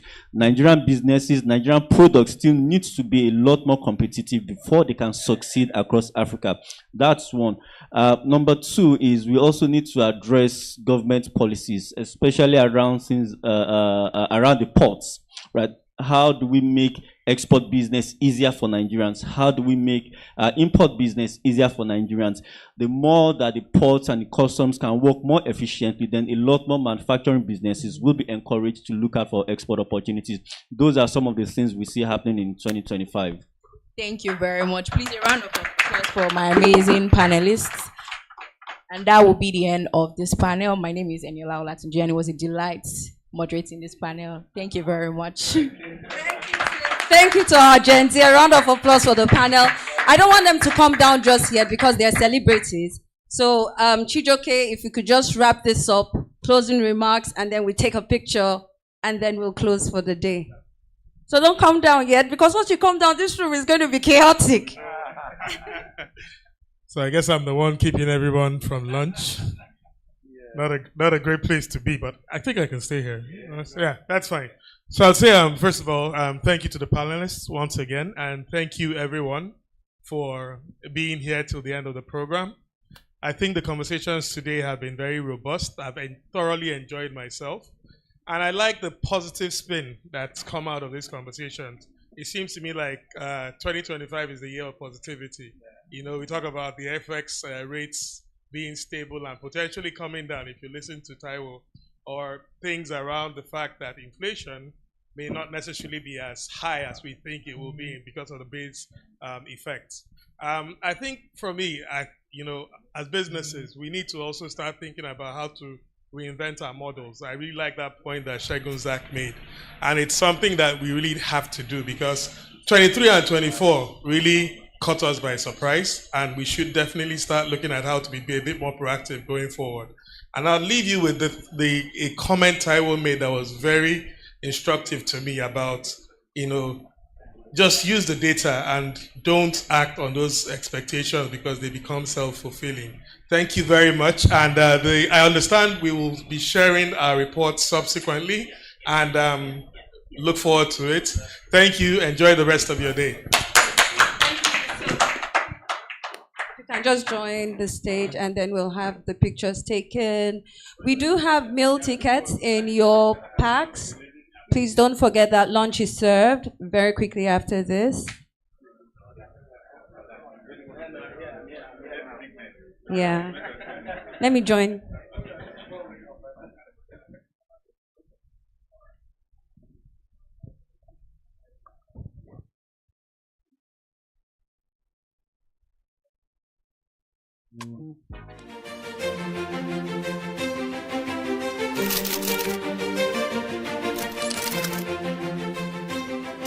I am, of course, a great admirer of the impeccable credibility, professionalism, and business savviness of BusinessDay. If you really mean business in Nigeria, start your day with BusinessDay.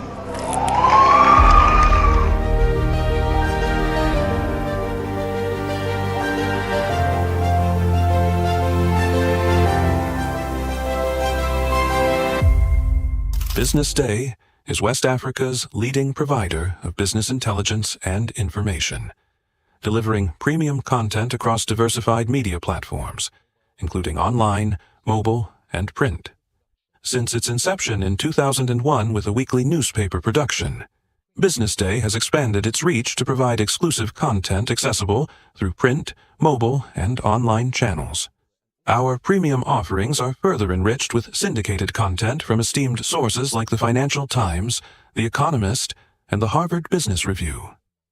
At BusinessDay, our mission is clear: to be the foremost provider of business and financial content, empowering readers to make informed decisions in Nigeria and Africa.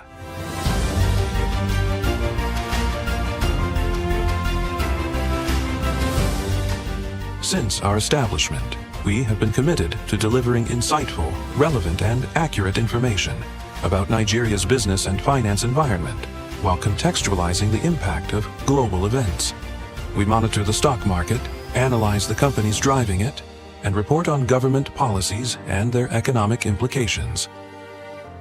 For being consistent in organizing these CEO forums for almost the last 14 years, I think this was a commendation, and I think something that will encourage them to continue.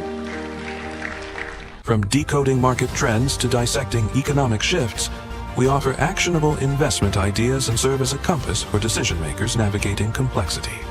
Beyond headlines, BusinessDay fosters discussions on critical economic issues through impactful conferences and events.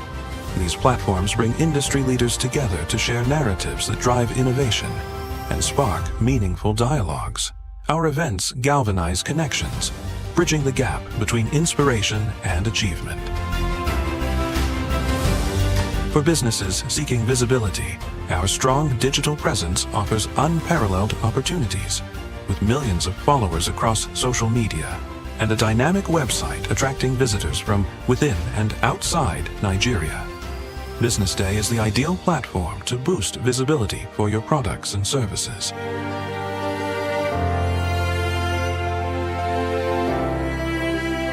If you're looking for in-depth analysis and expert opinions on Nigeria and Africa's business landscape, BusinessDay is your guide.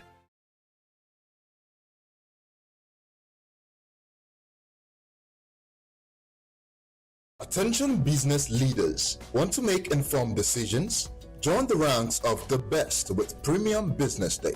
Access in-depth analysis and expert opinions to stay ahead. Subscribe now at premium.businessday.ng and unlock premium content. Plus, you get 50% off your first subscription. Don't miss out. Make smarter choices and seize new opportunities. Sign up now and elevate your business game. Visit premium.businessday.ng today.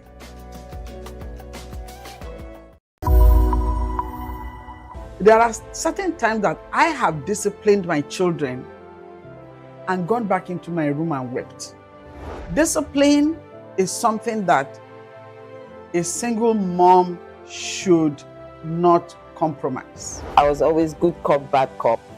I was quite strict. In my mind, I say, nothing from my hand, my picking go spoil. When you let them have their way with everything, you are destroying them and destroying yourself. So my daughter was quite headstrong as well, and it used to be a battle. It was a battle. You apply tough love, because when you punish them or when you withhold certain privileges because you need them to learn a lesson, you are actually loving them. You know, in Nigeria, there's a different kind of discipline. Of course. When she was 11, I decided to send her to Nigeria from the UK. She said, am I going back? I said, no, you're not going back. And I sent her to secondary school here, and she was here for 6 years. And I didn't send her to Olashore, it's so deep inside Ilesha. And you know what? That was a life-changing moment for me and for her. I did not like the way the West was going in terms of the woke culture that they were imbibing in our kids. And like you, I said to her, we're going for holiday. We're going for holiday for 3 weeks. I got back. I said, you're not going back. And that was 3.5 years ago. Best decision I ever made.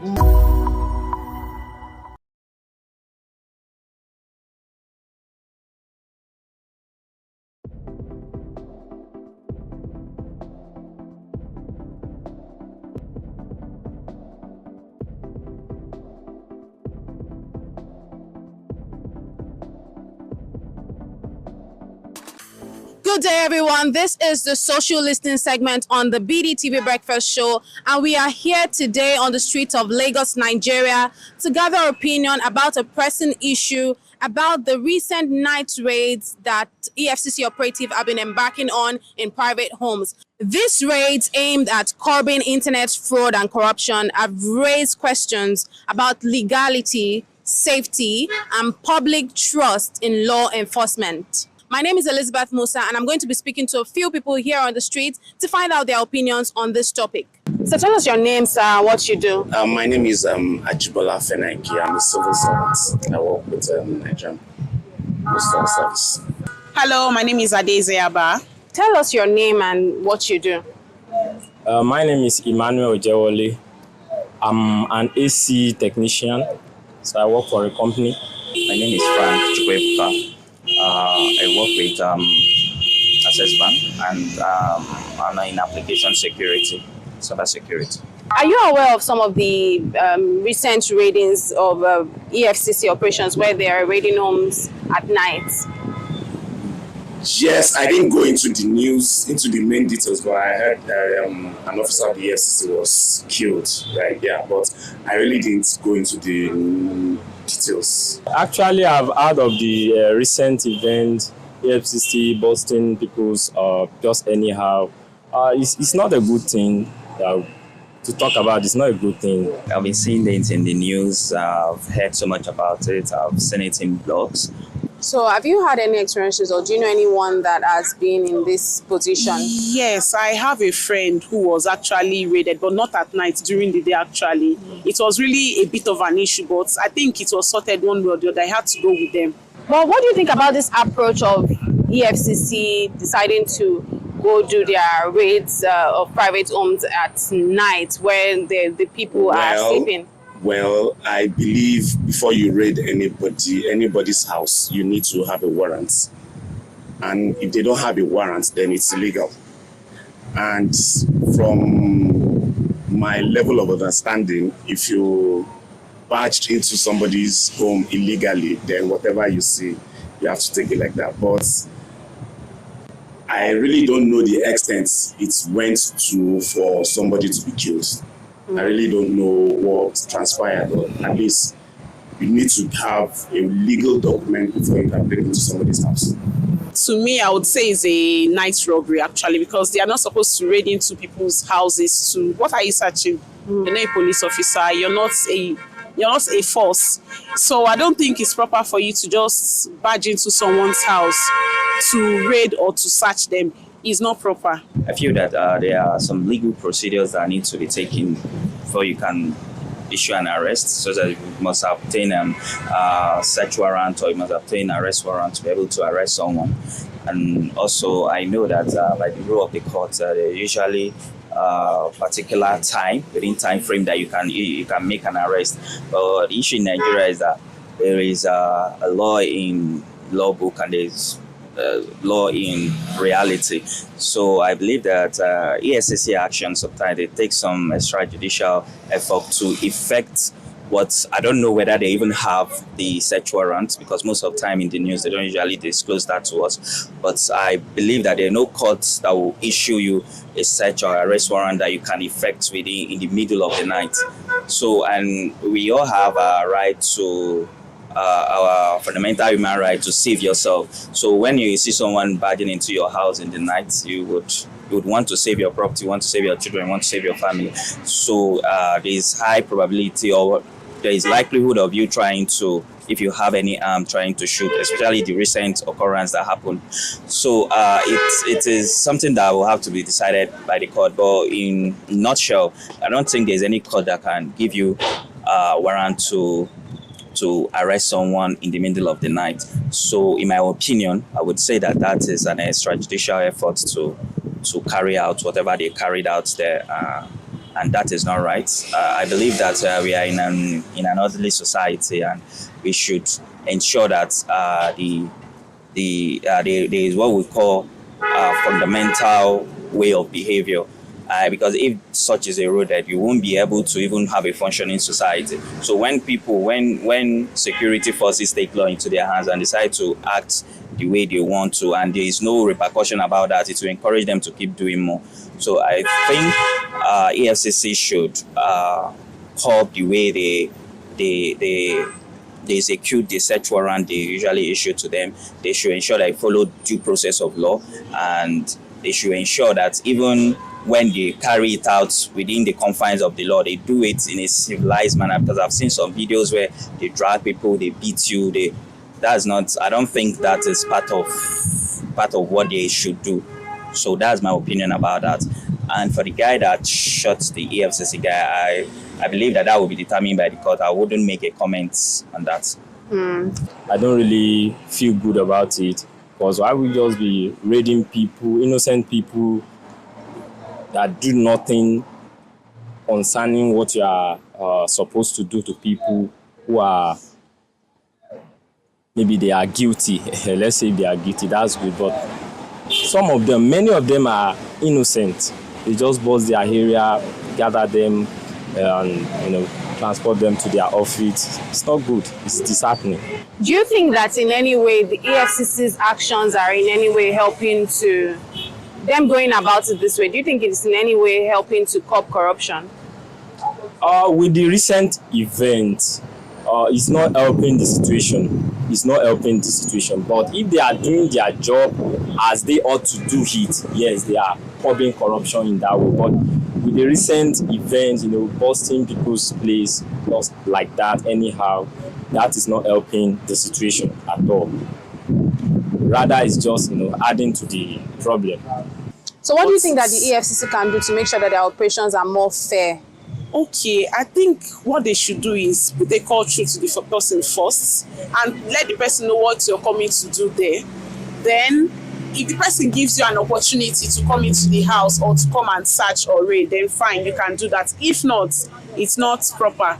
There's no two way about it. When you've done your investigations have a legal document to back probably your investigation or whatever you want to go and arrest somebody.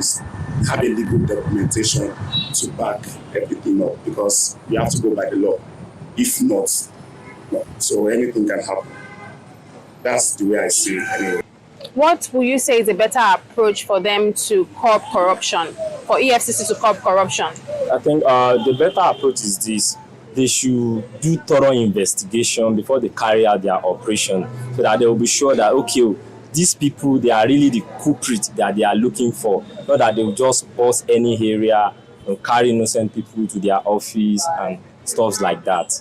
I would say that there will be need to balance civility, law and order, and ensuring that they make an arrest. Because if you inform, you always go after financial crime people.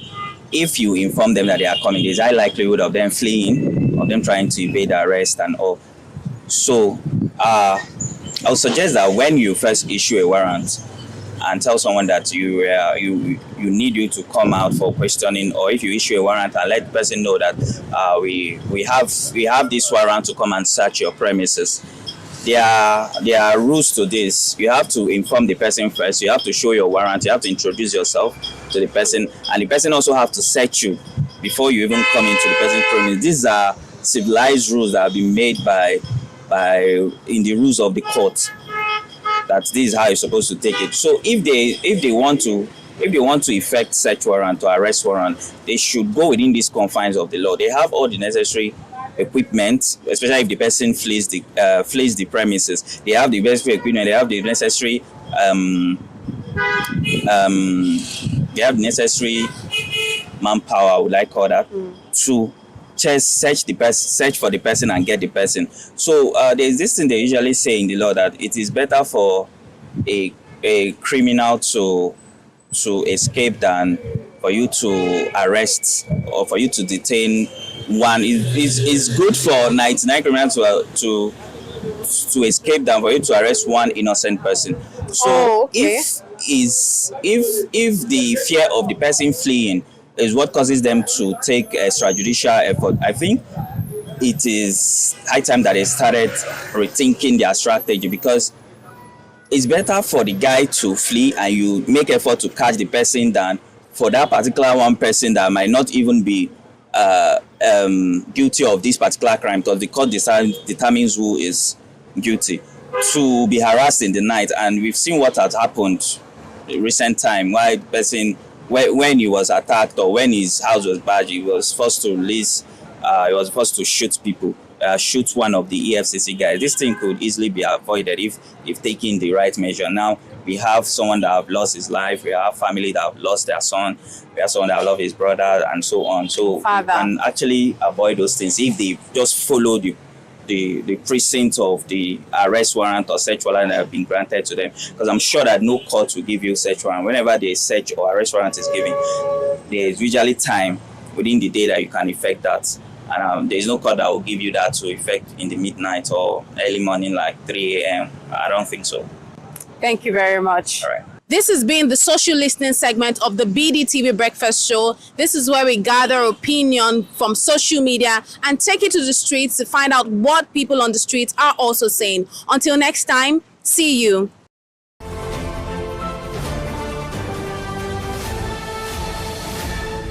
You are watching Business Day Television. Welcome to BDTV, and today we'll be talking about the energy sector, looking at solar adoption in Nigeria and Africa at large. My name is Abubakar Ibrahim, an energy correspondent and journalist for Business Day.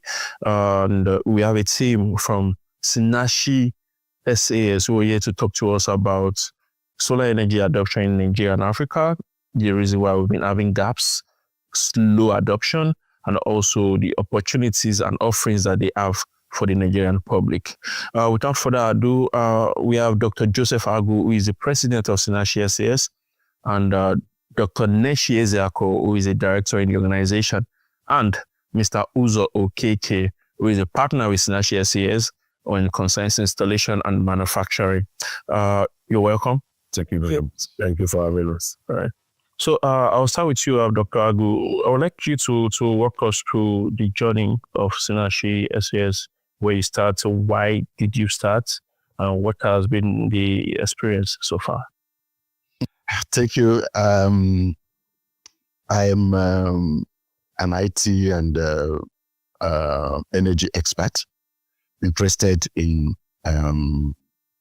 contributing to the energy problems in Nigeria. The journey has been very long, okay, but it's started concretizing itself when the cost of off-grid solar solutions became affordable, so that people in Africa can afford it. And but then the journey, the evolution of the technology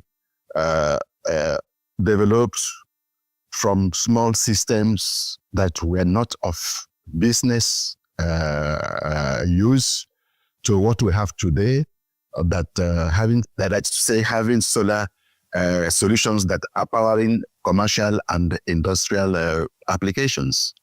But that requires a different level of professionalism, which doesn't exist today, and quality of products. So Synergy was curated to address this gap.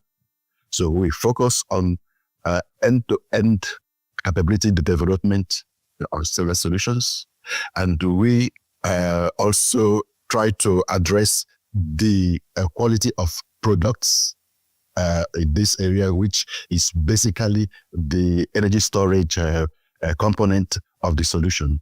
So that is the area of Synergy. I might give more details as the need arises during the discussion. All right, thank you very much. I can move to Dr. Ezeaku now, and I want her to talk to us about what she does in the energy space, and coming from Rwanda. Why Rwanda? Why not Nigeria? Excellent question. Thank you. Yes, I am the Managing Director and CEO of Mirasire Energy Limited Rwanda. Mirasire is a Kenya-Rwanda word that stands for sun radiation. And we deliberately created that company because basically the system in Rwanda, the policy, the government policy, the environment was conducive for renewable energy. So we chose to use Rwanda as our hub. And there is from Rwanda to the rest of Africa. Yes, some people have asked why Rwanda is a small market, and compared to Nigeria, the consumption and consuming power is limited. The size of the population is less. Yes, that's true. But nonetheless, there's a deliberate policy in Rwanda to actually encourage green energy, to actually encourage renewable energy. A case in point, actually, is the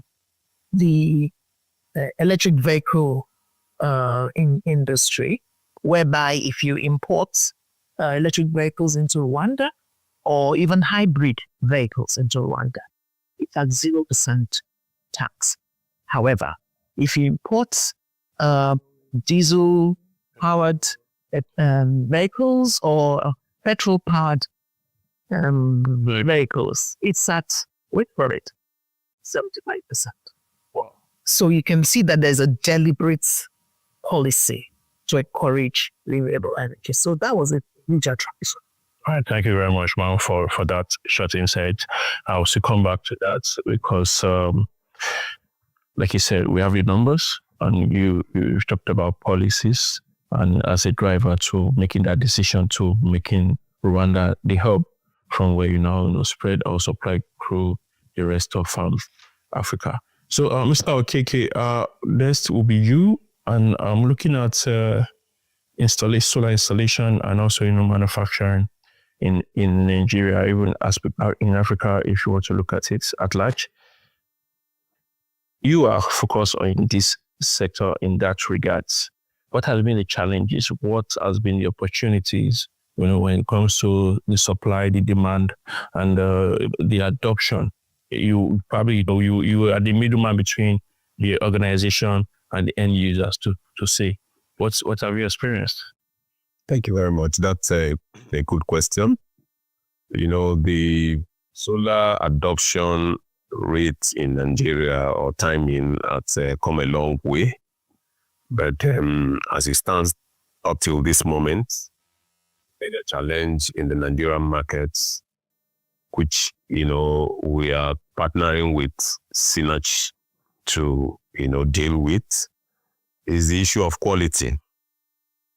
There's a lot of failure in installations, that it's an offshoot of experience, information, knowledge, technology, and also the quality of products.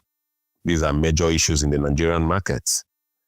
And that has, brought us to a place where very many Nigerians do not even believe or know that solar,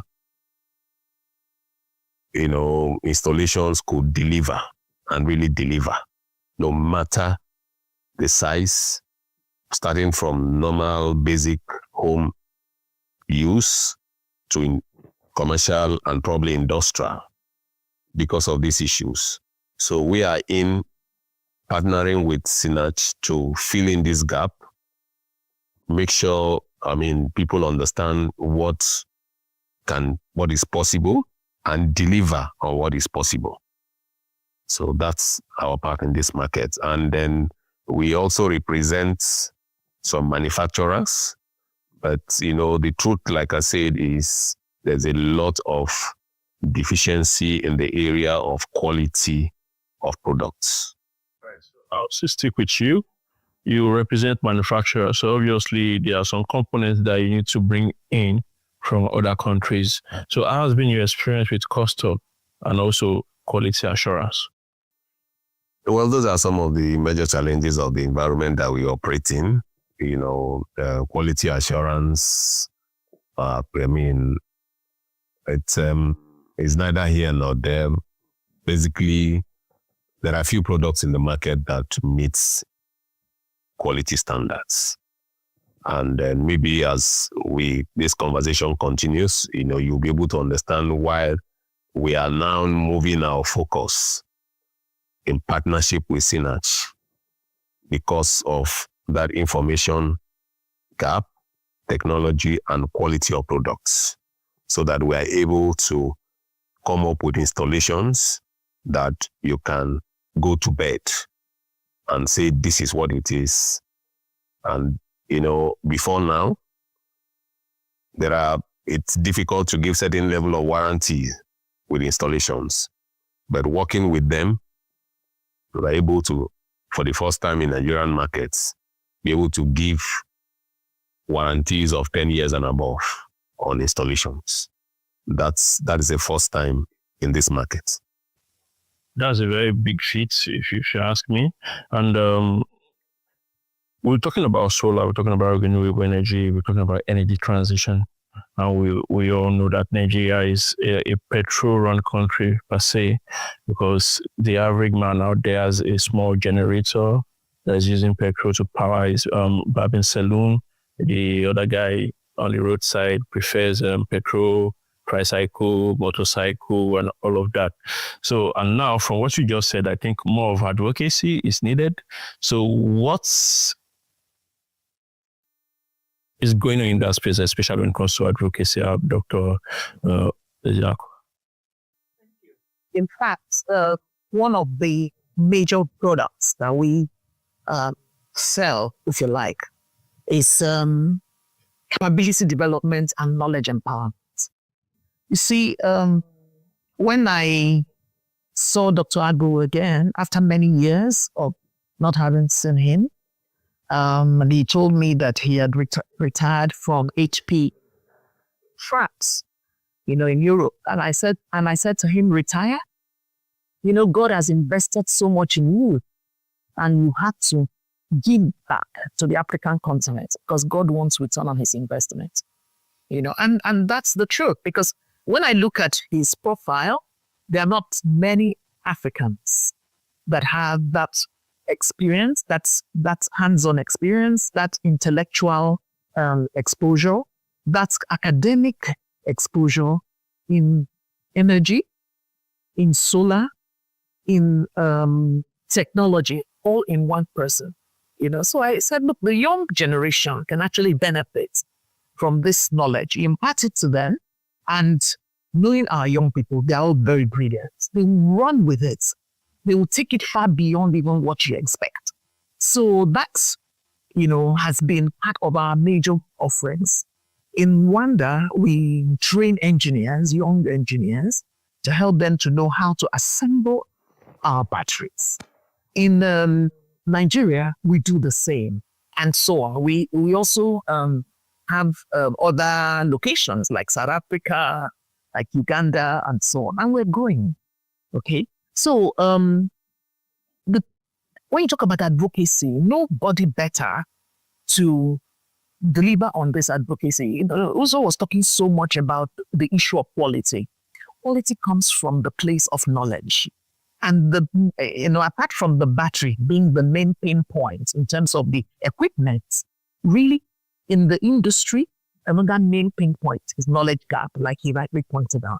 That knowledge gap is a huge difference between someone putting out their investment, as Dr. Agu will always call it. He says someone has put in an investment and he wants the person to have, value for that investment they put in. Because solar energy actually involves a lot of initial outlay. But the real benefit starts coming after a period of 3 to 5 years. Then you are kind of coasting.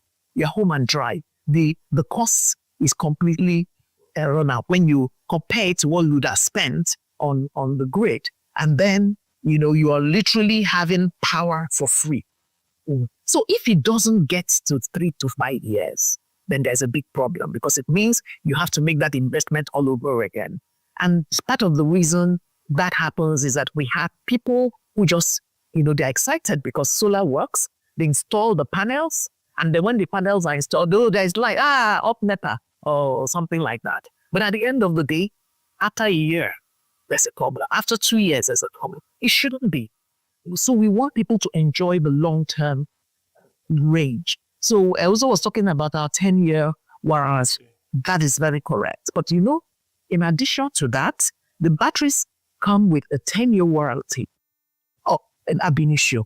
But with our maintenance contract, we take it to 20 years warranty, because we train the technicians on ground to be able to maintain it locally. Because ordinarily, your warranty, you need to ship your equipment back to the manufacturer. Now we have people on ground who can actually handle the equipment because they've been trained. And that's really a very key differentiator. Thank you very much, Dr. Yaku. So I'll move to Dr. Agu now to continue from where you stopped, and that is on the adoption, the acceleration of solar energy in Nigeria. So let's take a background. Last year, the grid fell, or should I say collapsed, 12 times on record in 2024. And this is a nation of over 200 million people. You think that if you're having grid issues, people want to jump on the opportunity to move to off-grid, and because then you can have value for money to some extent. So why is Nigeria, a country of over 200 million people that has grid issues, not adopting solar energy the way you'd have thought? Because if you look at the African Solar Industry Association recent report, Nigeria is number 4 in Africa, fourth to South Africa, Egypt, and Zambia. So what is this problem, and what are the likely solutions?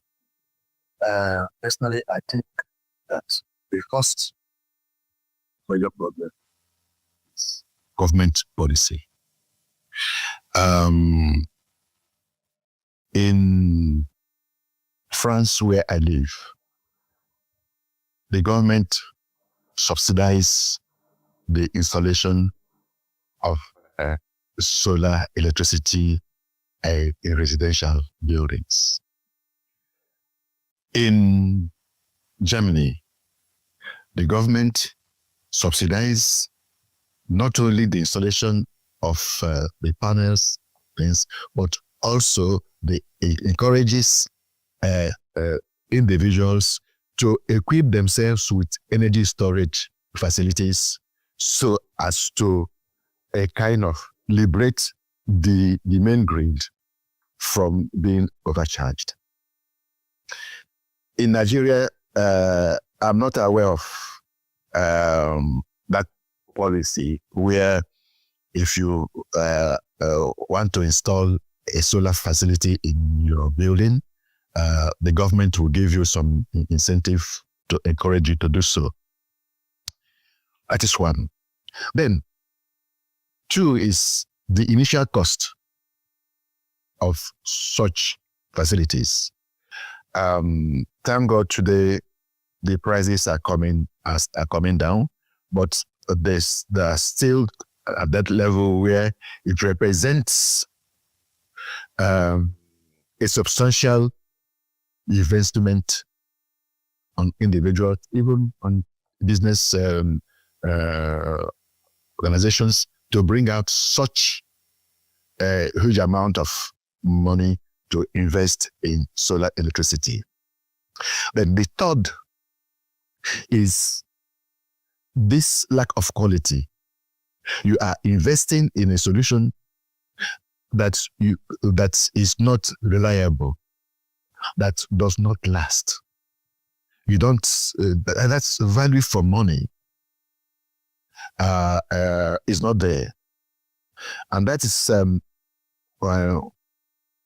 what's the key area where Synergy is actually deeply involved and making all efforts to bridge this gap, because there's a knowledge gap both on the installation side because of poor sizing.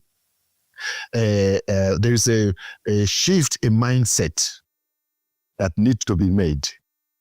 If you are connected to the grid, you power any appliance that you want to power anytime at all when there is electricity. But when you are off grid,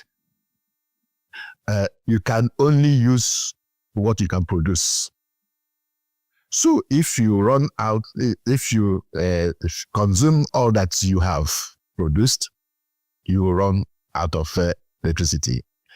So this knowledge gap of actually determining your need from the onset, that now will help to know, okay, what quantity of panels you install, what the number of loads that you can run at the same time, that will help you to size the inverter, okay, and then the storage facilities that you need. If all these things are not getting right properly, you might invest in more in one component and still not get the expected value. So this knowledge gap that is missing is a third point. So, and Synergy is seriously involved in this capability and knowledge development, as well as trying to devise a means to secure the investments that individuals and organizations make on these solar installations. That would be a more incentive when somebody knows that I invest this amount and I have 10 years warranty or even 20 years warranty end to end. And there is another very important point that people maybe are not yet addressing today. You just make an installation, a solar installation, and the installer installs and goes. Today, if there is a problem on your electricity installation, you might call NEPA or whoever that is responsible. But when you move to off-grid solutions, if anything goes wrong, after the installation and you have paid the installer, it is your full responsibility You don't have somebody before you to call and say, I don't have light.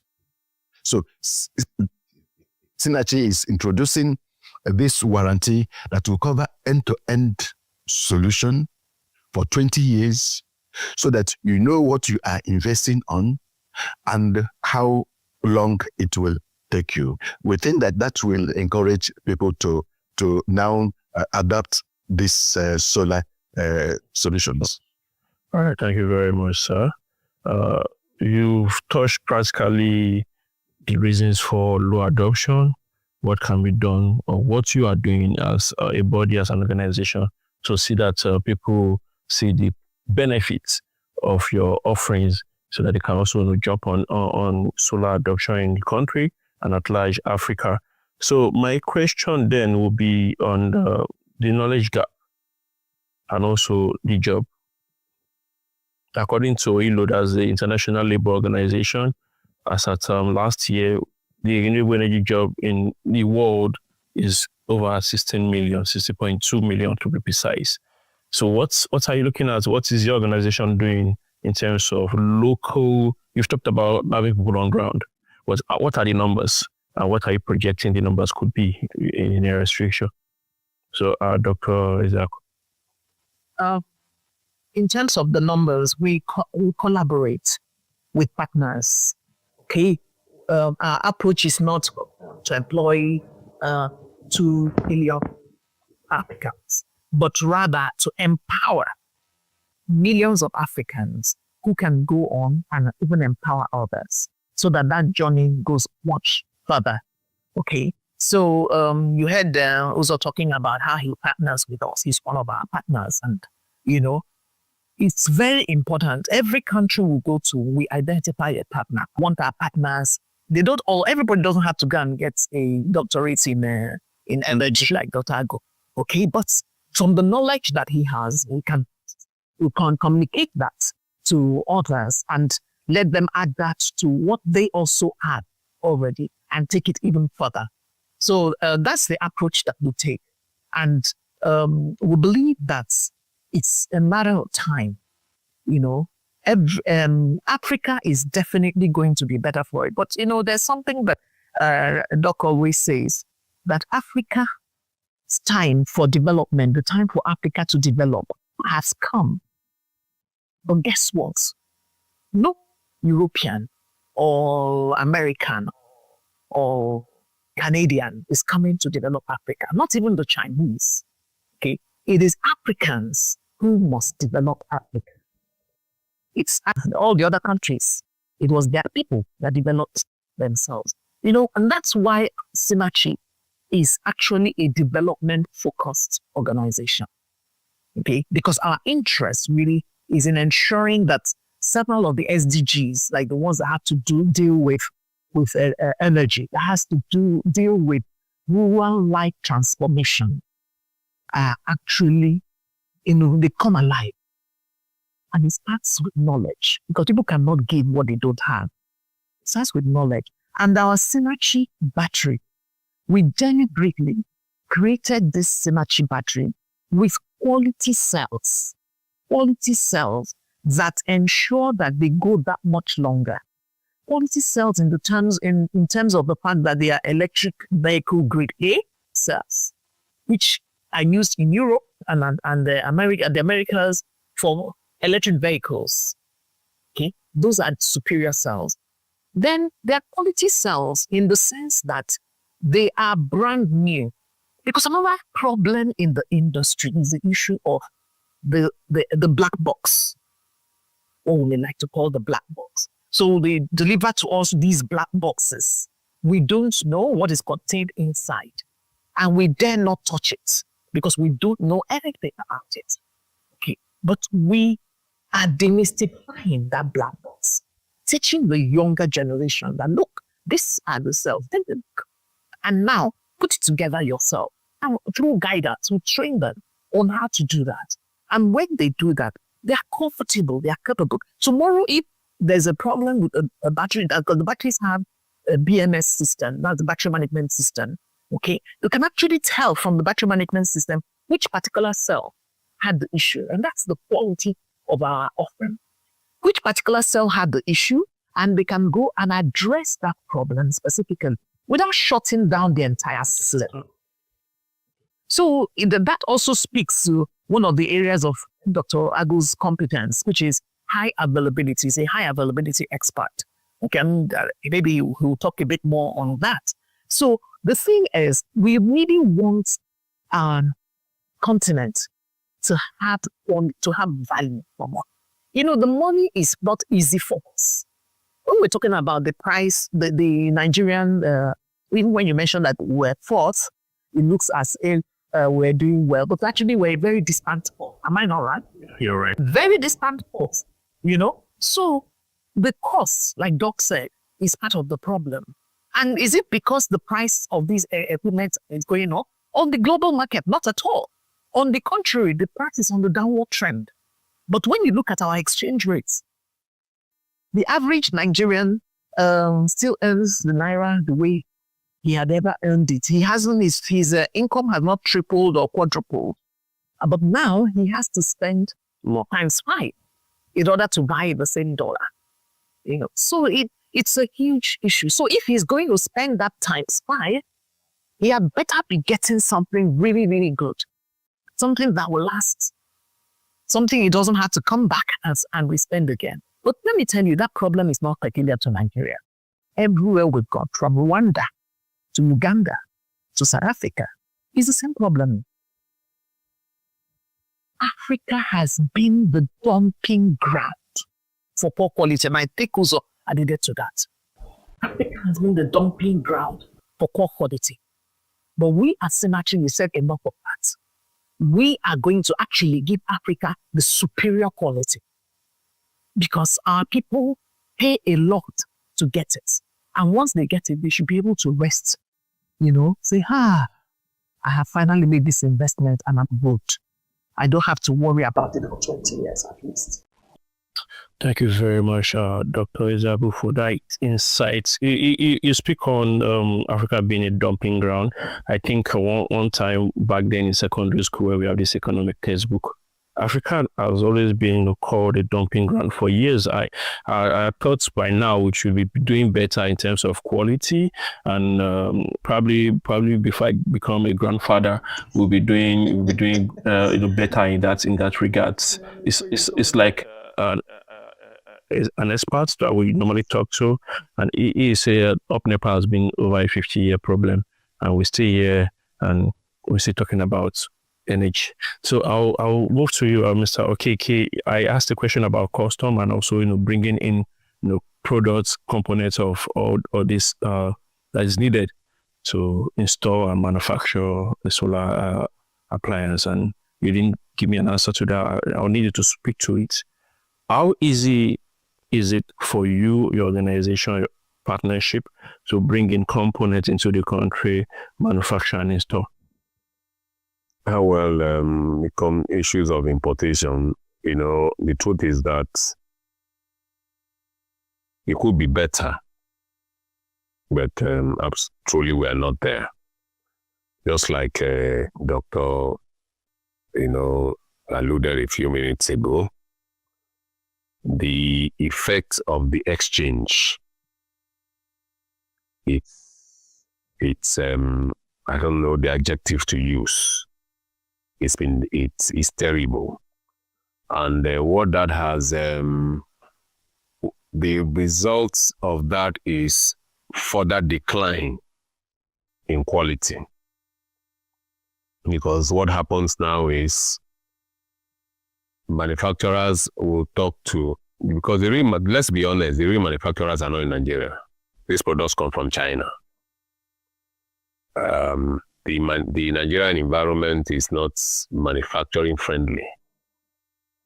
So most of these products come from China. There are a couple of, assembling going on here, but at the same time, those ones are just pockets. So manufacturers, it happens in China, and the exchange rate has made it more difficult. The cost of clearing has skyrocketed. cost of shipping has skyrocketed. So for many manufacturers, how do you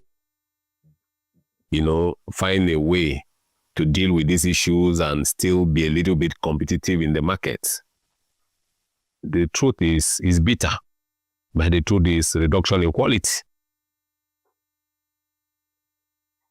I give you an example.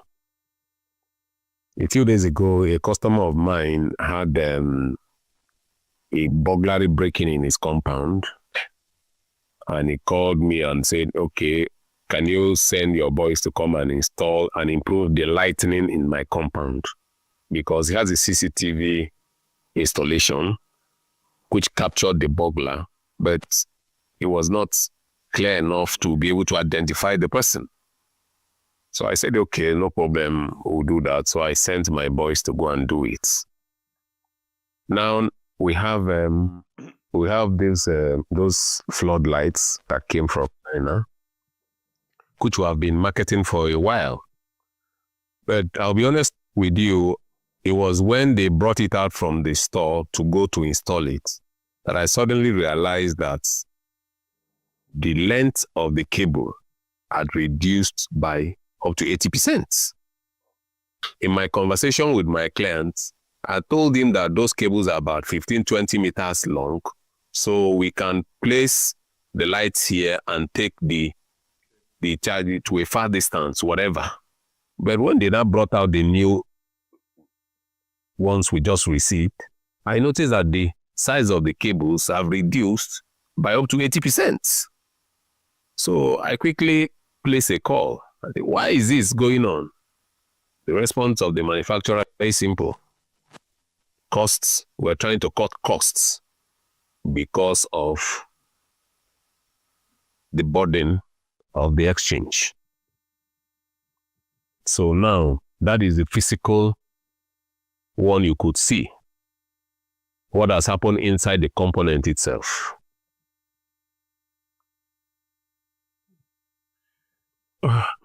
Okay, yes, please. Yes, can I ask to this? Very important cost factor that is playing a very important and destructive role of the solar energy industry. With respect to energy storage systems, you see, lithium-ion batteries all contain cells. And as Dr. Nechi pointed out earlier, there are different qualities of these cells, okay? So the grade A cells that are used for electric vehicles, the grade B that are used for energy storage solutions, grade C that are supposed to be scraps. Then these cells, some have been used for some years, 2-3 years, and can be recycled, to be given a second life. In an attempt to reduce cost, some manufacturers not only use low-grade cells, but also use already used cells that I will even say that they are nearly as good as being scrapped. But these cells are put in beautiful boxes and send it to, do you know where? Africa. To Africa. And then the user that is going to the market to buy it will think that he is making a good purchase. We were discussing with one of our customers earlier, late last year. He said, doctor, some of our clients are now moving back to lead acid batteries because after investing that much in lithium-ion batteries, 2-3 years, they start having issues. And when you go to the person that sells it, they say you have to take it back to the manufacturer. So that is better that they use the lead acid battery that they know that will last them for 2 or 3 years, but they will pay less than going to invest in lithium-ion battery that does not give them so value. this is why in Synergy batteries, yes, we have pressures from people that sell these cells, because the grade A cells are difficult to have, because the automobile industries are also competing for that. But we insist that you don't send anything other than those cells that we have validated. And on each of our cells, they come with valid Q codes that tell you the quality of the cell and the date that they were manufactured. So that's guaranteed. That is one. The second point to it is that we try to, please, if you see Synergy battery in the market, please, it's not Synergy battery. We work with partners that are quality conscious, that use these batteries for high availability installations that they deliver value. That's the only way we can guarantee that these cells are cells from us and not people that go to manufacture everything, put Synergy logo on it and sell it to the people to make money. Okay, so in a nutshell, if we are seeing Synergy battery, say Alaba International or Ladipo, it's not Synergy, yeah, okay, unless from your partners. Yeah, exactly. That's okay. Exactly. And each partner, we want to Energy made reference to black box. Africa cannot develop with this black box mentality that has gone on for over years. Okay. And do you know another important factor is that these manufacturers would like that black box to remain black as long as you don't have the intelligence or courage to and curiosity to open the black box, know what is there, master it, and be able to copy it and improve on it. So that's why you say that Africans can only be developed by Africa, and Synergy Africans and Synergy batteries is an open box, something. The technicians know how these batteries are assembled, know the components at their fingertips, and can always intervene whenever there is sin. That's why we guarantee 20 years with the maintenance contract with ACE. All right. Thank you very much, sir. Thank you, ma'am. But before we proceed, I'll need to also get clarity. We've talked about Africa being a dumping ground for most of these low quality batteries and appliances. And you're also talking about how Synergy is trying to be at the forefront of driving quality on the continent, not just in Nigeria. On the continent, not just in Nigeria. So my question is, using Nigeria as a case study, if you're talking about cost, especially exchange rates, how are you, dealing with that to make sure that your products come to Nigeria? You have quality control to avoid, duplicacy outside your organization. So what is your company doing in terms of cost to make sure that you maintain quality at a very cheaper rate compared to well, I will tell you, but Mr. Uzo will complete with hands-on because he's the one that does the financial transactions. On a serious note, though, one of the benefits, because for us the cost is coming down, we're driving down the costs. Why do I say that? Because our products are going to different countries, Africa-wide. the volumes are impacted, or rather impacts the cost. So over a longer period of time, the pricing will keep coming down. Having said that, and before Uzo goes on, let me hear. Now, in terms of cost, there are many factors that go into cost. When it's to make a lithium-ion battery, you have to buy the cells. Then you have to buy other components, and then to make the battery. And when these are made, they have to be sold to the distributors. Okay, that now can start distributing them to different countries. And then when it lands to the country, they are not immediately sold. They are stored for some time before being sold. Now, between the time that the cells are manufactured to the time it gets to the end user, there are two important things that are happening. The first is every battery cell loses a certain amount of its performance with time.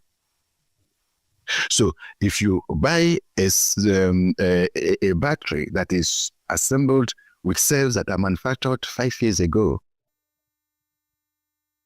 it's not at the same thing as the quality, same quality of cells that are manufactured 6 months ago. And the batteries that we get in the market today are manufactured with cells that are produced 3 or 4 years ago. Now that has huge cost implications. One is that the curve of the cells, the price of cells are dropping because of the huge research that's going on electric vehicle batteries. So more performant cells are being produced. As they are being produced, the cost per kilowatt hour of cell is dropping. So you purchased a cell 4 years ago at a very high cost, and then there is if you took that money from the bank, so the cycle, you calculate how much it will add to the initial cost. So how do we beat or maintain our product with cost and listen quality? We don't assemble and store. We assemble with respect to the usage needs. So let me allow Kozoto to come in here, how he operates with us. Well, if you come to the issue of costs, for we that are at the end of the market, we install and we represent manufacturers. Right now, what we do is the cost is an issue, but what you do is what you present to customers is ratio. How does this affect you?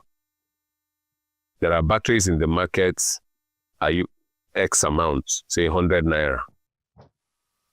And the warranty for this battery is X, 5 years.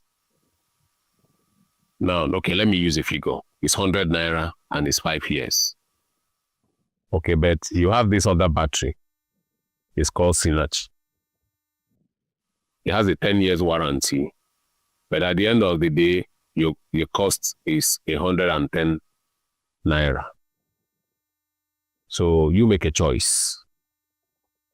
You have a battery that you are being offered a 5-year warranty that is really not there. I don't want to go into the details of what transpires about these warranties. and is 100 naira. And then you have one that is 10 years and has a possibility of 20 years with maintenance. And you have to pay an extra 10 naira to get it. So the choice is yours. Most people, it's reasonable. You would rather go for 10 years that gives you a possibility of 20 because for an extra 10 naira. Does that answer your question? Yeah, so that does make sense, because if you look scaling, there's scale, yes. So if you're doing 110 divided by 10, what you mean? You know what 10 naira every year, unlike the 20 naira that you're doing for in fact that whole expand. That's the way it is, yes. So lastly, I think we've talked about what you do, or you want to come into providing solutions to problems of Africa's energy sector, especially as it regards the electricity sector. And we've also talked about costing, we've talked about supply chain, we've talked about manufacturing. So let's talk about storage. I know you've talked a little bit about it, but let's just talk about storage. But there is a report by APSIA, that's the Africa Solar Industry Association, that storage since 2017 has been having a very good numbers in terms of adoption. So from 2017 down to 2022, according to the report, Africa represented an average only around 50 megawatts hour per year. But in 2023, the capacity grew to 150 megawatts hour. Last year, it grew to 1,600 MWH. What is driving growth, and what can we do to continue to improve? Because according to APSIA, this is one of the reasons why even adoption in solar adoption is also increasing. The trajectory has changed from solar storage, now storage solar. So how can we continue to drive with this growth and so improve on the adoption? Personally, I will say that this increase that we are observing corresponds to the evolution in technology and the reduction in price.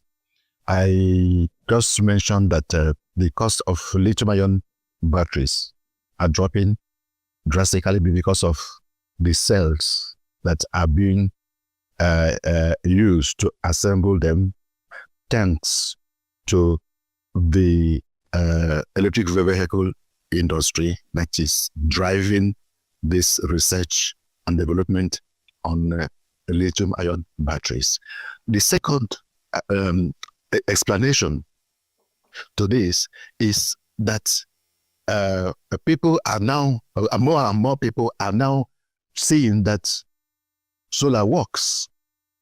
Okay, so more people are now taking advantage of the reduction in the cost of the storage component of the solar installation that used to be 50% and above of this thing. Now comparing it to batteries that now last, move from 2 years of lifespan to up to 5, moving to 10 years lifespan. So technology is driving this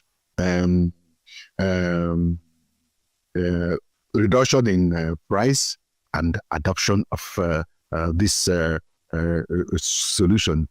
And then the third point is that this corresponds to what our projection for the future is. I don't know if you had telephone lines on the original telephone lines for this SIM that the mobile phones have replaced. It's going to happen in energy. In South Africa, last year, the grid failed. And today, it cannot even take new connections. So the government is encouraging people to go off-grid. and it's going to happen in Nigeria soon, whereby with this development in technology and decrease in the cost of this, you now start seeing individuals now having off-grid solutions that fully meet their need to the point that they will be completely off-grid. That will be the trend in the near future. Okay, so all right. Yes, I completely agree with Doc. It's now about two or 3 years that the grid failed in SA, and even our clients in SA, any of them are inclined towards the off-grid solutions. And speaking about what Doc was talking about, the cost reduction and the quality of the cells. We had an experience whereby we were to go to South Africa to help and train the people on ground on how to assemble the cells. And because of the urgency of time, we wanted to get the cells that were in the warehouse in Joburg and to put those cells to use for the training. And then our manufacturer asks, she says to Doc, are you going to go to South Africa? Are you going to go to Johannesburg yourself and use those cells to assemble the batteries? And Dr. Agu was like, oh yes, of course. He said, okay, you need to know something though. For starters, the price was slightly higher. Okay, higher. And we asked why? Why are the prices higher? He said, oh, because of the cost of storage and all that. Oh, of course. Okay, fine. And then you need to know that the quality of the cells you will meet on ground in South Africa is very different from what you are used to. What very different? Very different from what you are used to. So sorry, this I thought you would have asked me why does Synergy in France focusing on energy solutions in Africa? It was a deliberate and strategic choice. We have been emphasizing the fact that Africa has been the dumping ground in Africa. You remember what happened during COVID, where every country was rushing to China to get their face mask. There was one for European countries quality, one could a different quality for America, and then the same thing is happening. When you go to China, China is now the factory for the whole world, but the quality depends on the region. There's specific quality for Africa, European market, American market, and Africa. So Africa gets what? Okay, so they don't pay variety. But we said that we are not going to enter into that game where Africa will receive what others don't want. So all of the components that enter into Synergy battery are certified European standards. Synergy is an European and when we are sourcing out our components and listens, we are sourcing out our components as European company, that these components has to be shipped to Europe. Then it is now for us to give the address of where we want our products to be delivered. We are not just focused in Nigeria. We are present in many African countries because the problem is the same, and we have to be fast. as you can notice, I'm advanced in age, even though when I'm looking at myself, when I'm looking at you, I'm seeing myself just like you. But okay. So I want as quickly as possible to spread this knowledge and know-how across the continent. That change of that mindset of breaking that black box, demystify lithium-ion batteries, demystify solar technology end to end, so that Africa can take its place in this technological revolution that is about to come. So sorry if I may add something to the issue of storage. The reason for the exponential growth. Other African countries might have their own reasons, but in Nigeria today, you cannot take out the factor of the cost of energy. If you want to put this straight, you say the fear of band A is becoming the fear of wisdom, or whatever. The beginning of wisdom. There's a lot for people that can muster it. There's a lot of investments in the area of storage geared towards reducing the level of dependence on the grid and possibly going off grid. Because by the time you put the maths together, you will find out that if you can afford it, it is better to go that route than paying for the present cost of energy in our own climate. This is peculiar to Nigeria. Our clients would, when clients send for you or reach out to you, always 9 out of 10 times right now, the calculation is storage vis-a-vis diesel and vis-a-vis cost of electricity. So at the end of the day, for people that can afford it, most of them would drift towards storage so that they can get to a place where they can probably be on their own and reduce their cost of energy. Maybe that's thought. So we have the expendable scientists. They are not all yet the solution that can make the sun shine in the night. And we need electricity in the night time. So storage is a no-brainer. Storage is a must. And so, we identified the fact that the battery is a pain point because of the cost. 50% of the cost of the entire solar off-grid solution. But in addition is the fact that it is 100% needed. Okay, because it's serving a time frame that the sun is not happening. So we really look. Oh, well. Okay, thank you very much for all these that you've shared.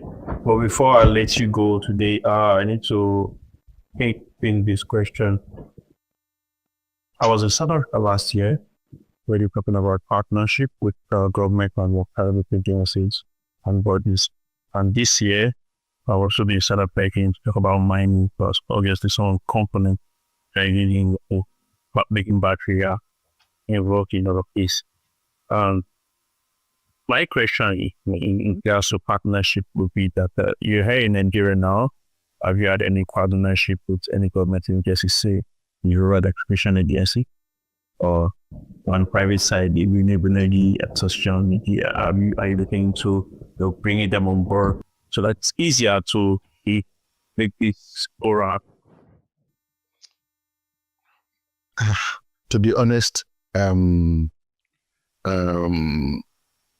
our focus have not been on at that level. We are very much concerned with addressing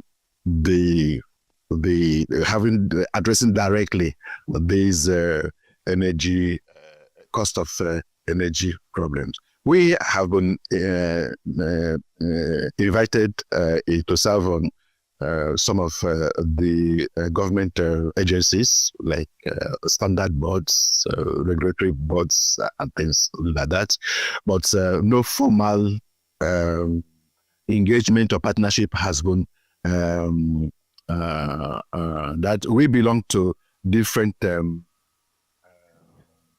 organizations, industrial groups, and different industrial groups, either in the food chain and all those things. But at that government level, why not to tomorrow? But we want to make direct impact. So thank you very much. Any last word before calling this a wrap? Anything you feel like your guest needs to know, to not about? Just to let them know that solar works, okay? And today we are working with commercial and industrial applications. It's true that it's not the same approach. There is this notion of high availability that is required when you start addressing the commercial and the industrial applications. Take, for instance, a medical doctor that is in the theater operating a patient, and the power is coming from the solar. There should be some SLA, high-level availability, that the power doesn't go off just like that. Or somebody that is in a hotel and is in a lift, taking him to his room, and then power goes up. So it's not the same mindset. Okay, so solutions exist for high availability design, and that's also the area of capability development and knowledge transfer. So yes, solar has come to stay, and is the future, and Nigeria is endowed with a lot of sun. Africa as a whole is endowed with a lot of sun, enough for Africa to meet its energy needs purely through solar. And that is the way to go. So have confidence in solar, meet the right partners, and we will drive you through. Hey. Oh, okay. I thought you wanted to see last words. For me, honest, I'm extremely passionate about the transformation of Africa. Africa has had the short end of the stick for far too long, and yet Africa is that continent that God has himself has blessed tremendously. There is only possibly one non-depleting resource, and that is sunlight. Okay, that sunshine is huge in Africa compared to the rest of the world. And if we don't take the bull by the horn, if we don't grab this access, this resource that is ours, the rest of the world would grab it. They will produce the electricity energy from it, and they will export it to us, and we will pay dearly to get the finished product. It's better that we produce the energy ourselves and be the ones using what we produce and even making it available for the rest of the world. Because if you look across the world, Las Vegas, for instance, uses nuclear for their electricity. The UK, a lot of wind farms are in the UK now. They're even also in the solar sphere as well, even though they don't have as much sunshine as Africa does. And so on and so forth. I mean, France, he was at the nuclear center in Grenoble, and so on and so forth. We in Africa must arise to this time that is ours. That time has come truly, and we Africans must take ownership and make a difference for our own, so that our children and our grandchildren, I know you don't have any grandchildren yet, but you hope so. Yes, will definitely see a better Africa than the ones out. And only Africans can develop Africa. Okay, final word. Like a dog said, I would want to make it clear. Solar works. Installation works. The gap here is the knowledge and the quality of products. When you need solutions, search out for people who have these two requisites. And at the end of the day, you'll be better for it. All right. Thank you very much for coming. Thank you for sharing insights with us at BDT. My last word is that the next time you probably turn up a subsidiary should be in Nigeria. Noted. Thank you. Thank you. Thank you. And that's all we have for you today. Thank you for watching.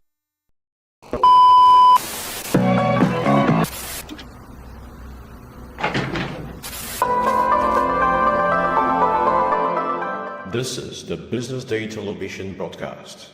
Attention business leaders. Want to make informed decisions? Join the ranks of the best with Premium Business Day. Access in-depth analysis and expert opinions to stay ahead. Subscribe now at premium.businessday.ng and unlock premium content. Plus, you get 50% off your first subscription. Don't miss out. Make smarter choices and seize new opportunities. Sign up now and elevate your business game. Visit premium.businessday.ng today.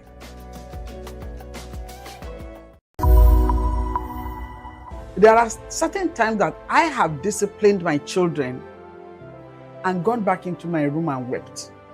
Discipline is something that a single mom should not compromise. I was always good cop, bad cop. I was quite strict. In my mind, I would say, nothing from my hand, my picking go spoil. When you let them have their way with everything, you are destroying them and destroying yourself. So my daughter was quite headstrong as well, and it used to be a battle. It was a battle. You apply tough love because when you punish them or when you withhold certain privileges because you need them to learn a lesson, you are actually loving them. You know, in Nigeria, there's a different kind of discipline. Of course. When she was 11, I decided to send her to Nigeria from the UK. She said, am I going back? I said, no, you're not going back. And I sent her to secondary school here, and she was here for 6 years. And I didn't send her to Olashore, it's so deep inside Ilesha. And you know what? That was a life-changing moment for me and for her. I did not like the way the West was going in terms of the woke culture that they were imbibing in our kids. And like you, I said to her, we're going for holiday. We're going for holiday for 3 weeks. I got back. I said, you're not going back. And that was 3.5 years ago. Best decision I ever made.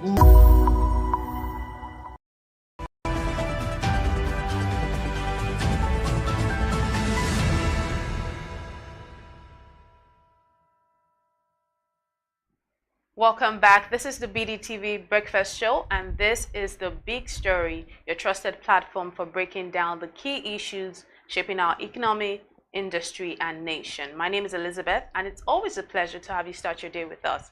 Today, we turn our focus on education to discuss in detail the rising number of first-class graduates, which have raised concern and questions, especially from the Academic Staff Union of Universities. ASU has raised concern about an increasing number of first-class graduates being churned, particularly from private universities. We will go beyond the grade to see if the development is in order or questionable.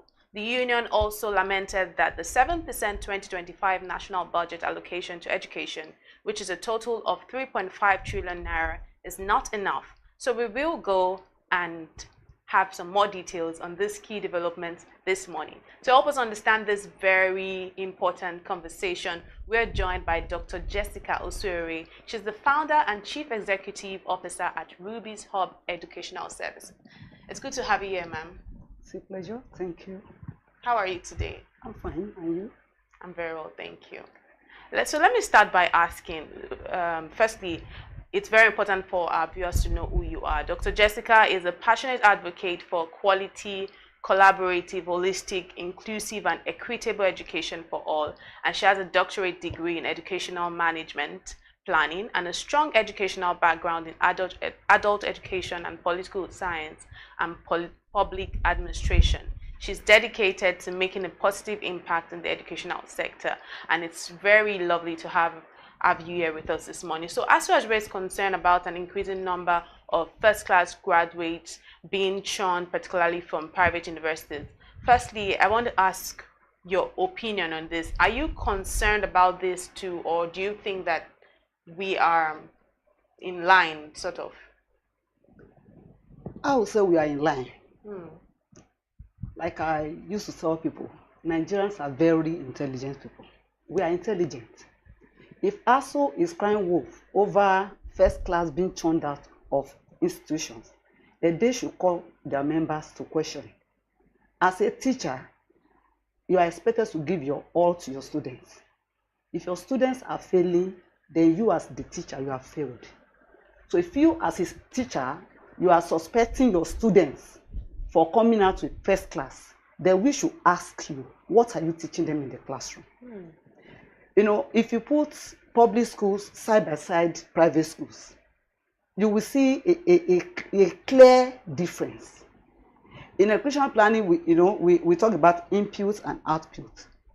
Whatever you input into the system, your input into the system will determine your output eventually. And in education, our inputs are so many. You know, we talked about the curriculum, good curriculum, standard curriculum that can compete, globally. We talk about teachers or lecturers, those educators, the trainers that are supposed to train these students. We talk about resources, facilities, infrastructure, funding, which is key. Because it's through funding you have, you can encourage your trainers, your teachers, your lecturers to take more initiative, fund research and all that. Then if you put all this together, we'll say we have good input, infrastructure, materials and all that, library facilities, our labs, all of them, everything is top notch. If you weigh all this input in the private sector, in the private universities versus in the public universities, if we must be truthful to ourselves, there's a clear difference. And that is the truth. There's a clear difference. Those of us who maybe schooled in the 80s, in the 90s, I schooled in the 90s. Okay. And I schooled in the public institution. I entered school, I think 94, 95 session. I didn't graduate in 1999, which was about 5 years for a 4-year course. As soon as I entered, we went on a very long ASU strike, which is not so in the private schools. It's not. It's not so. Every child in the private school and that child in the public school, there's a clear difference, and that is the truth.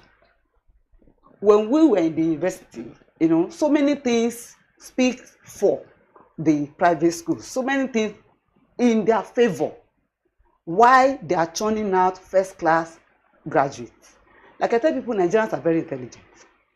Absolutely. No matter where you put us in the most difficult situations, we always shine.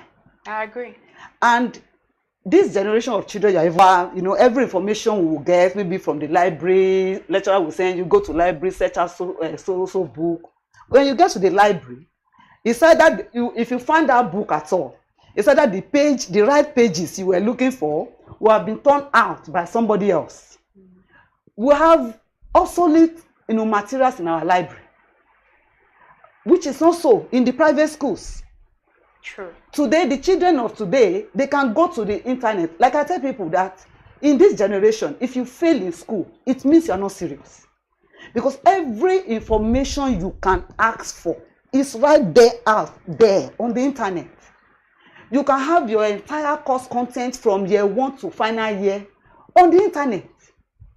You can have all your materials, everything you need to read The children of today, they are not the children you will hide things from, you know. You can't hide You can't hide anything from them. They know everything. So why won't we churn out more first-class graduates?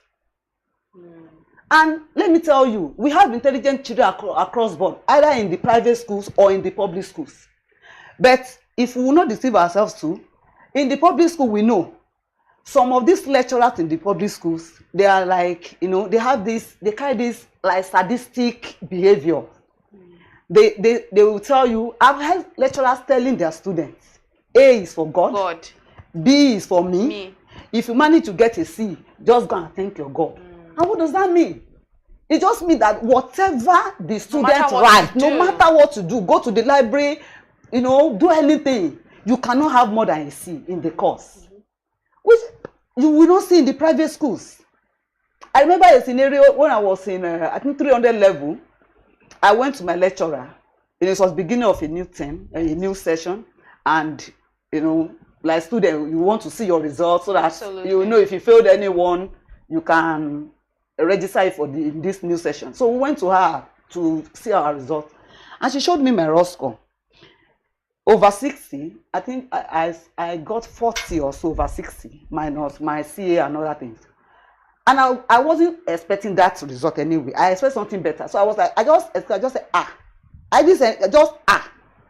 And she turned and said, are you doubting my integrity? Are you questioning me? I said, no, I'm not, man. And right there in my presence, she cancelled my 40 and wrote 0. In my presence. Not that somebody told me, it happened to me. It happened to you. And I cried begging, you know, I went to call my other lecturers, they came, they begged. And she told me, if you like, go to the VC. I'm taking this course again, so go and prepare for a carryover. I'm taking this course again, I will still fail you. That's such a sadistic approach. And that is how most of those lecturers behave. They see themselves as God. Demigods. You cannot know more than them. You know, even our Bible, the Holy Book says, you will know more than your teachers. So I expected my students, and I still expect my students to know much more than me. Because that is what my God teaches and says to me, that I know, that I believe. So if your students do not know, there's a problem with you as the teacher, as the lecturer. And one thing again that favors them in the private school, they don't have the type of crowd we have in the public schools. In my 100 level, our classes were so large that in fact we had to contribute money to buy public address system so we could hear our lecturers. So you can now compare a child who went through such, who will either sit on the floor during lectures or hang on the window or, you know, tired, stressed out, trying to hear what the lecturer is saying. You want to compare that child's output eventually with a child that sat maybe inside AC and air-conditioned room, you know, and the lecturer is talking to them like father to children, like mother to her children. You want to compare their output? No. True. So that is why when ASU is crying wolf over first class and all that, for me, I don't think it's that. I heard somebody saying it's those people who will not pass JAMB that are in private schools. It's a lie. I've seen children with high scores. My son had over 300 in JAMB. Oh, it's in a private school. Wow. Not because I'm wealthy. I'm not wealthy, you know. I'm not rich. But it's just sacrifice that I cannot let this type of intelligent child go to a public school where he will start and you won't know where he's going to finish. Yes, that's always the problem. The problem is when the ASU strikes and then you find yourself still in school. Still in school. And most of those children, during that strike, the public school children, they will come home. Some of them will join bus drivers, you know, as conductors. Some will be in the market trying to, you know, just get something to take back to school eventually when, you know, just to keep themselves busy. And you want to expect such a child returning to school.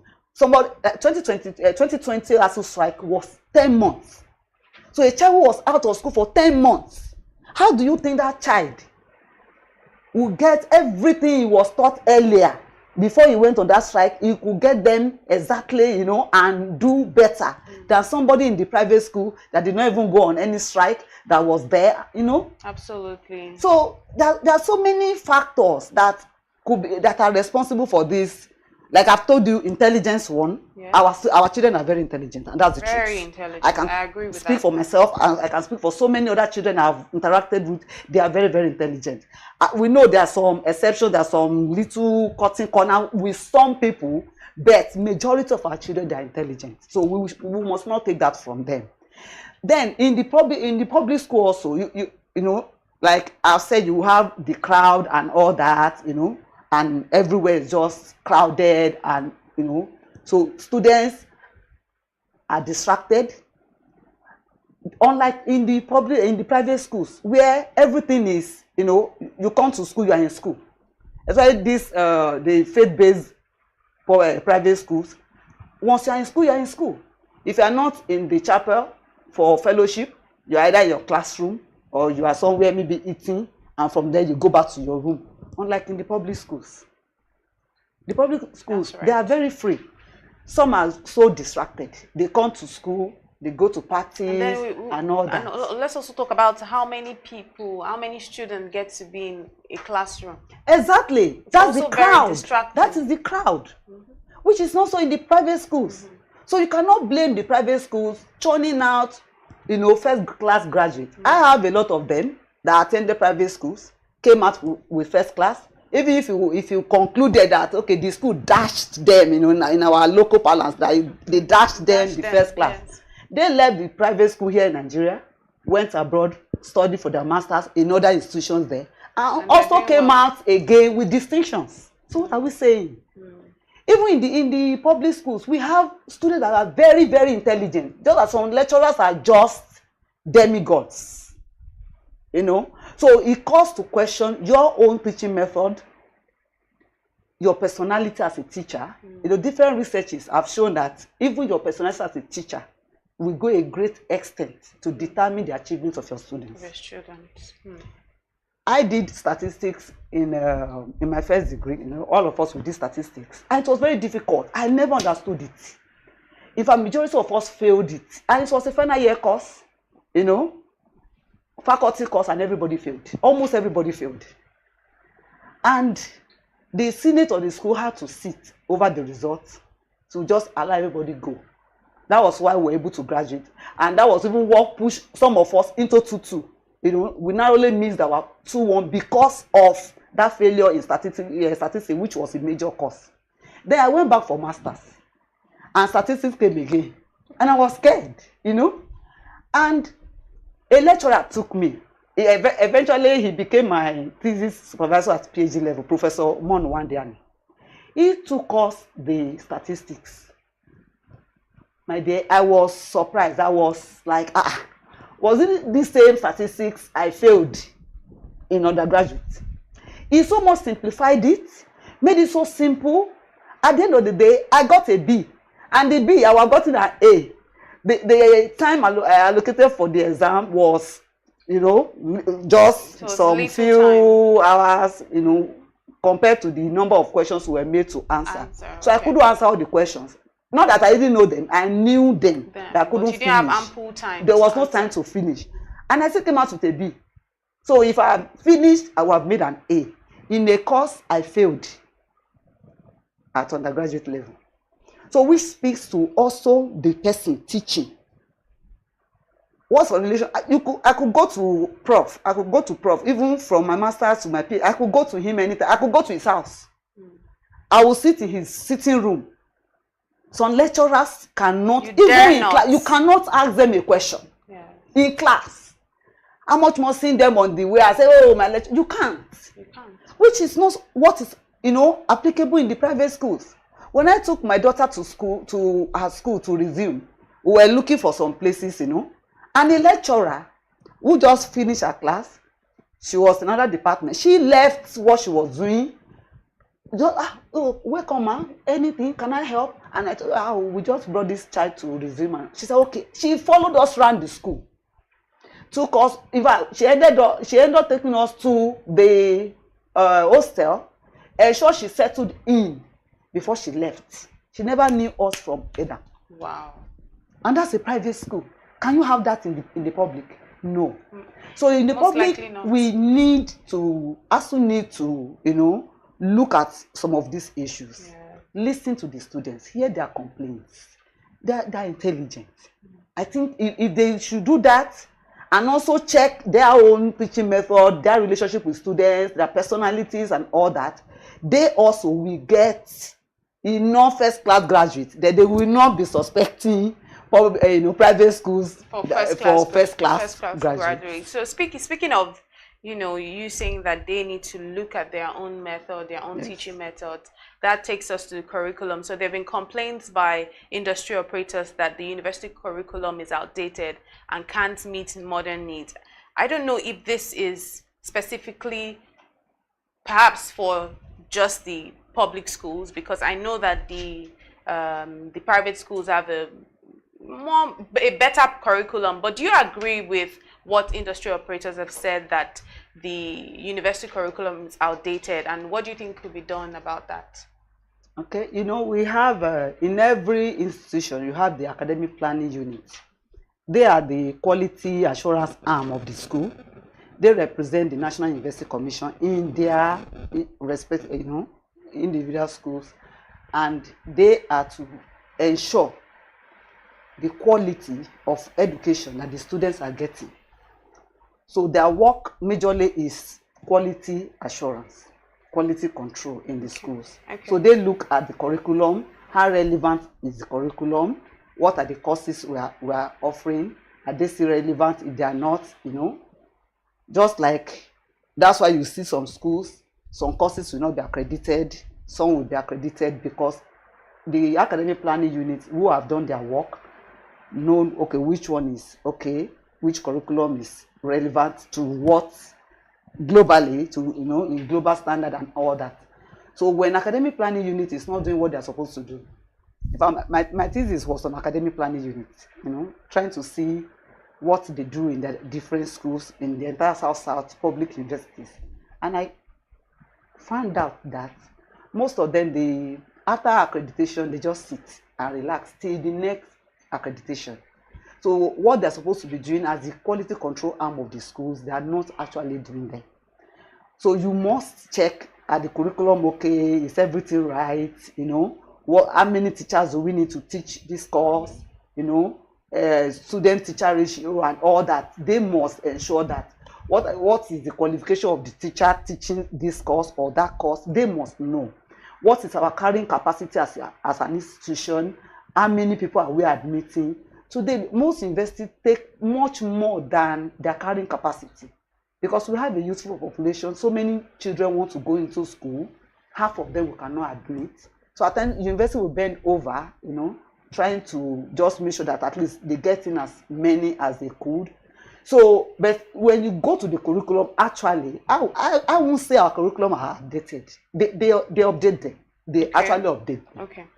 And across board, because I've had course to check the curriculum of some courses in private school versus public schools, and I noticed that they were the same. Right. They were the same. So I think we must give kudos also to NUC for that. So what the child in the private school is getting is likely what the child in the public school is getting in terms of curriculum, just that the delivery might differ. Okay. The teacher, the personality of the teacher and all that might differ. The facilities, the resources to teach that course will also differ. You can imagine engineering department, some that we call mechanical engineers, that cannot even, put things together in public schools. But if you go to some of these private schools, I can tell you they really invested in their schools. Like I tell people, education is cost intensive. It involves a lot of resources and funds. So you cannot just put anything there and you expect a great result, which is what is working for them in the private school. Though we complain that the fees are high and all that, but I, as an educationist, I know that education is cost intensive. So, but for curriculum, I don't think our curriculums are outdated. We check what they do even elsewhere. I see they're almost the same course content and all that. Oh, wow. It's just our delivery, and those innovations and all those resources to teach them to pass the knowledge that might be lacking in some of our institutions. If not, that's my view about that. And speaking of resources and passing, being able to pass the knowledge down properly, that also brings me to the issue of human capital development.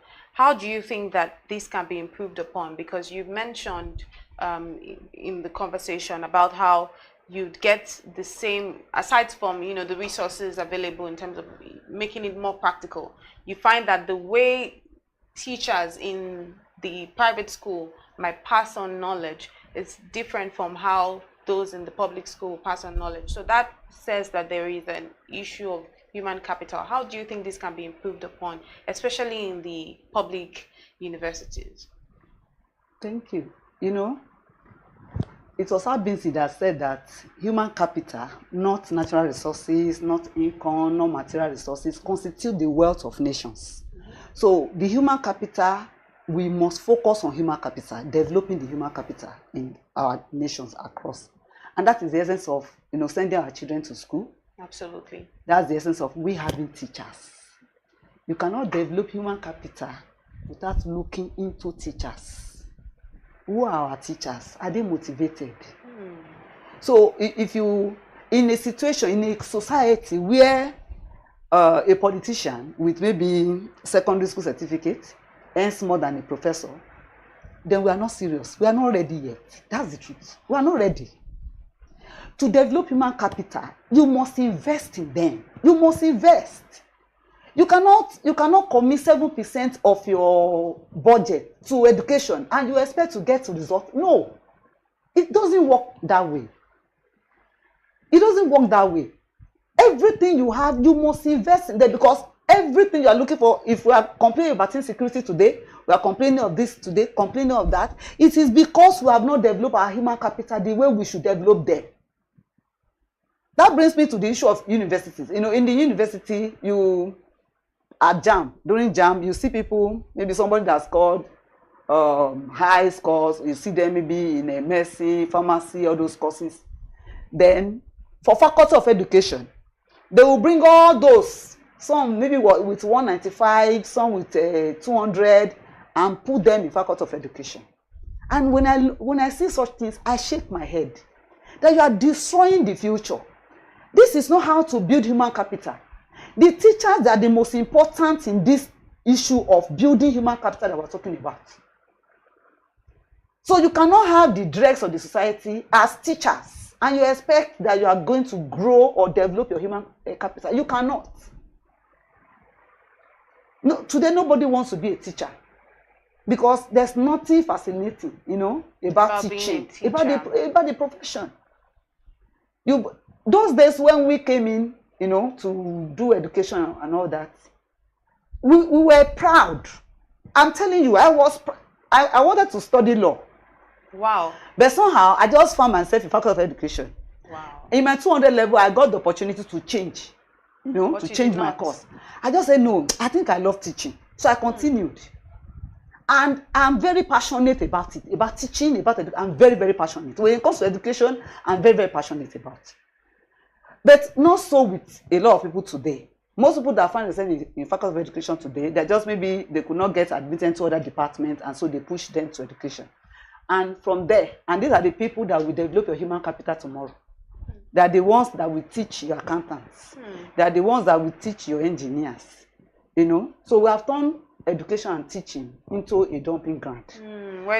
Exactly, where you just dump anybody. And when you dump them there, they are not interested. They are not interested. Somebody said, she's a teacher, she read education, but she does not have patience with children.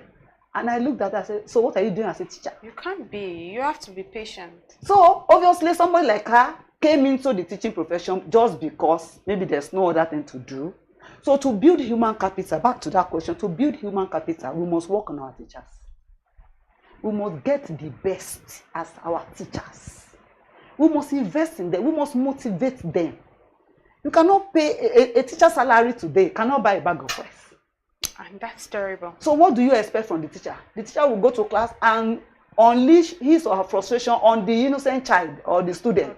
And that's why at times where we talk about our lecturers at times in the public schools, I try to see from their own perspective, that some of these things they do, it could actually be because they're not really motivated. They're not motivated because you're not paying them well. You're not paying them well. Some come to class when they have the class, the whole rest of the week, they are nowhere to be found. And that's why a teacher will say that A is for God. Exactly. A lecturer, rather. I have people teaching in private schools. From Monday through Friday, they are in school. Whether you are having a class or not, you are in school. So you can interface with your students at any point in time, which is not so.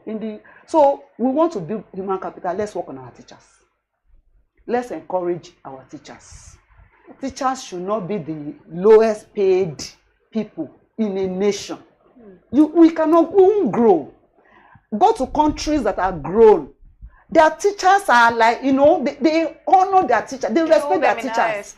Today, to tell somebody on the street that you're a teacher, it will be very difficult for you to say it from your mouth. The only place where somebody will regard you as a teacher is maybe within the school environment. Yeah. Oh, teacher, oh, prof, oh, doc, within the school environment. But outside, how much is your salary? What are you being paid? What's your take home? So they're not motivated. So we must focus on teachers.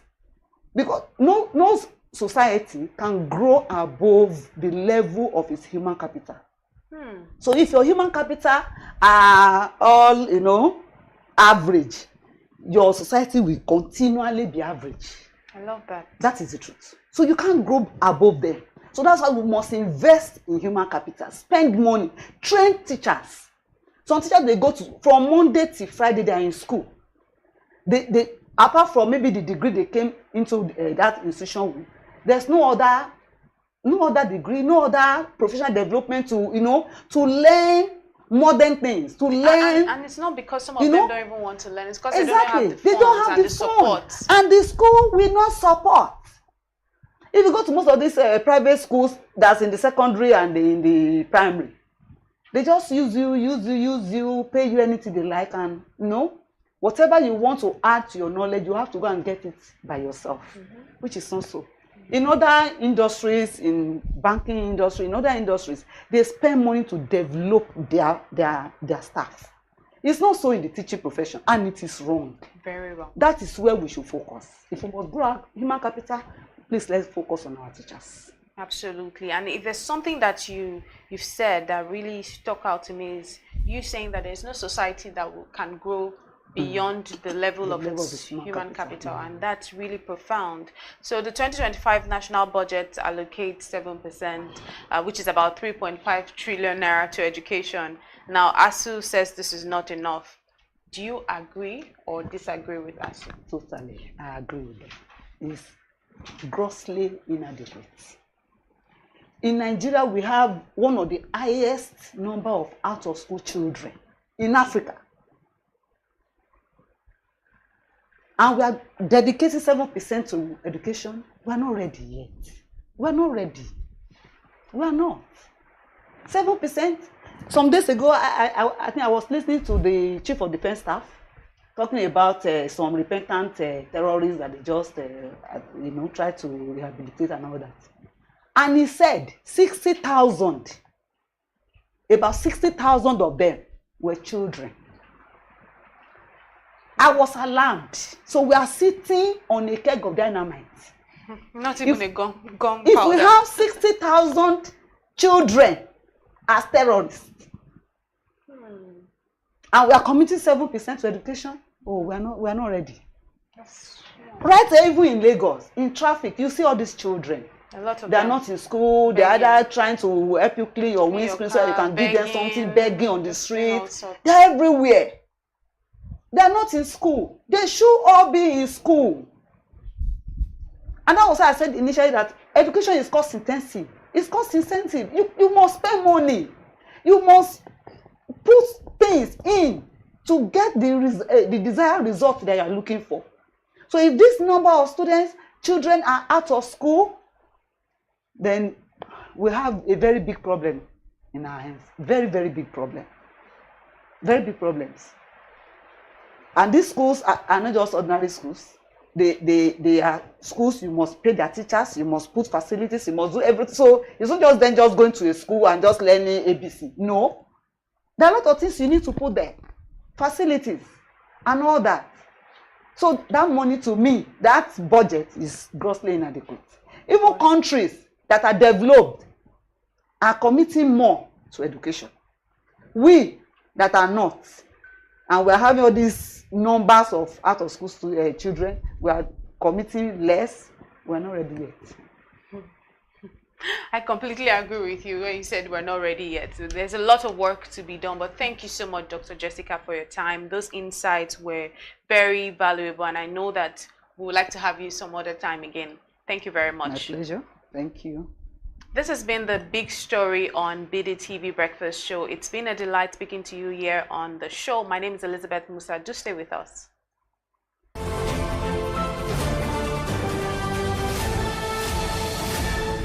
You are watching Business Day Television.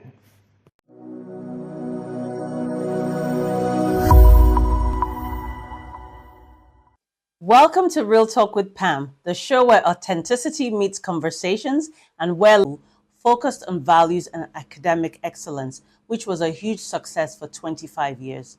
Together, we will talk about the challenges and triumphs of navigating life as a single mom, and we'll explore the realities of raising children on your own as a woman. Let's get started. Daba and Bimba, welcome to the show. It's great to have you here. I'm so excited about the conversation we're going to have. I'm looking forward to it. Same here. Thank you. Fantastic. I know for me, I became a single mom through divorce, and my daughter was 18 months when I became a single mom. And that was a huge change for me, having literally a very young child. And I had to literally pivot, think about my career, think about the finances, and what I was going to do next with my life. And it can be a very challenging time because you're having to navigate, not just for me, a divorce, but navigate how am I going to bring up my daughter, the support system. So there are just many, many things to consider. For you, Daba, how was it? What's your story of being a single mother? So I became single through divorce like you, and my daughter was just 18 months old like you.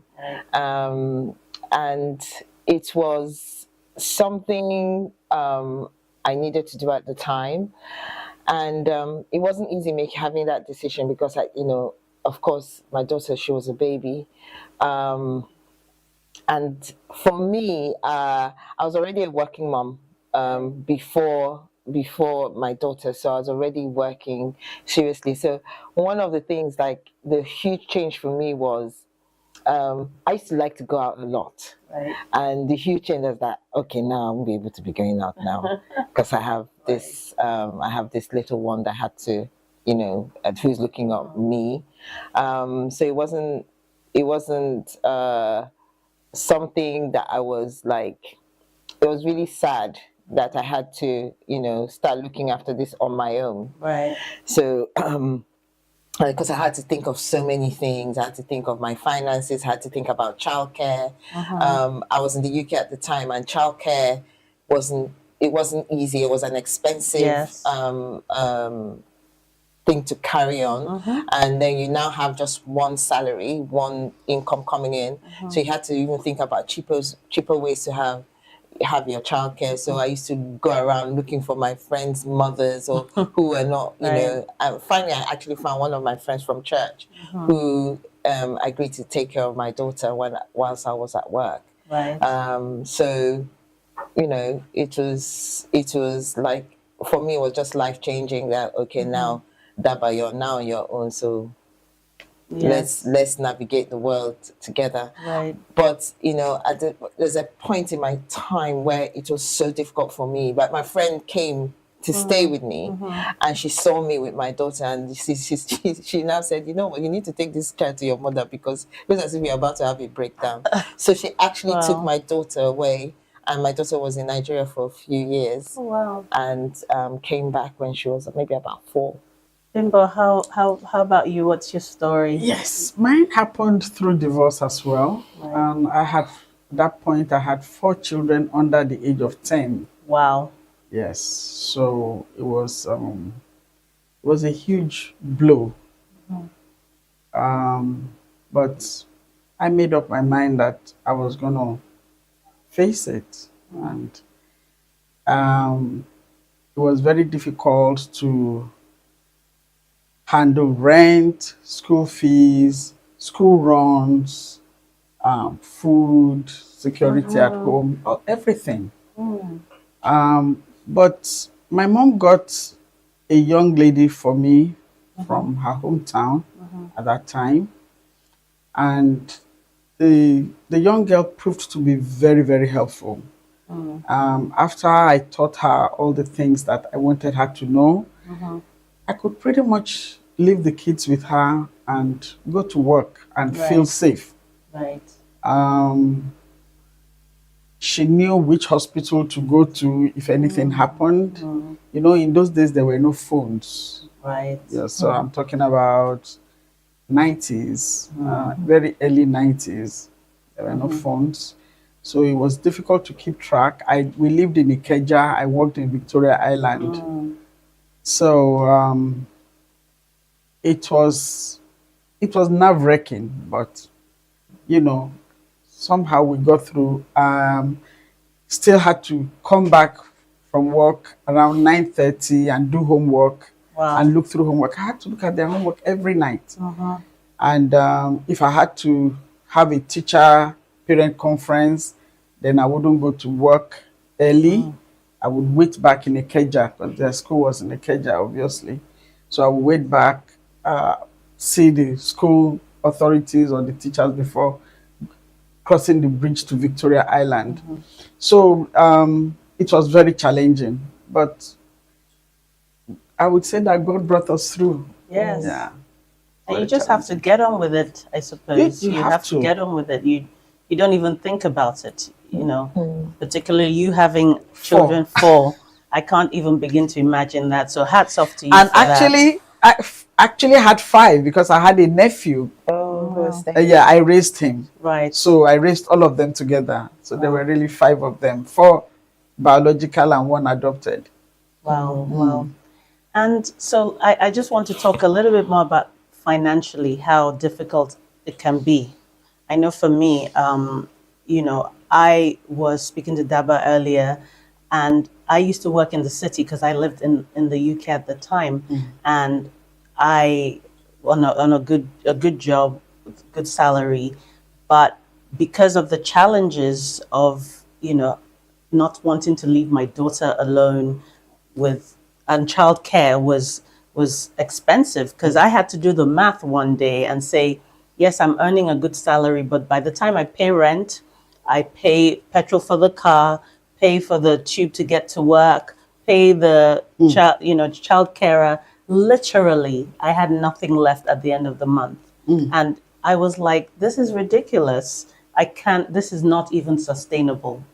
And, you know, I had to sort of make a decision to give up my job in the city and go on benefits for a while so that it would make financial sense for me to take care of my daughter. So, and I know that many women have to make this call financially, because it's a one income family. And even till today, yeah, my daughter's 18, but it's predominantly still a one income family.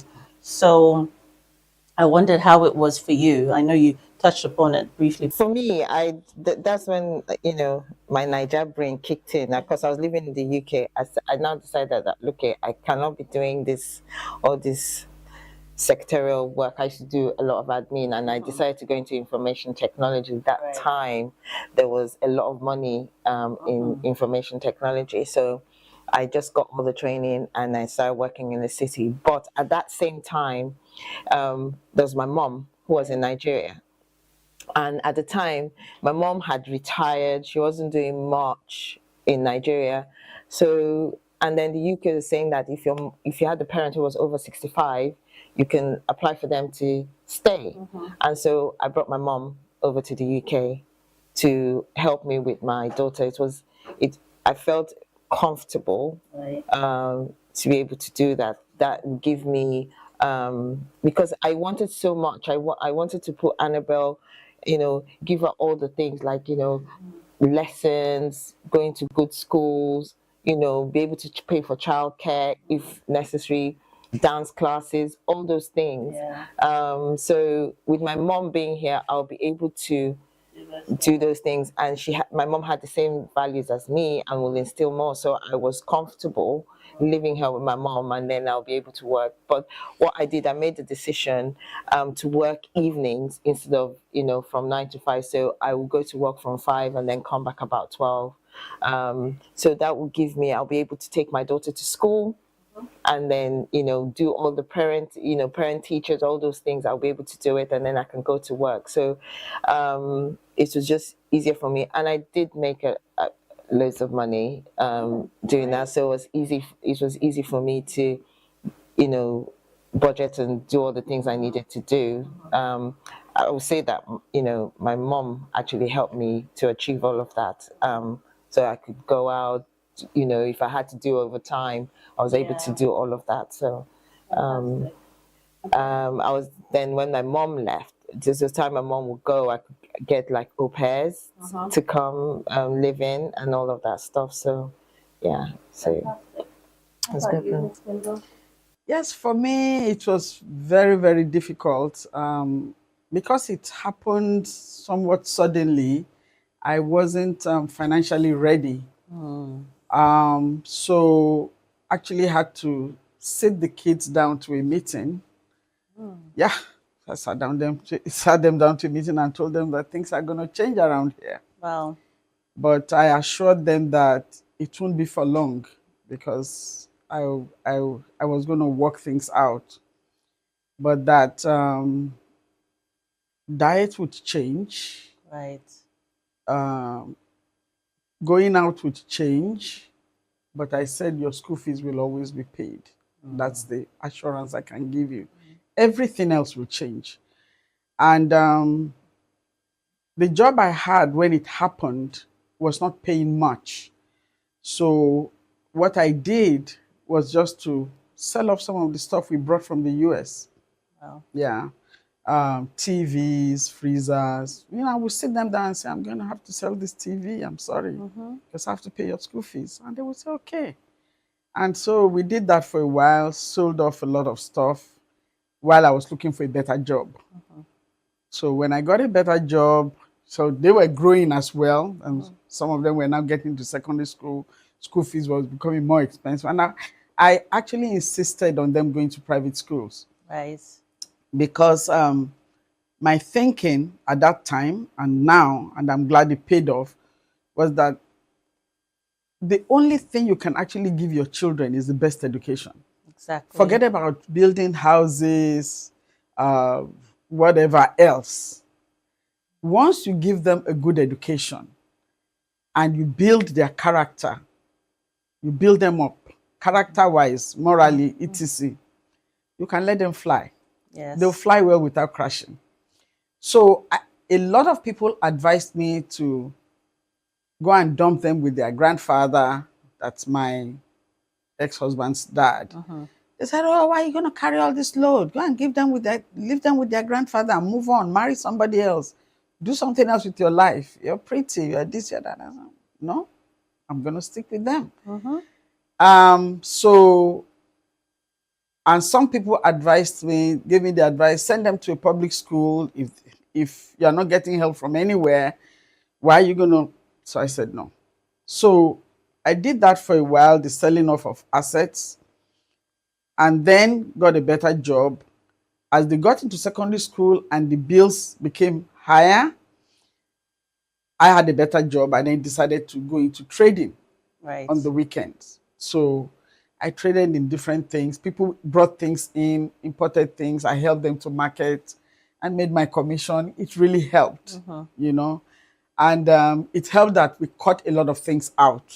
There was no longer Kellogg's cornflakes. There wasn't oatmeal. We went down to the brass tacks, Ogi.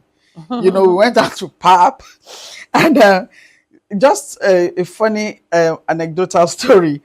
Apparently, when I was giving them the pap, and I had a meeting with them before we went down to pap. I said, there's no more conflicts. It's going to be pap, but it's still hot and it's nourishing. My third child, a girl, so after they sit at table and she will always have an accident. Oh, mommy, my food is on the floor. Why is your food on the floor every time? When she grew up, she told me, she said, mommy, all that time that my food, I didn't want to eat it. I threw it away. I just told you I had an accident. But, you know, and I told them, you know, we could only eat rice once a week. And then we had swallow, alternative day. We had amala today, but tomorrow amala today. But and it was so bad that sometimes I couldn't even buy meat. Wow. I couldn't even provide protein. I had to put crayfish in okra and whatnot. But you know something? Because I carried them along, they worked with me. They were with me. Yes. So they were not weeping for this or weeping for that. And I told them the only way we are all going to get out of this is for you guys to do well in school. You do well in school, we're going to get out of it quickly. Right. But if you laze about, it's going to be a long time. So they all sat up and did what needed to be done. So I didn't have any issues with schoolwork or bad behavior in school or whatever. That side was taken care of because they knew that, you know, for the next school fees to be paid, maybe something is going to be sold. You know? So, but it worked out for us. And, you know, I will always say God was with us. And then I had that girl who held the fort while I was at work. Yeah, so financially, that's how it went down until they started going to university, and because they were US citizens, they were able to go, and then we relied on Pell grants and all kinds of things, you know, all those things. Amazing. Yeah. That's such an amazing story, because as you were talking, I remember when my daughter was about 11 or 10, she started to apply for 11 plus in England when you go to secondary school. And I remember sitting her down because she also went to private schools. And I remember sitting her down and saying, look, and we were on a bursary because it came to a point where her fees weren't being paid anymore, and I had to apply for a bursary for her because I couldn't afford it. And these schools were like £30,000 a year schools, £40,000. And I remember sitting her down and I said, look, I need you. She was always a good kid in terms of her academics, but I needed her to understand that we would need to get a bursary or scholarship 100% because I could not afford to pay for those. And I said, you see all these your friends, their fathers are millionaires and some of them were billionaires, and they're trust fund kids who were not like that. I'm just managing myself. So please, you need to buckle down and do what you need to do. And she's, like you said, I carried her along. She's a good kid. And in fact, she got like 4 different schools that gave her full ride. Fantastic. So we had our pick and God was with us. So, I mean, you know, as you were talking, I got quite emotional thinking of all the times, you know, that we lacked, but we would, you know, God was with us. And people, you'd walk out the house, hold your head up high, like, you know, you got $1 million in the bank, but really, people didn't know what you were going through. So I salute you for keeping going at that point. I want to talk a little bit about discipline. Because, you know, in a single parent home, it's just you. And particularly you, Bimbo, with 4 kids, how were you able to get that balance in terms of being the good cop and the bad cop, you know, because it was just you with 4 kids? Yeah, it was quite difficult. But when, like I said, I always held meetings with them. You know, so we call them meetings. But these were times where we would sit around the table and talk. And talk about different things. And I use the Bible a lot. Okay, I use the Bible a lot. With my son, I'm going to use him as an example. I think he was 7 one day. He asked me for something and I said no. And then he said, Mommy, but remember that I'm your only son. I said, really? You are thinking that way? I took the cane. I didn't spare the rod. I beat the living dead. He went under the table. I dragged him out. I said, don't ever even think, don't dream of it. Don't think, who told you I can't have another son? So at that point, I said, a 7-year-old is going to use this as emotional blackmail for me. If I gave in at that point, that was it. Right. It was over. So I dealt with him then, and it never happened again. So if I said no, it was no. And I think from that point, the sisters saw what happened. Right. And they just said, well, you know. So discipline is something that a single mom should not compromise. Right. Because once you lose that battle, you've lost it for life. That's it. You're never going to win it anymore. So you apply tough love. Because when you punish them or when you withhold certain privileges because you need them to learn a lesson, you are actually loving them. That's right. You are loving them. When you let them have their way with everything, you are destroying them and destroying yourself. Yeah. Because all of you will drink that concoction when it matures. So there are certain times that I have disciplined my children and they don't know this, but if they see this podcast, they'll know, and gone back into my room and wept. One time, my daughter was not doing homework. This was secondary school time, maybe JS3-ish. And she said to me, oh, my uncle said I don't have to learn maths to do law, and I want to do law. I said, you have to pass everything. So she was being belligerent, and I said, okay, you know what? Right now, you're going to pack your things and leave. If I cannot direct you, if I cannot tell you what to do, if you are going to be telling me what to do, you need to pack your things and go to your father's house. And I insisted that night. Everybody, my mom was living with me at that time. She begged me. I said, no, she's going to go. Once she cannot take directions from me anymore, she's going to leave. She's not going to live under my roof. So we dragged it out till about 3 a.m. Because the teacher who came to report her stayed until I got back from work. And I got back around 10. Then I must report it to your mom. So he stayed. So when we started to drag it, and she was insisting that she didn't need math, I said, fine, you're going to leave. So everybody was begging. I said, no.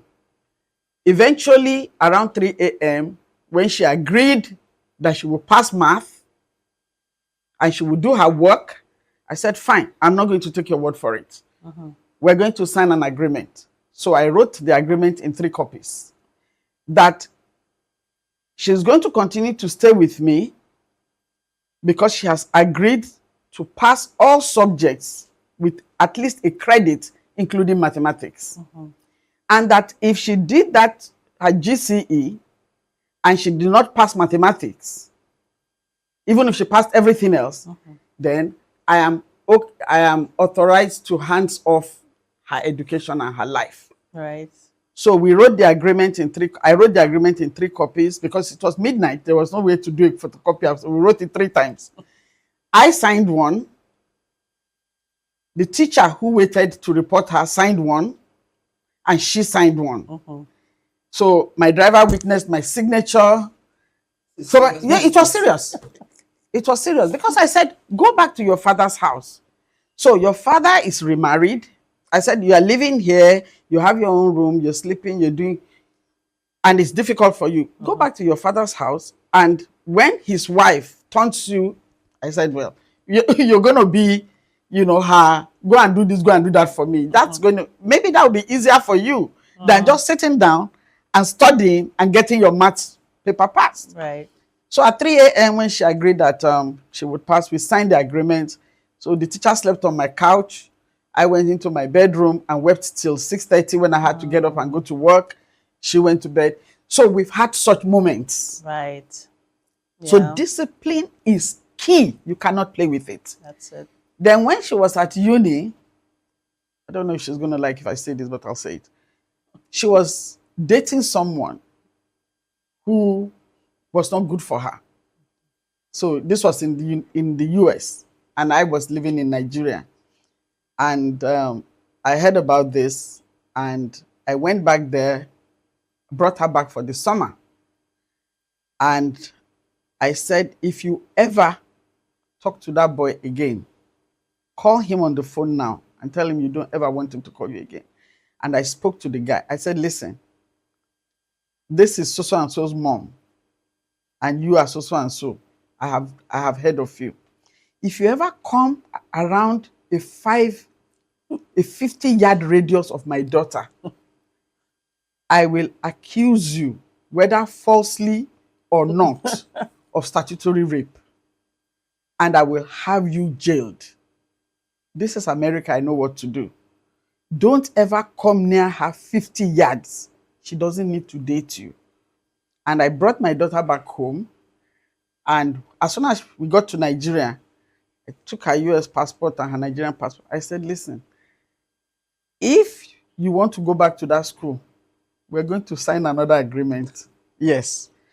You can't see that boy. And it worked. So at the end of the day, she went back because she knew I could do it. I could make sure she didn't go back to that school. And the others would be there, she would be here. So sometimes you make very tough decisions, take drastic steps to make sure that they stay on the straight and narrow. I agree. Because if not, she said, I love him. I said, what do you know about love? You don't even know the meaning. Love, you don't even know the meaning of love. That 4-letter word, you don't know the meaning. You think you know. You don't. So, but to the glory of God, they all got married very well. They've had their kids and all of that. And nobody came home with any accidents, if you get my drift. Right. So I give God the glory for everything. It wasn't easy, believe me. Yeah. There are many times I cried myself to sleep all night, but they never knew. Yeah. They never knew. Yeah. I kept it away from them. When I'm with them, I'm strong. Sure. You understand? Yeah. When I want to be mushy, I just enter my room, lock the door, and I will weep and weep and weep and weep. But when I come out in the morning, I'm ready. Yes. That was how it was. So it was difficult, but it was done. Yes, I understand. But then again, let me say this. To be able to speak to your kids and give them that discipline, you first of all have to be disciplined. Sure. You must have self-control. There were many things I couldn't do. I couldn't date or bring people home. No, I couldn't because I was raising 3 girls. So I wasn't going to have because dating when you're a single mom, it's tricky. Yes, so if you have a guy today, 6 months, and you bring them in, your kids see the guy and all that, 6 months, 9 months, you are no longer interested in a relationship. That one goes away.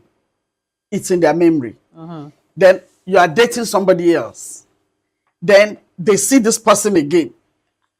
It's one kind now. Right. You understand?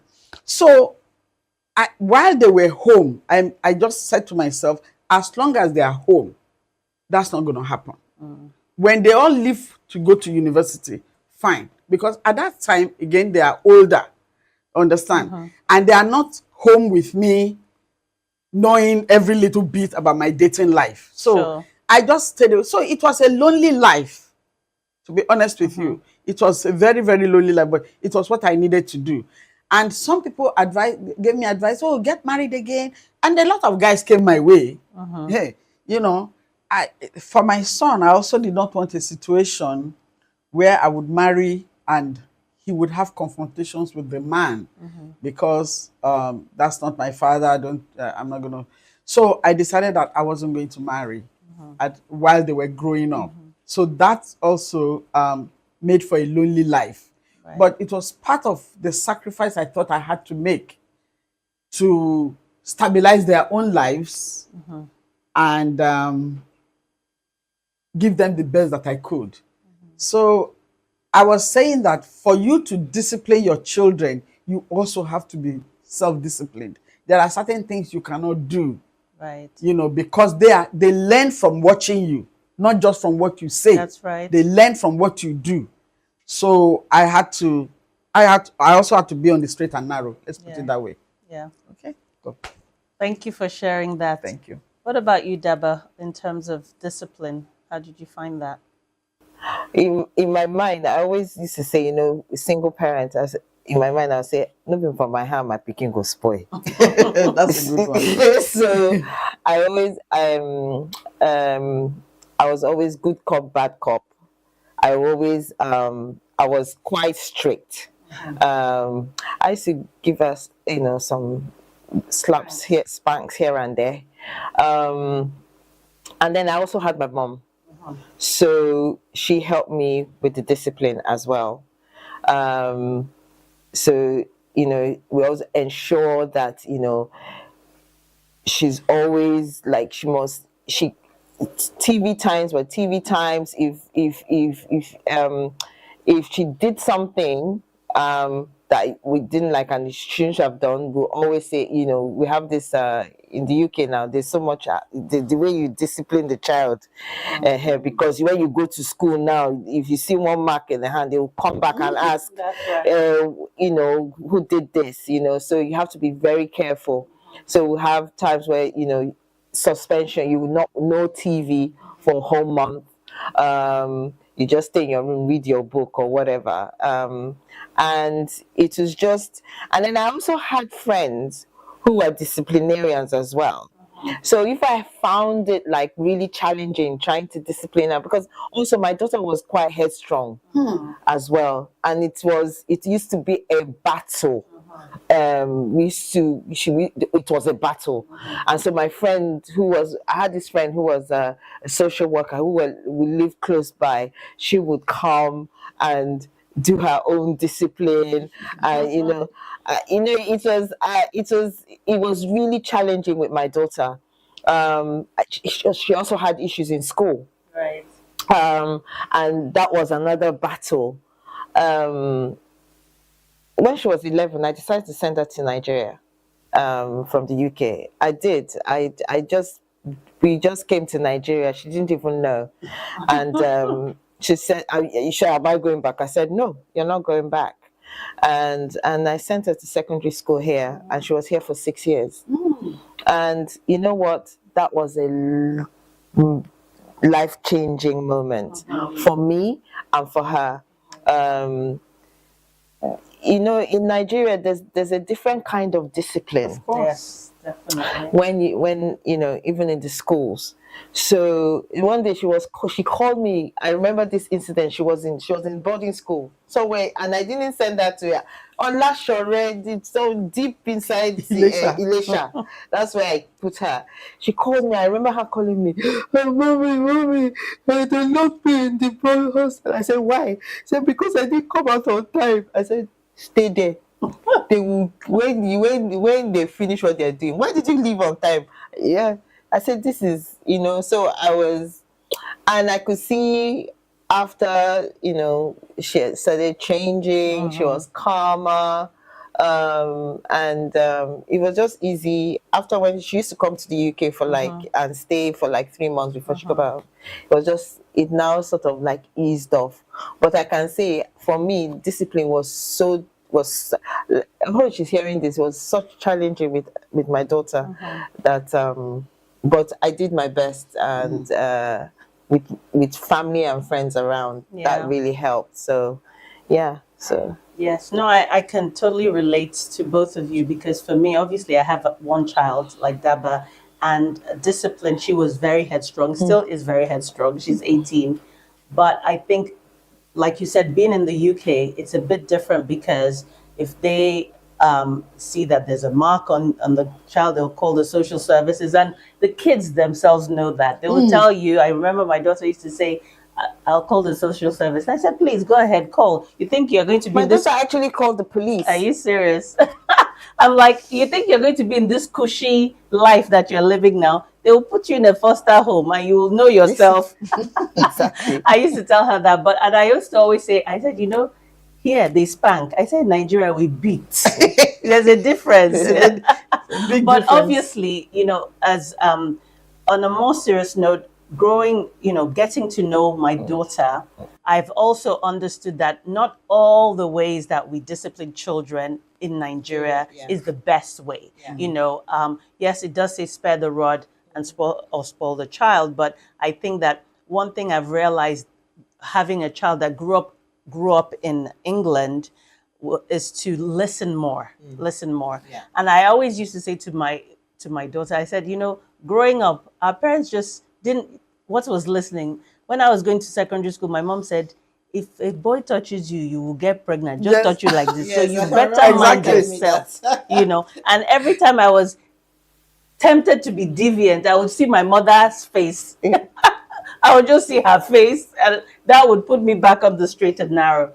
But I do appreciate discipline because, like you, I brought my daughter back at 14. I did not like the way the West was going in terms of the woke culture that they were imbibing in our kids. And like you, I said to her, we're going for holiday. We're going for holiday for 3 weeks. I got back. I said, you're not going back. And that was 3.5 years ago. Best decision I ever made.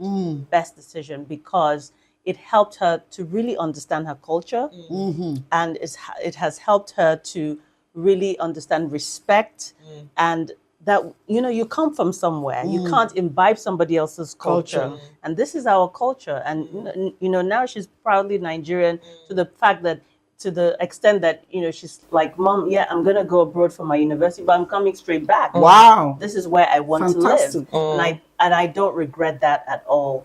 And as single moms, hats off to you, because I know it's not easy disciplining a child on your own. And with that said, we are going to take a quick break right now. We'll be back shortly to continue this amazing conversation with Daba and Bimbo. Stay tuned.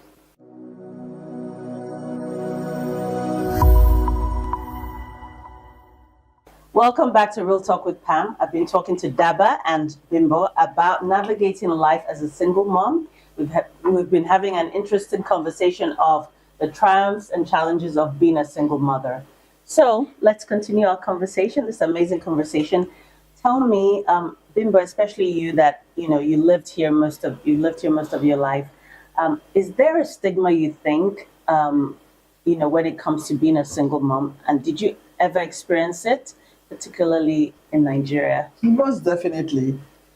There was. Two ways. The stigma came in two ways. The first way is that once you get divorced, your married friends ostracize you. Right. I think they believe that you are now a threat to their own marriages. So you are no longer invited to events. They claim they forgot that you exist. You just find out later that, they celebrated this or they had this party, but you were not invited. Wow. Yes, so I got that.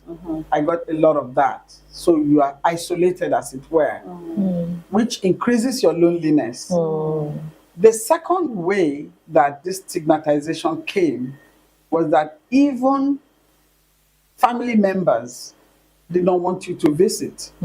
Yes, because in their own thinking, you were going to come with your problems for school fees, for rent, for whatever. One particular occasion that I remember, this uncle of theirs, you say, let me call grand uncle. So it's not one of my ex-husband's brothers, so one of the older people. One thing I did not want my children to experience was isolation from their family members. So I will still take them to their father's people, just visit. On this particular day, we got to this particular big uncle's house, and the maid met us at the door and said, Daddy, Daddy said I should tell you that he's sleeping. Right. I got that. So the daddy that is sleeping could talk and say, so I got it. He didn't want to see us. And I never went back there with those kids. Never. Until they were about to go to university. Right. Then I went to see him and say, well, the kids are going to university. They are going to the US. I've just come to let you know, so people will not say I've kidnapped the children. Are they ready to go to university? So they don't want you coming with your stories. They don't want your rent issues.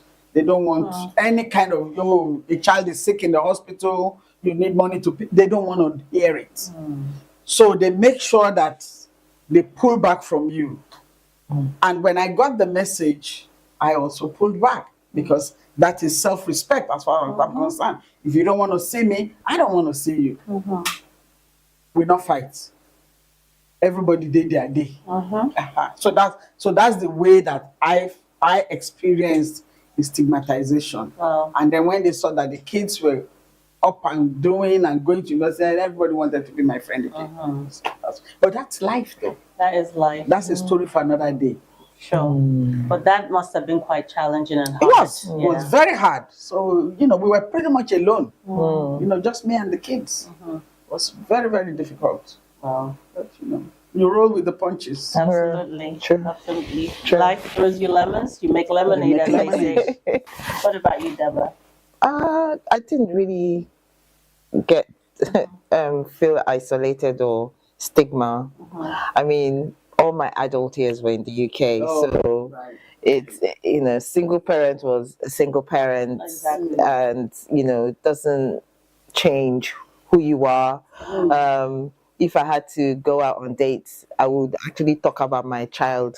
That's the first thing I would say, and just put it out there.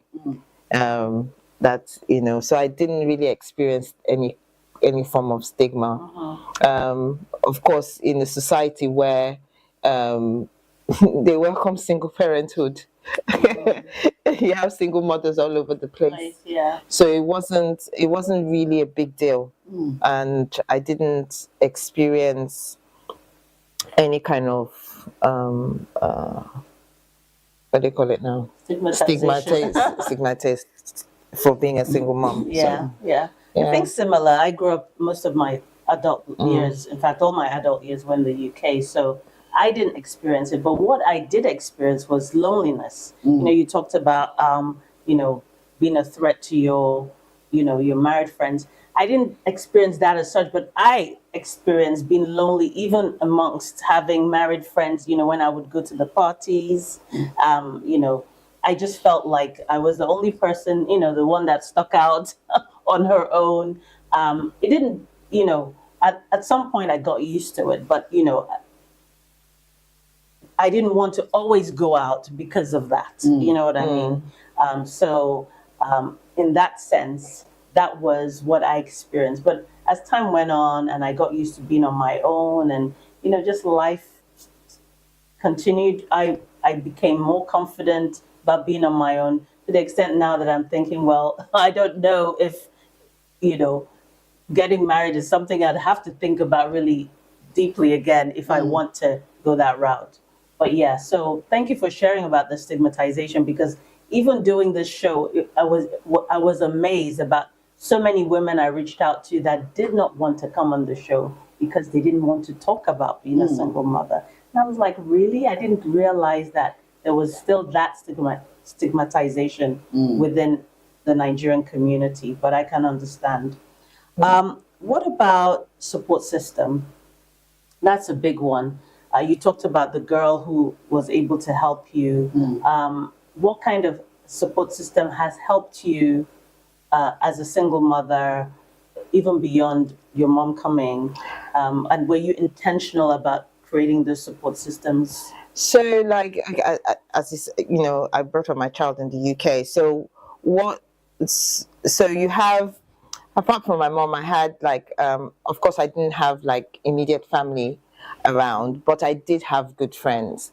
And so I was intentional on what area I lived.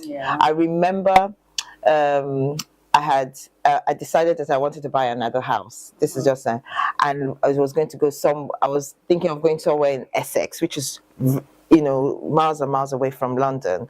And we were going to have to change, schools but I was just about to, complete on the house. I started thinking, if I'm in Essex, if I don't have anyone around me who can help me with my daughter, in case maybe if something happens, I'm at work, I can easily call someone to say, please, can you help me go and pick her up because we're close by. I just withdrew and I decided to stay where, close to where my friends were. I had really good friends who I could rely on, and where I could drop off my daughter weekends, and they could pick up. So I was really intentional where I lived, close to where my friends were. So and that really, really, really, really, really, really helped me in helping with my daughter, and also with me, because also I was someone who liked to have fun. And so if I had my friends, if I said I wanted to go out, I'll go and meet my friend, and my friend would say, "Oh, bring say bring your daughter over. I can keep her there, and I go, I'll come back."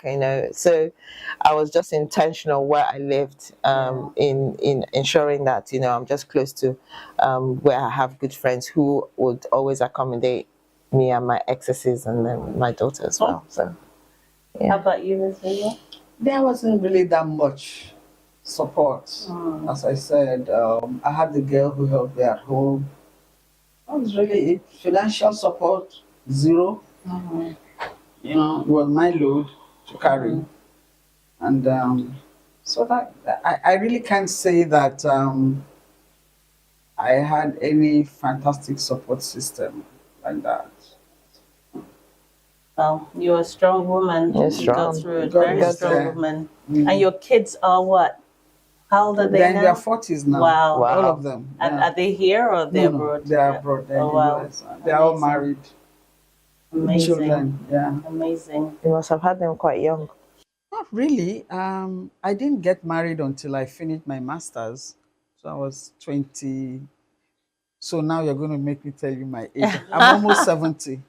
Wow. No, I'm not kidding. You don't They look don't it look at it. all. Really? Thank you. Amazing. I am. Amazing. Wow. That's amazing. Amazing. Yeah. Great. So I Good think skin. Sorry? good skin. Thank you. Amazing. Yes. So I think for me, with the support, I lived in a part of London called Edgware, North London, and I had a lot of support. So we would share school runs, so that helped. But when she transitioned into secondary school, and we had to move to West London, all that support went. So I felt it, and then that was also during the COVID time. So that made it even lonelier. So moving back to Nigeria was definitely the best thing that happened, because in Nigeria you have so much, you can have so much support. And being with my mom and friends around us, it's just been a wonderful support unit for her, especially being an only child. So just to round up our beautiful conversation, I'd like you guys to talk to other single moms who are going through challenges and the ebbs and flows of being on their own, bringing up kids on their own. What advice would you give them in terms of just keep on keeping on and being resilient? And I'd like you to look at the camera and say what you want to say. I would say be very intentional about their education and building their character. As I said in the beginning, letting them have the fear of God, whatever your religion is, whether you are Christian, Muslim, whatever. I had to do that. I had to make sure that they were close to God.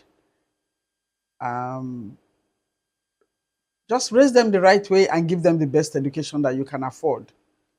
But stretch yourself to make sure you give them the best education, because that's the only thing that will pay you big dividends later on in life. And when you raise them right, like the Bible said, you will have peace in your old age.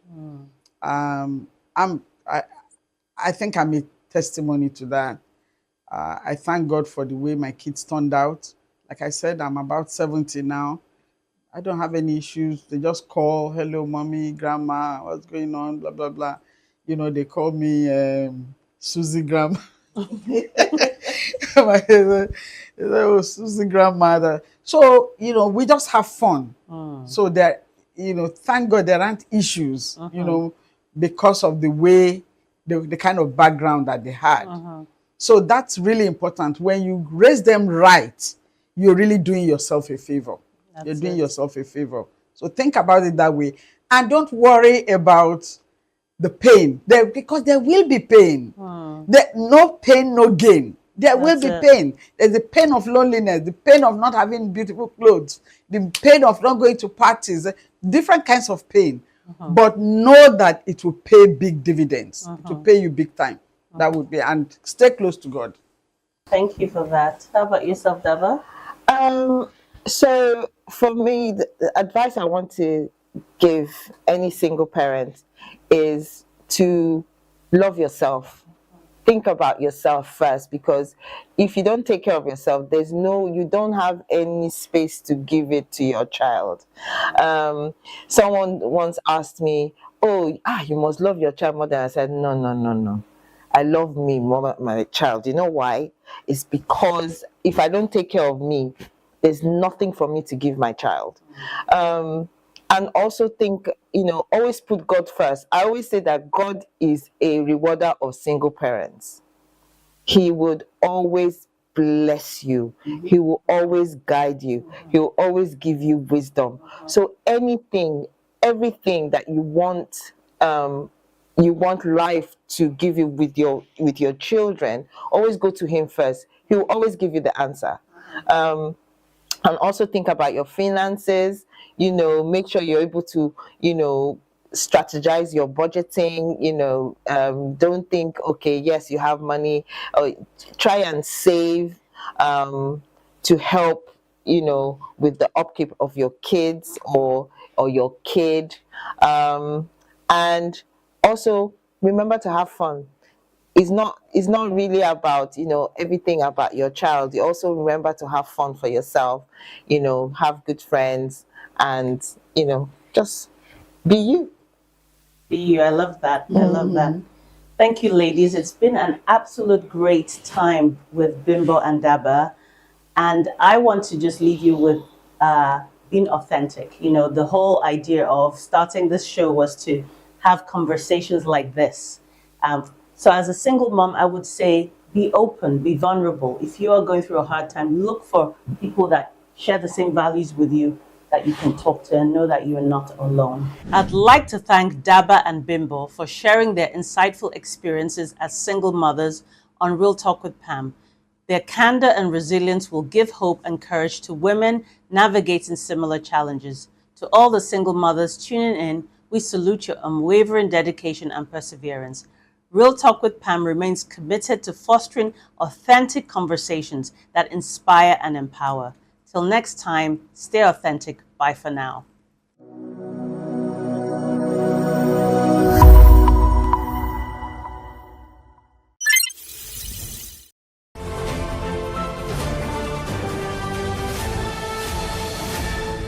You are watching Business Day Television.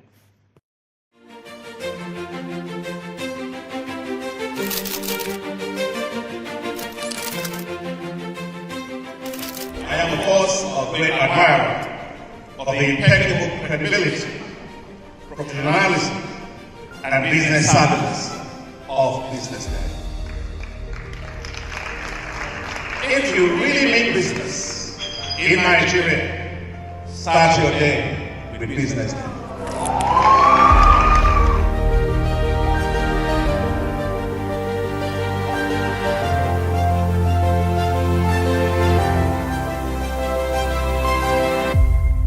BusinessDay is West Africa's leading provider of business intelligence and information, delivering premium content across diversified media platforms, including online, mobile, and print.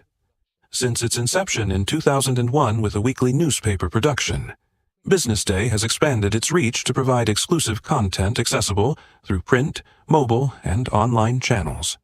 Our premium offerings are further enriched with syndicated content from esteemed sources like the Financial Times, The Economist, and the Harvard Business Review. At BusinessDay, our mission is clear: to be the foremost provider of business and financial content, empowering readers to make informed decisions in Nigeria and Africa.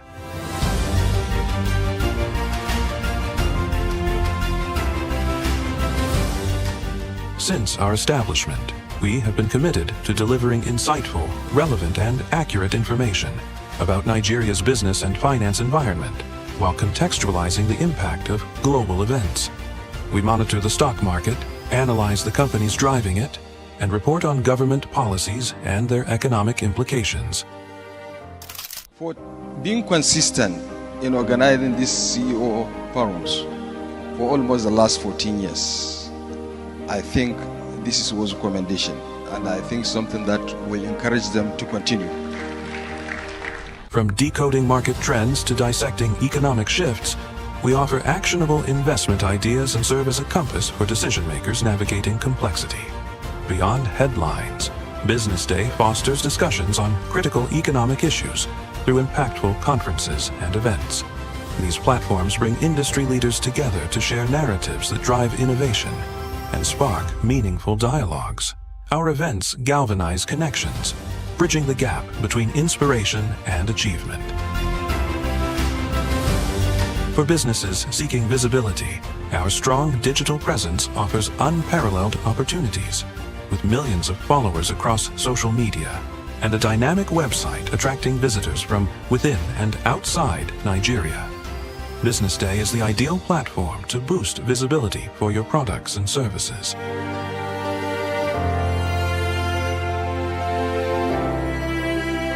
If you're looking for in-depth analysis and expert opinions on Nigeria and Africa's business landscape, Business Day is your guide.